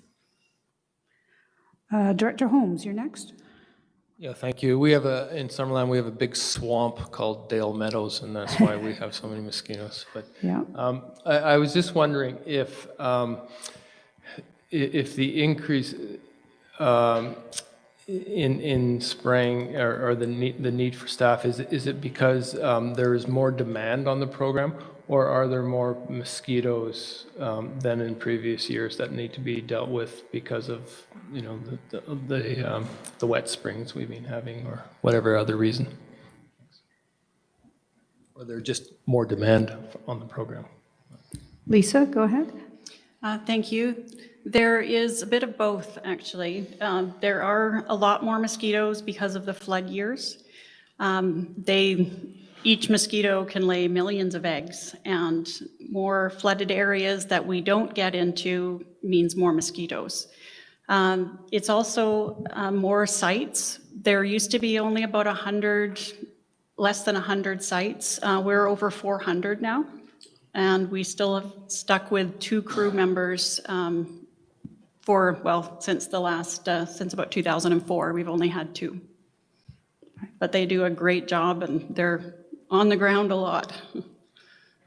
Just to follow up. Go ahead, yeah.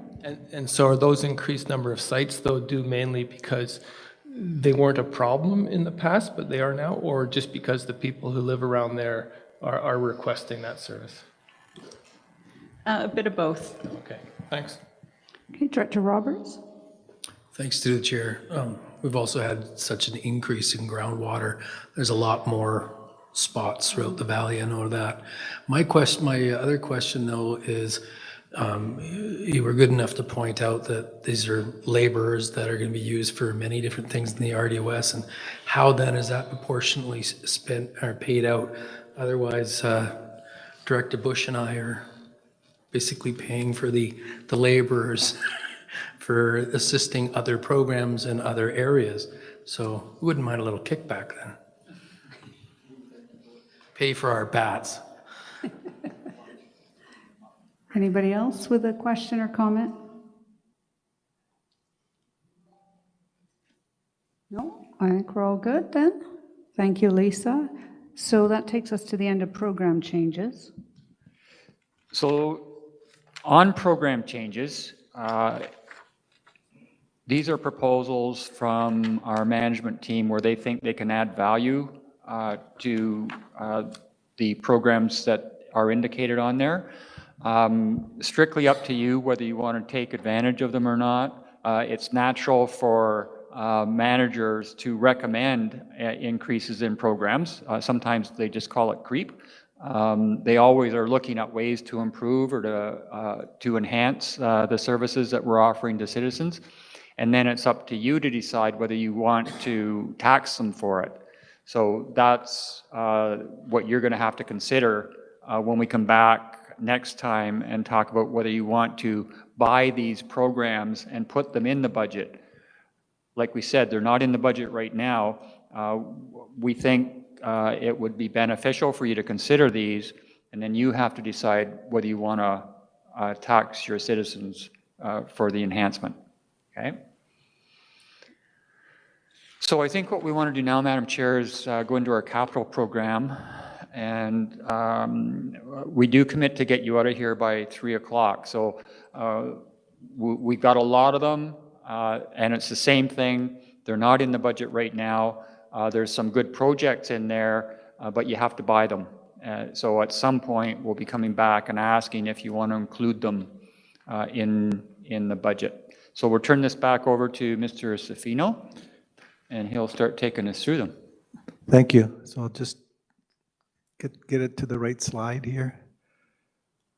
Oh, and I should say, the program change worksheets, they are in the budget that was put onto the cloud that you can download, and they are in section 6. So there's a summary of all the program changes, and there's a worksheet on each of those projects, which has a better description in it.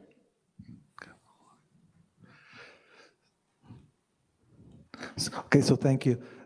One of the few things that is new to this budget process is a project reserve tracker, and it's section, I believe section 4, yes, section 4 of your budget. And in section 3, you each got your own budget, so it has your tax requisition, the actual operational budget, and a copy of the project reserve tracker. So that's in there. So what that means is you can either look at section 4 and look at all of the projects, or look at your own section 3 and look at the ones that you're going to be paying on your own. So right now I've got a summary for each area. It's for the project reserve tracker is 46 pages, and there could be anywhere from one request in the tracker all the way to some of them have 12. So it's something that is not, you're not going to do it in an hour, you're not going to do it in a half an hour, it's something that's going to take some time. However, it's worthwhile looking at it before your next meeting, but I do want to show you what's in there at the summary level. But before that, I'd like just to point out, again, the fire department has been excluded in using this. They can opt in, and that way it's uniform throughout, but it's their call. And the only way that there's a fire department project in the tracker is if it's initiated through the facilities department. And that's something that would have been talked to with the fire chiefs, and there's, I believe, 2 projects in there right now. However, I did talk to them at their fire meeting. I was invited to be at their fire chiefs meeting. I offered this up to them, and it's up to them. They know what's available, and you may want to talk to them, or they may want to talk to you about it once you see what it can do. So with that, I want to state what the project tracker does. So all carry forwards and capital requests are in the section 4 of the tracker. If it's a carry forward, what it is, there's a reason why the project wasn't done or finished, and in most cases there's a lot this year, and more than I've ever seen, mostly because We've never been in a pandemic before. So the pandemic is a good excuse as any. There's other reasons, but I just want to bring that up. It shows the carry forward. It shows the new, if it's new, how it's funded. And it also shows if there's money in the reserve. So as soon as there's an ask in the tracker for something funded through reserves, it automatically reduces the reserve immediately. So it's to the left of the amount that's being asked. You'll see it's bolded. And once the board accepts the budget, what I will do is I will go in there and add all of the reserves that the board has authorized in 2021 and deduct all of the reserves that they've authorized in 2021. And now you have a true picture. So as of the moment, I use the audited statements for the reserves for 2019. I looked at 2020. I updated the 2020 asks because the board's already authorized that. And so what you're getting for the reserve, what's in your budget right now, is as close as a projection as I can get. So whenever there was a carry forward, I went back and added it to the reserves because it's already been deducted by your authorization, and then the carry forward deducted it. And if you look at section 4, you'll see it. It's once you get to know it, it's actually a quite easy report to look at. And one of the things that's happened is this project tracker is going to be made available to staff. So when they want to do, is this affordable or not, a to-do list, they can actually see if it's affordable at that moment, not guessing or hoping that it's affordable. So with that, I just want to, Danny? Oh, here it goes. So when I say page 2, what I've linked is the tracker, reserve tracker that is introduced in section 4. It has a page number of, for the Karameas Fire Department, for instance, and they're the only ones that opted in on this. Page 2 of the budget, eventually if the board authorizes this, that $5,000 will be added to page 2 of the budget. And if you look at the tracker, it will show you how that $5,000 is financed. So in most cases, probably 90% of the cases, everything in your project tracker, reserve tracker, is financed other than taxes. Now, there are some in community services that are, and that's something you're going to have to take a look at, but that's a wish list also. So as you can see, there's probably, like I said, there's a total of 46 different departments that are included in the asks for capital projects. And on this specific one here, they range from a low of 17.4 to a high of $200,000.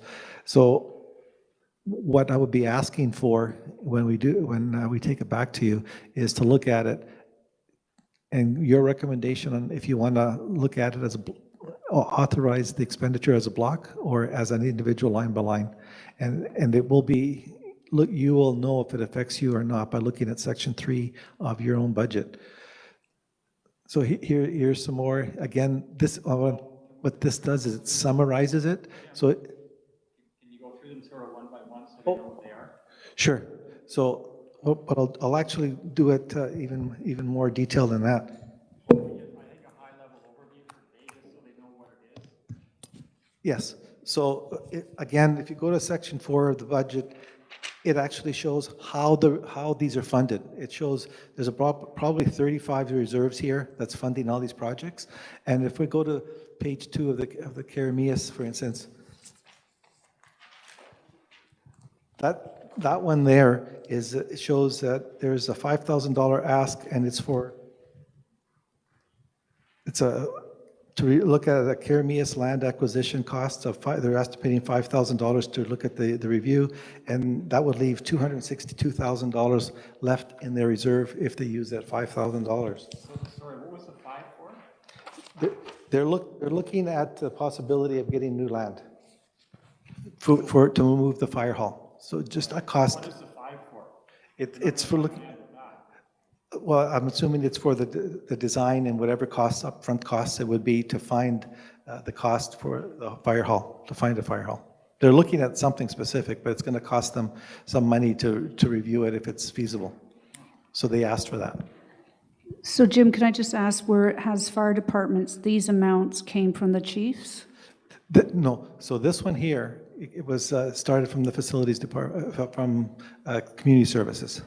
So they're asking for some upfront money. They are? Mark, can you explain on this one?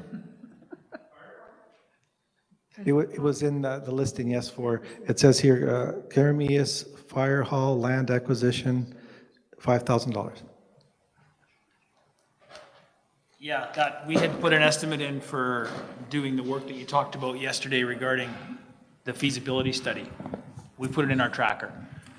So the feasibility study for the new fire hall location.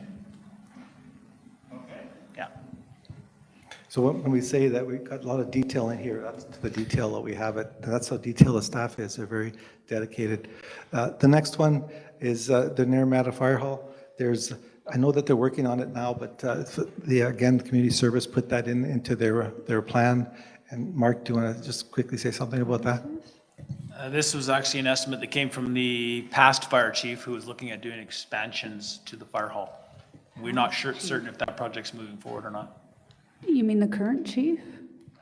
Oh, sorry, I thought we were in OK Falls. Yeah, so that's for the remaining capital work that's coming forward on the Naramata satellite fire hall. Okay, so the satellite hall is being funded out of donations. But correct? We're tracking it through as a capital expense. So the revenue will go in, but it'll. And you're correct. If you look on the page 6 of the. Yeah, just tell me. It's donated. Yes, it's donated. Because, yeah, we've kept a separate account of donations. It's because it was confusing under the budget as a capital expense, but it's being funded out of donations, not taxation. And it's not taxation. Okay, great, thank you. It says either donation or borrowing if needed. Great. Page 7, OK Falls Fire Department, $200,000 OK Falls, and it's contingent on fire chief's approval, and that would be funded through reserves. And if this happens, the budget remaining for the building reserve will be still left $18,251, and it's contingent on the fire chief. What is that for? Building expansion. Building expansion, yes. Yeah. Page 13, Area A, Community Parks, $28,000. There's 2 projects there. One is the Suyas Lake Pedestrian Corridor, and the other one is the Suyas Lake Landscaping.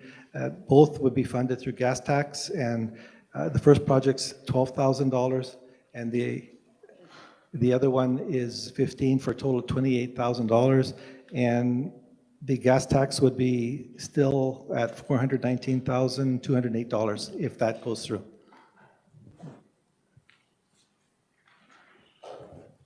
So page 14, Area B, Community Parks, that's actually a total of 6 different projects. And they are for parks and river access, K2 infield, Kobo, so sorry, North Edge landscaping, outhouse removal, playground surfacing, and Kobu Park irrigation. They're all new projects, and they would be, if this goes through, they're all projected to go through into 2021, except for the parks and river access, which is projected for 2022. Page 15, the Area Parks Commission, that's a total of 11 projects, totaling the $31,000. And of the 11, 7 would be for 2021. And for 2021, it would be the Mariposa Park development plan, pitch and backstop removal, the bike repair station, safety park, tree planting, annual park furniture and amenity upgrade, and signage removal. So that's the $31,000.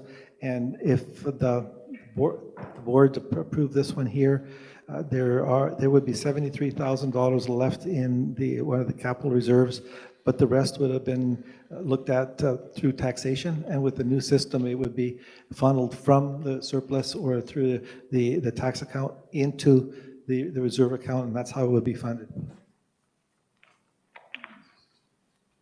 We might have to have a chat about what So what I used for a basis was if it's lasts more than 1 year, and that could easily change it. The board can change that, what the capital is, yes. So that's fine.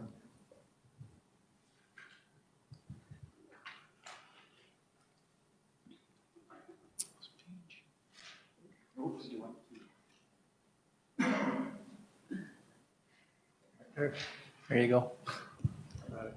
Okay, so page 18, cemetery. So that's $4,000 for 2021, and that's for a cemetery shed doors, and that would be funded from reserves, and it would be $16,286 left in reserves after that ask has been paid for. Page 31, that's a total of 4 projects totaling $480,000. The biggest single ask is for the closure plan for the Carameus transfer station, and that's being funded from gas tax and also a recoverable. The other project is capital works as required, so there's miscellaneous work that has to be done, and it's non-specific. Again, it's funded through capital reserves, and that would leave $163,000 left in reserves after the ask.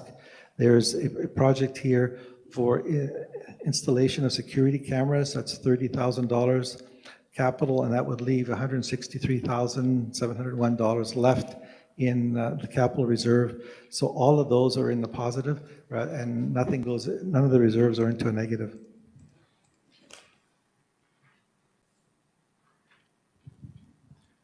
Page 36, that's a big one, $932,000. There is 11 projects asked for the recreation for Kaliden, and they range from, and this is a wish list, they range from $800,000 for the Kaliden Hotel. There's $60,000 here for the Pioneer Park waterfront. So I'll go back on the Kaliden Hotel. That would be contingent on receiving a grant. That's not affordable. Jim? Yes? So are we on, which one are you on? Are you on area F? We're on page 36, so that would be Recreation Commission Kaliden, and we're talking about the hotel. So that 800,000, just repeat, that would be contingent on receiving a grant, because that would be non-affordable. And anything that is grant dependent is contingent on receiving something in writing about that we received. The remainder project, I stated there's 11 projects there, but 5 of those are for the future years. So when we talk about the tracker, this specific one truly lists the full 5 years of requests. That commission was very good at, they know what they wanted. I attended the meeting, and Mark did a great job filling in the blanks here. Page 37 would be Parks and Recreation near Armada. I did not attend that meeting because it was my first day and I missed it. This one here has 11 projects. They have a combination of Manitou Park. That's a carry forward project, and that's Manitou Park. That's $20-something thousand. There's also a Manitou Park development pathway, lighting, landscaping, 137, and that's a carry forward from last year. But at the end of the day, there's still $41,000 in the gas tax funds, because that's what's funding it. There is a project for the Wharf Park development, and that's an $80,000 ask. But the report's telling me that there's not enough money in reserves to fund that project.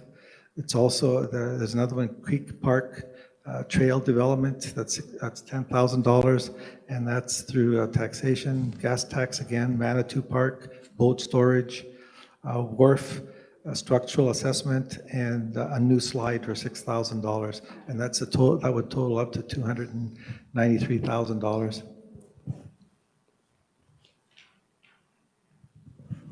Recreation Commission, OK Falls. This one here is actually, it's got 2 pages.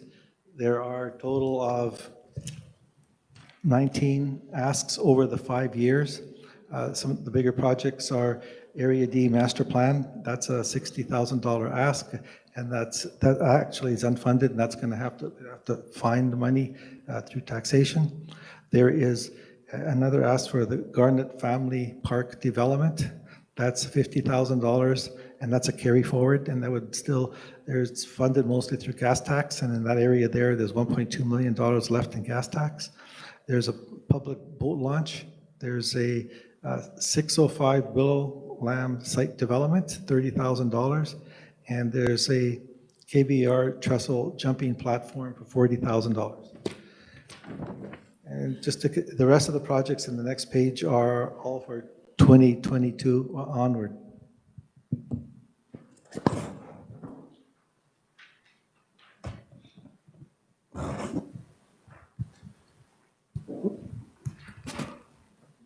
No, yeah, sure.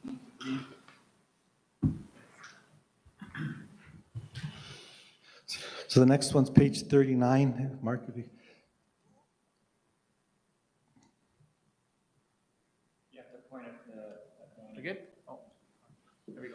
So this one's the Tulameen Recreation Commission, total $40,500. There is 7 projects over the next 5 years. The biggest single one is the Colmont Park Development Plan, $10,000.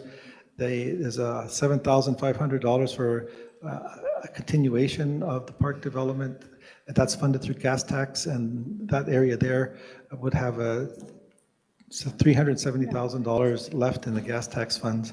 Another project for a Tulameen washroom, the exterior upgrade, and also a rink board replacement for $5,000.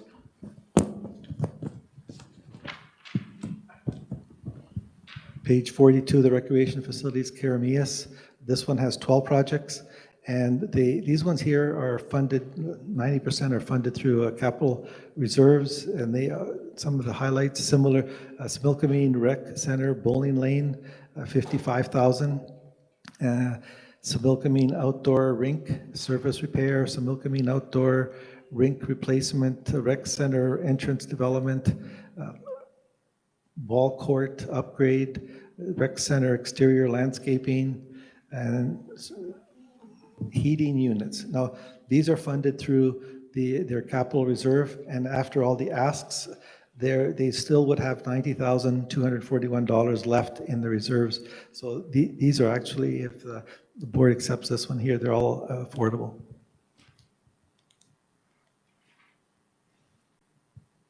Karamias Area B and G pool, the ask in this one here is $470,000. This is grant contingent. It's $320,000 would be from the grant, $150,000 would be from the reserve. If this goes through and the grant is accepted or approved, there still would be $20,401 left in the pool reserve after the $150,000 is committed, spent. Makes sense. Page 45, Naramata Transit, small ask just to use for the undertaking the community engagement transit service change plan. Now, one of the things, it's not just a capital tracker, I call it a project tracker. So this is to allow the board to see the different projects over the 5 years rather than see a number. So currently, if you look at your 5-year plan, it's great that it's a 5-year plan and it looks really good. But what is it? When it says capital, you're seeing, or you're seeing projects, you're just seeing a number. This gives you more detail. So, and it's not something, this never makes the budget until it's approved by the board. Page 46, Transit Area D, there's no asks in this one here. For 2021, there is an ask for 2022, and again, that's one of the benefits of having this plan. You see, just because there's nothing happening now doesn't mean there's nothing happening in the future. Mark? Page 55, OK Falls Sewage Disposal. The budget here is quite high, as you see. The major ask is OK Falls Wastewater Treatment Plant Solid Processing, $1.769 million. It is a carry forward. There's gas tax grant on this. So, and also it's funded through capital, and once the capital portion is absorbed, it's still $1.2 million left in this budget or in reserve. There's also a $70,000 ask for replacement of generator and associated electrical work. And that budget there, when that's done, the reserves left is $5,100. So that puts it down to really an unacceptable level.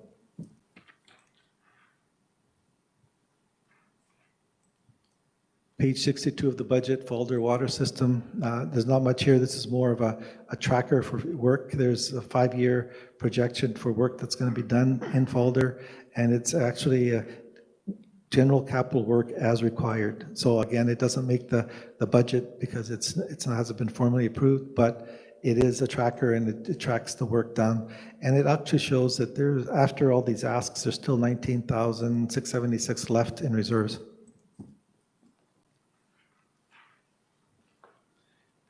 Luce Bay water system. This one here is a $20,000 ask, and it's for the Luce Bay operations. It's for COVID-19 support, and it's a new ask, and this one's being funded, would be for grant funds. This will be one of the areas that we would look at for the COVID $769,000 that the government would be giving us. Just one extra comment on that. That's actually the last of the funds that we were allocated through the Ministry of Agriculture, so we're carrying that forward.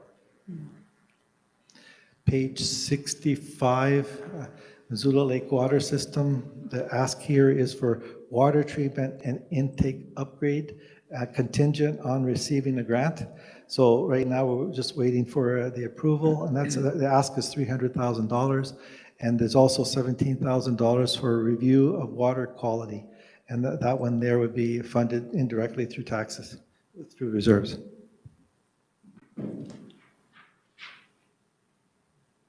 Naramata Water System, $196,000. There is 6 projects that are projected to be happening in 2021. One of them is the water upgrades for the system, and that is being funded through reserves. And that's one of the services that has, they got 6 reserves on there, so and they're funded from various, one of the 6s. Dam safety review, a lot of the dams, it's a government requirement, that's $52,000, and that capital reserve, it would leave $227,000. There's a SCADA master plan for $50,000, and that's a carry forward. That would still leave $227,000 in the budget. And there's a SCADA master plan phase 2. So there's 2 phases in here that they're looking at doing next year.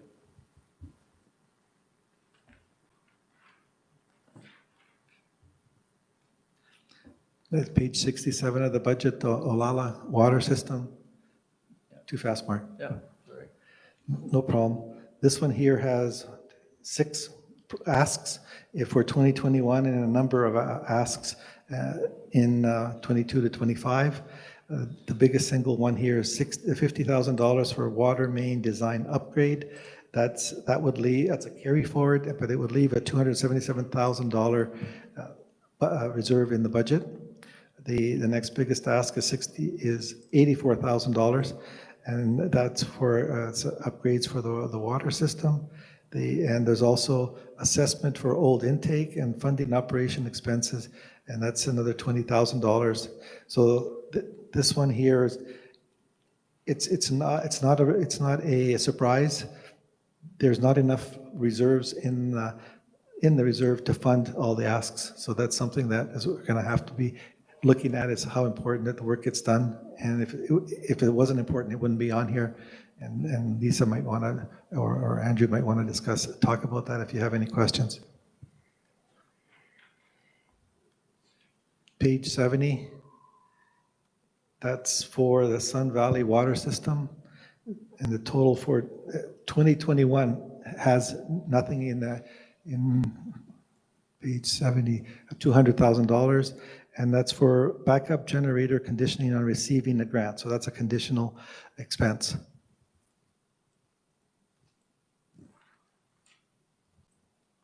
Page 71, West Bench water system. $10,000 for SCADA system upgrade, and once that 10,000 is committed, it would still have $924,000 left in reserves.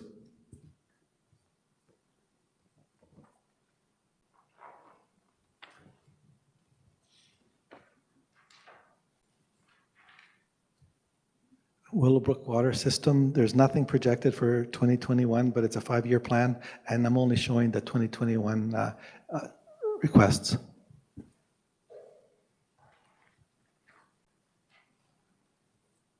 OK Falls Recycling, there's $10,000 asking for funding expenses using operational. So what they're asking for is a $10,000, and once that's done, there's still $61,000 left in the operational reserve.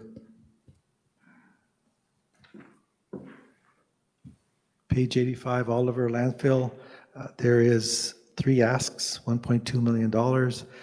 Compost facility is the biggest single ask, and that's contingent on grants. So just that can't be done unless we physically get a letter saying we got the grant.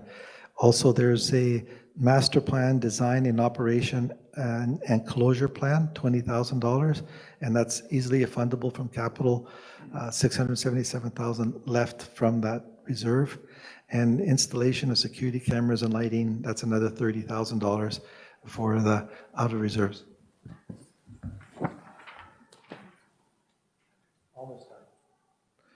Page 86, Campbell Mountain Landfill, $2.7 million.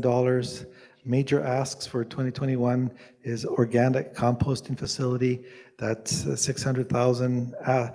Access, upgrade, and scale, $1.3 million. Landscape implementation plan, $400,000. This is an area where we have very healthy reserves, and in every case, the reserves range depending on what it is, from a low of operational reserve of just $93,000 to capital reserve as high as $5.7 million. So the money's there.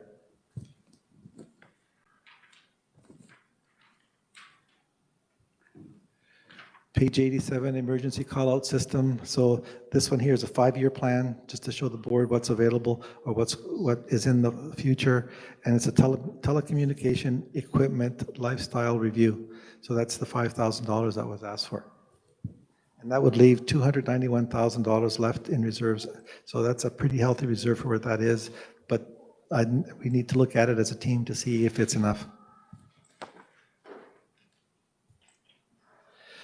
Page 88, which is emergency planning, $605,000. Big single ask is $600,000 for wildfire preparedness program initiatives, and that's a grant contingent project.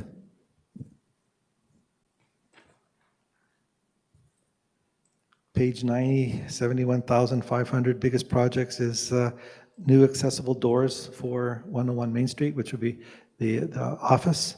There's a $30,000 ask for the facilities master plan.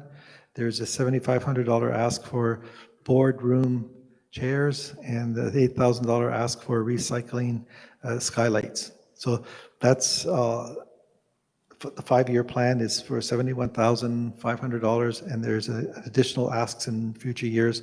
But again, that's contingent on either grants or boards. RGS sub-regional, $75,000, consultant expenses, in-house needs. That's a carry forward from last year. The money is there. It's just a matter of completing it in 2021.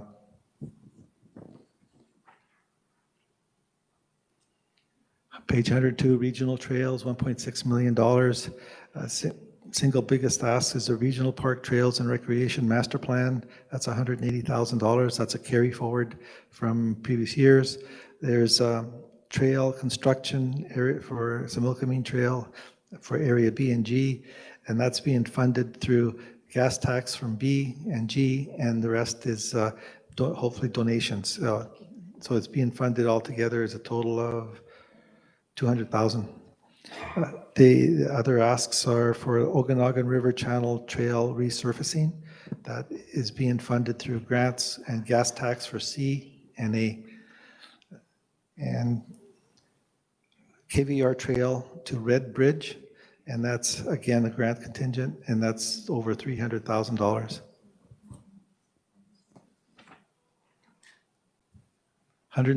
Page 103, regional transit. Again, this is expenses for Route 70, Penticton, Kelowna, and that's, again, it's a 5-year plan, and that's the first expenditures for the 5-year plan. Page 104, solid waste management, $120,000, and that's for solid waste management plan. It's coming out of the operational reserve, and that after the $120,000 ask, there's still $60,821 left in reserves.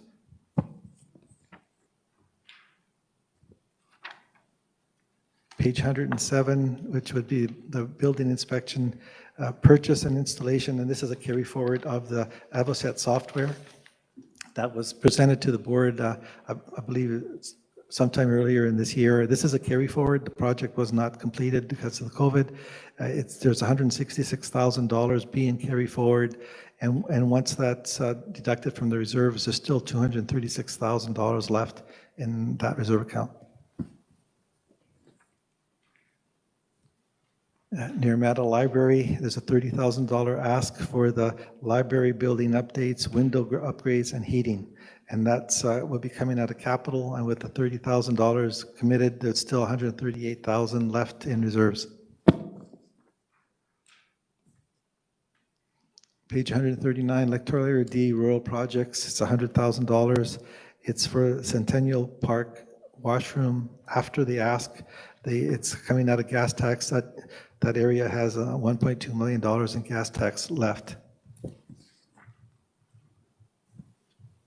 Page 140, which is electoral area E, rural projects, $79,500. It's 4 projects ranging from the funded from the Community Works Program for LWMP, $60,000, Regional District Corporate Volunteer Program. There's a Similkameen Campground Feasibility Study, that's $10,000, and the Community Wayfinding Program for $7,500. So that's a total of $79,500. And again, that's it's a 5-year project, and it lists the other 4 years of what's planned. Electoral Area G, rural projects, 5-year plan, except this one here so far just has the one, and it's a park service, and it's a taxation if it's approved. Page 140. Jim, could I just ask clarification? Page 140, it says Area E. So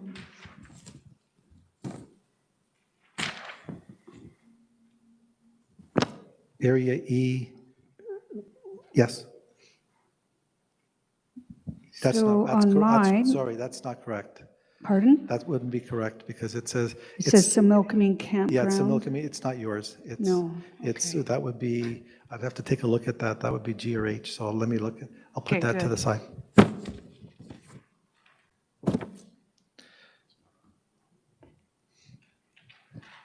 Electoral area G, and that's park service upgrades. I think I did this one. And it's only $4,000, and it's through funneled through taxes through reserves.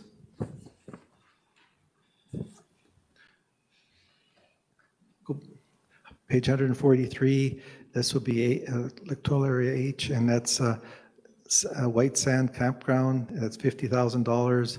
And it's Chain Lake Dam Safety Review, $150,000. That would leave $292,000 in reserves after that's done. The other services are funded through gas tax, and at the end of the project, it's $370,000 left in gas tax funds after these funds are expended.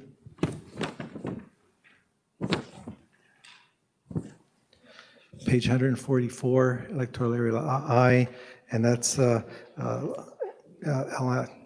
LNID, sorry, I'm getting dry. Acquisition land assessment, and that's a total of $20,000, and that's been funded through the Community Works Program. There's also a Cleveland Sewer Project. There's an estimated $46,000 of work, and it's a carry forward. And the referendum cost for Apex is budgeted at $7,000, and if operational reserves are used for that, it would still leave $33,000 for that reserve.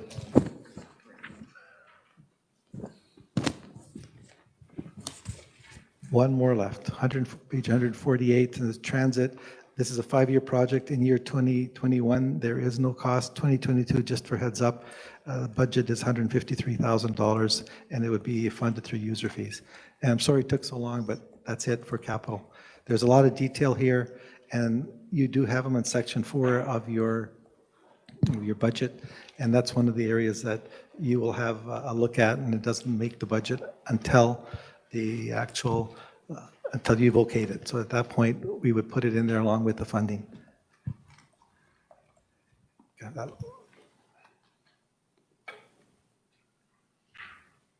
So on the reserve tracker, that's something that can be adjusted or changed as time goes to meet your needs.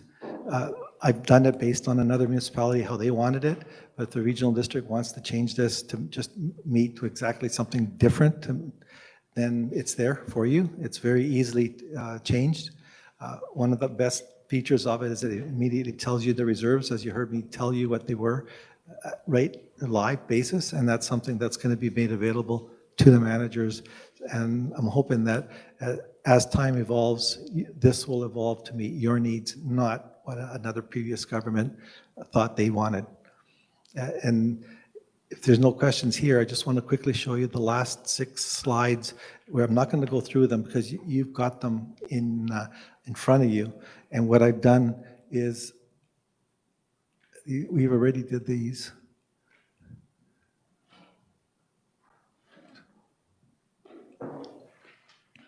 So you each have your own list of your tax requisitions, and all of the capital requests that I just stated. If it's in your area, you have a copy of it. You also have the copy of your operational budget. And if you look, it doesn't show it on here, but on your, it might in a few seconds. All right, 0% tax increase. Well, that's got to be a mistake, sorry. Danny? So what on your individual tax requisitions, if you look on the far left, it's got the page number, so you can easily identify where that number came from, and it's got the department number. So with that, I don't know if you received that last year, but I've just found it that much easier for the new guy to find things. I could very easily tell if I was in the right track and make sure that all the dollars were tagged to the right places. The last 6 pages, I can't bring it up here. The last 6 pages of your slide show what concerns I found in your budgets. So if there's a line item, and let's say for the Olala water system line 3, it says that there's a difference between this year's budget and next year's budget of 30,000. I gave you a reason of why. And a lot of times the reason is the surplus was off, or because of COVID something happened. But there is a small recommendation, explanation. There's 67 explanations, I believe, of the 157 budgets. So I'm available if you have any questions based on that. Please call. Let's have meetings on this between now and Friday, or anytime you want. I'll make myself available anytime, and at nighttime too, so that I can answer your questions. That's great, Jim. I've got no plans tonight, so. Okay, that's a lot of information for today. Any final questions, Director Bush? None of these then are reflected in our budget yet?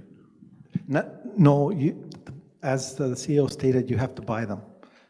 And if you look on your section 4, you will see that it tells you how they're funded. And anything that's funded by grant should be conditional on the grant being accepted. So you can say, yes, conditional on, because grants have usually, you have to pay a portion out of your own funds, and it tells you that. It says grant funded, and then it says capital funded.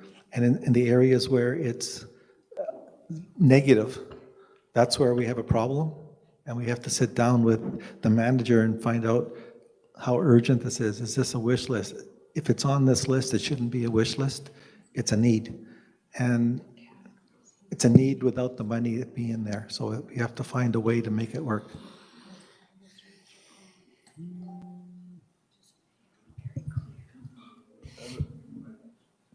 Okay, any other questions? Everybody's had enough for Friday afternoon? Okay, well, if there's nothing further, we are going to adjourn, and of course, we're back at it Thursday, next week, the 19th, for regular board meeting, and then Friday, we would be back here at 9 o'clock for more budget deliberations. So enjoy the weekend, and as Jim suggested, if you have questions, you want to book in with him, please do. Thanks, everybody.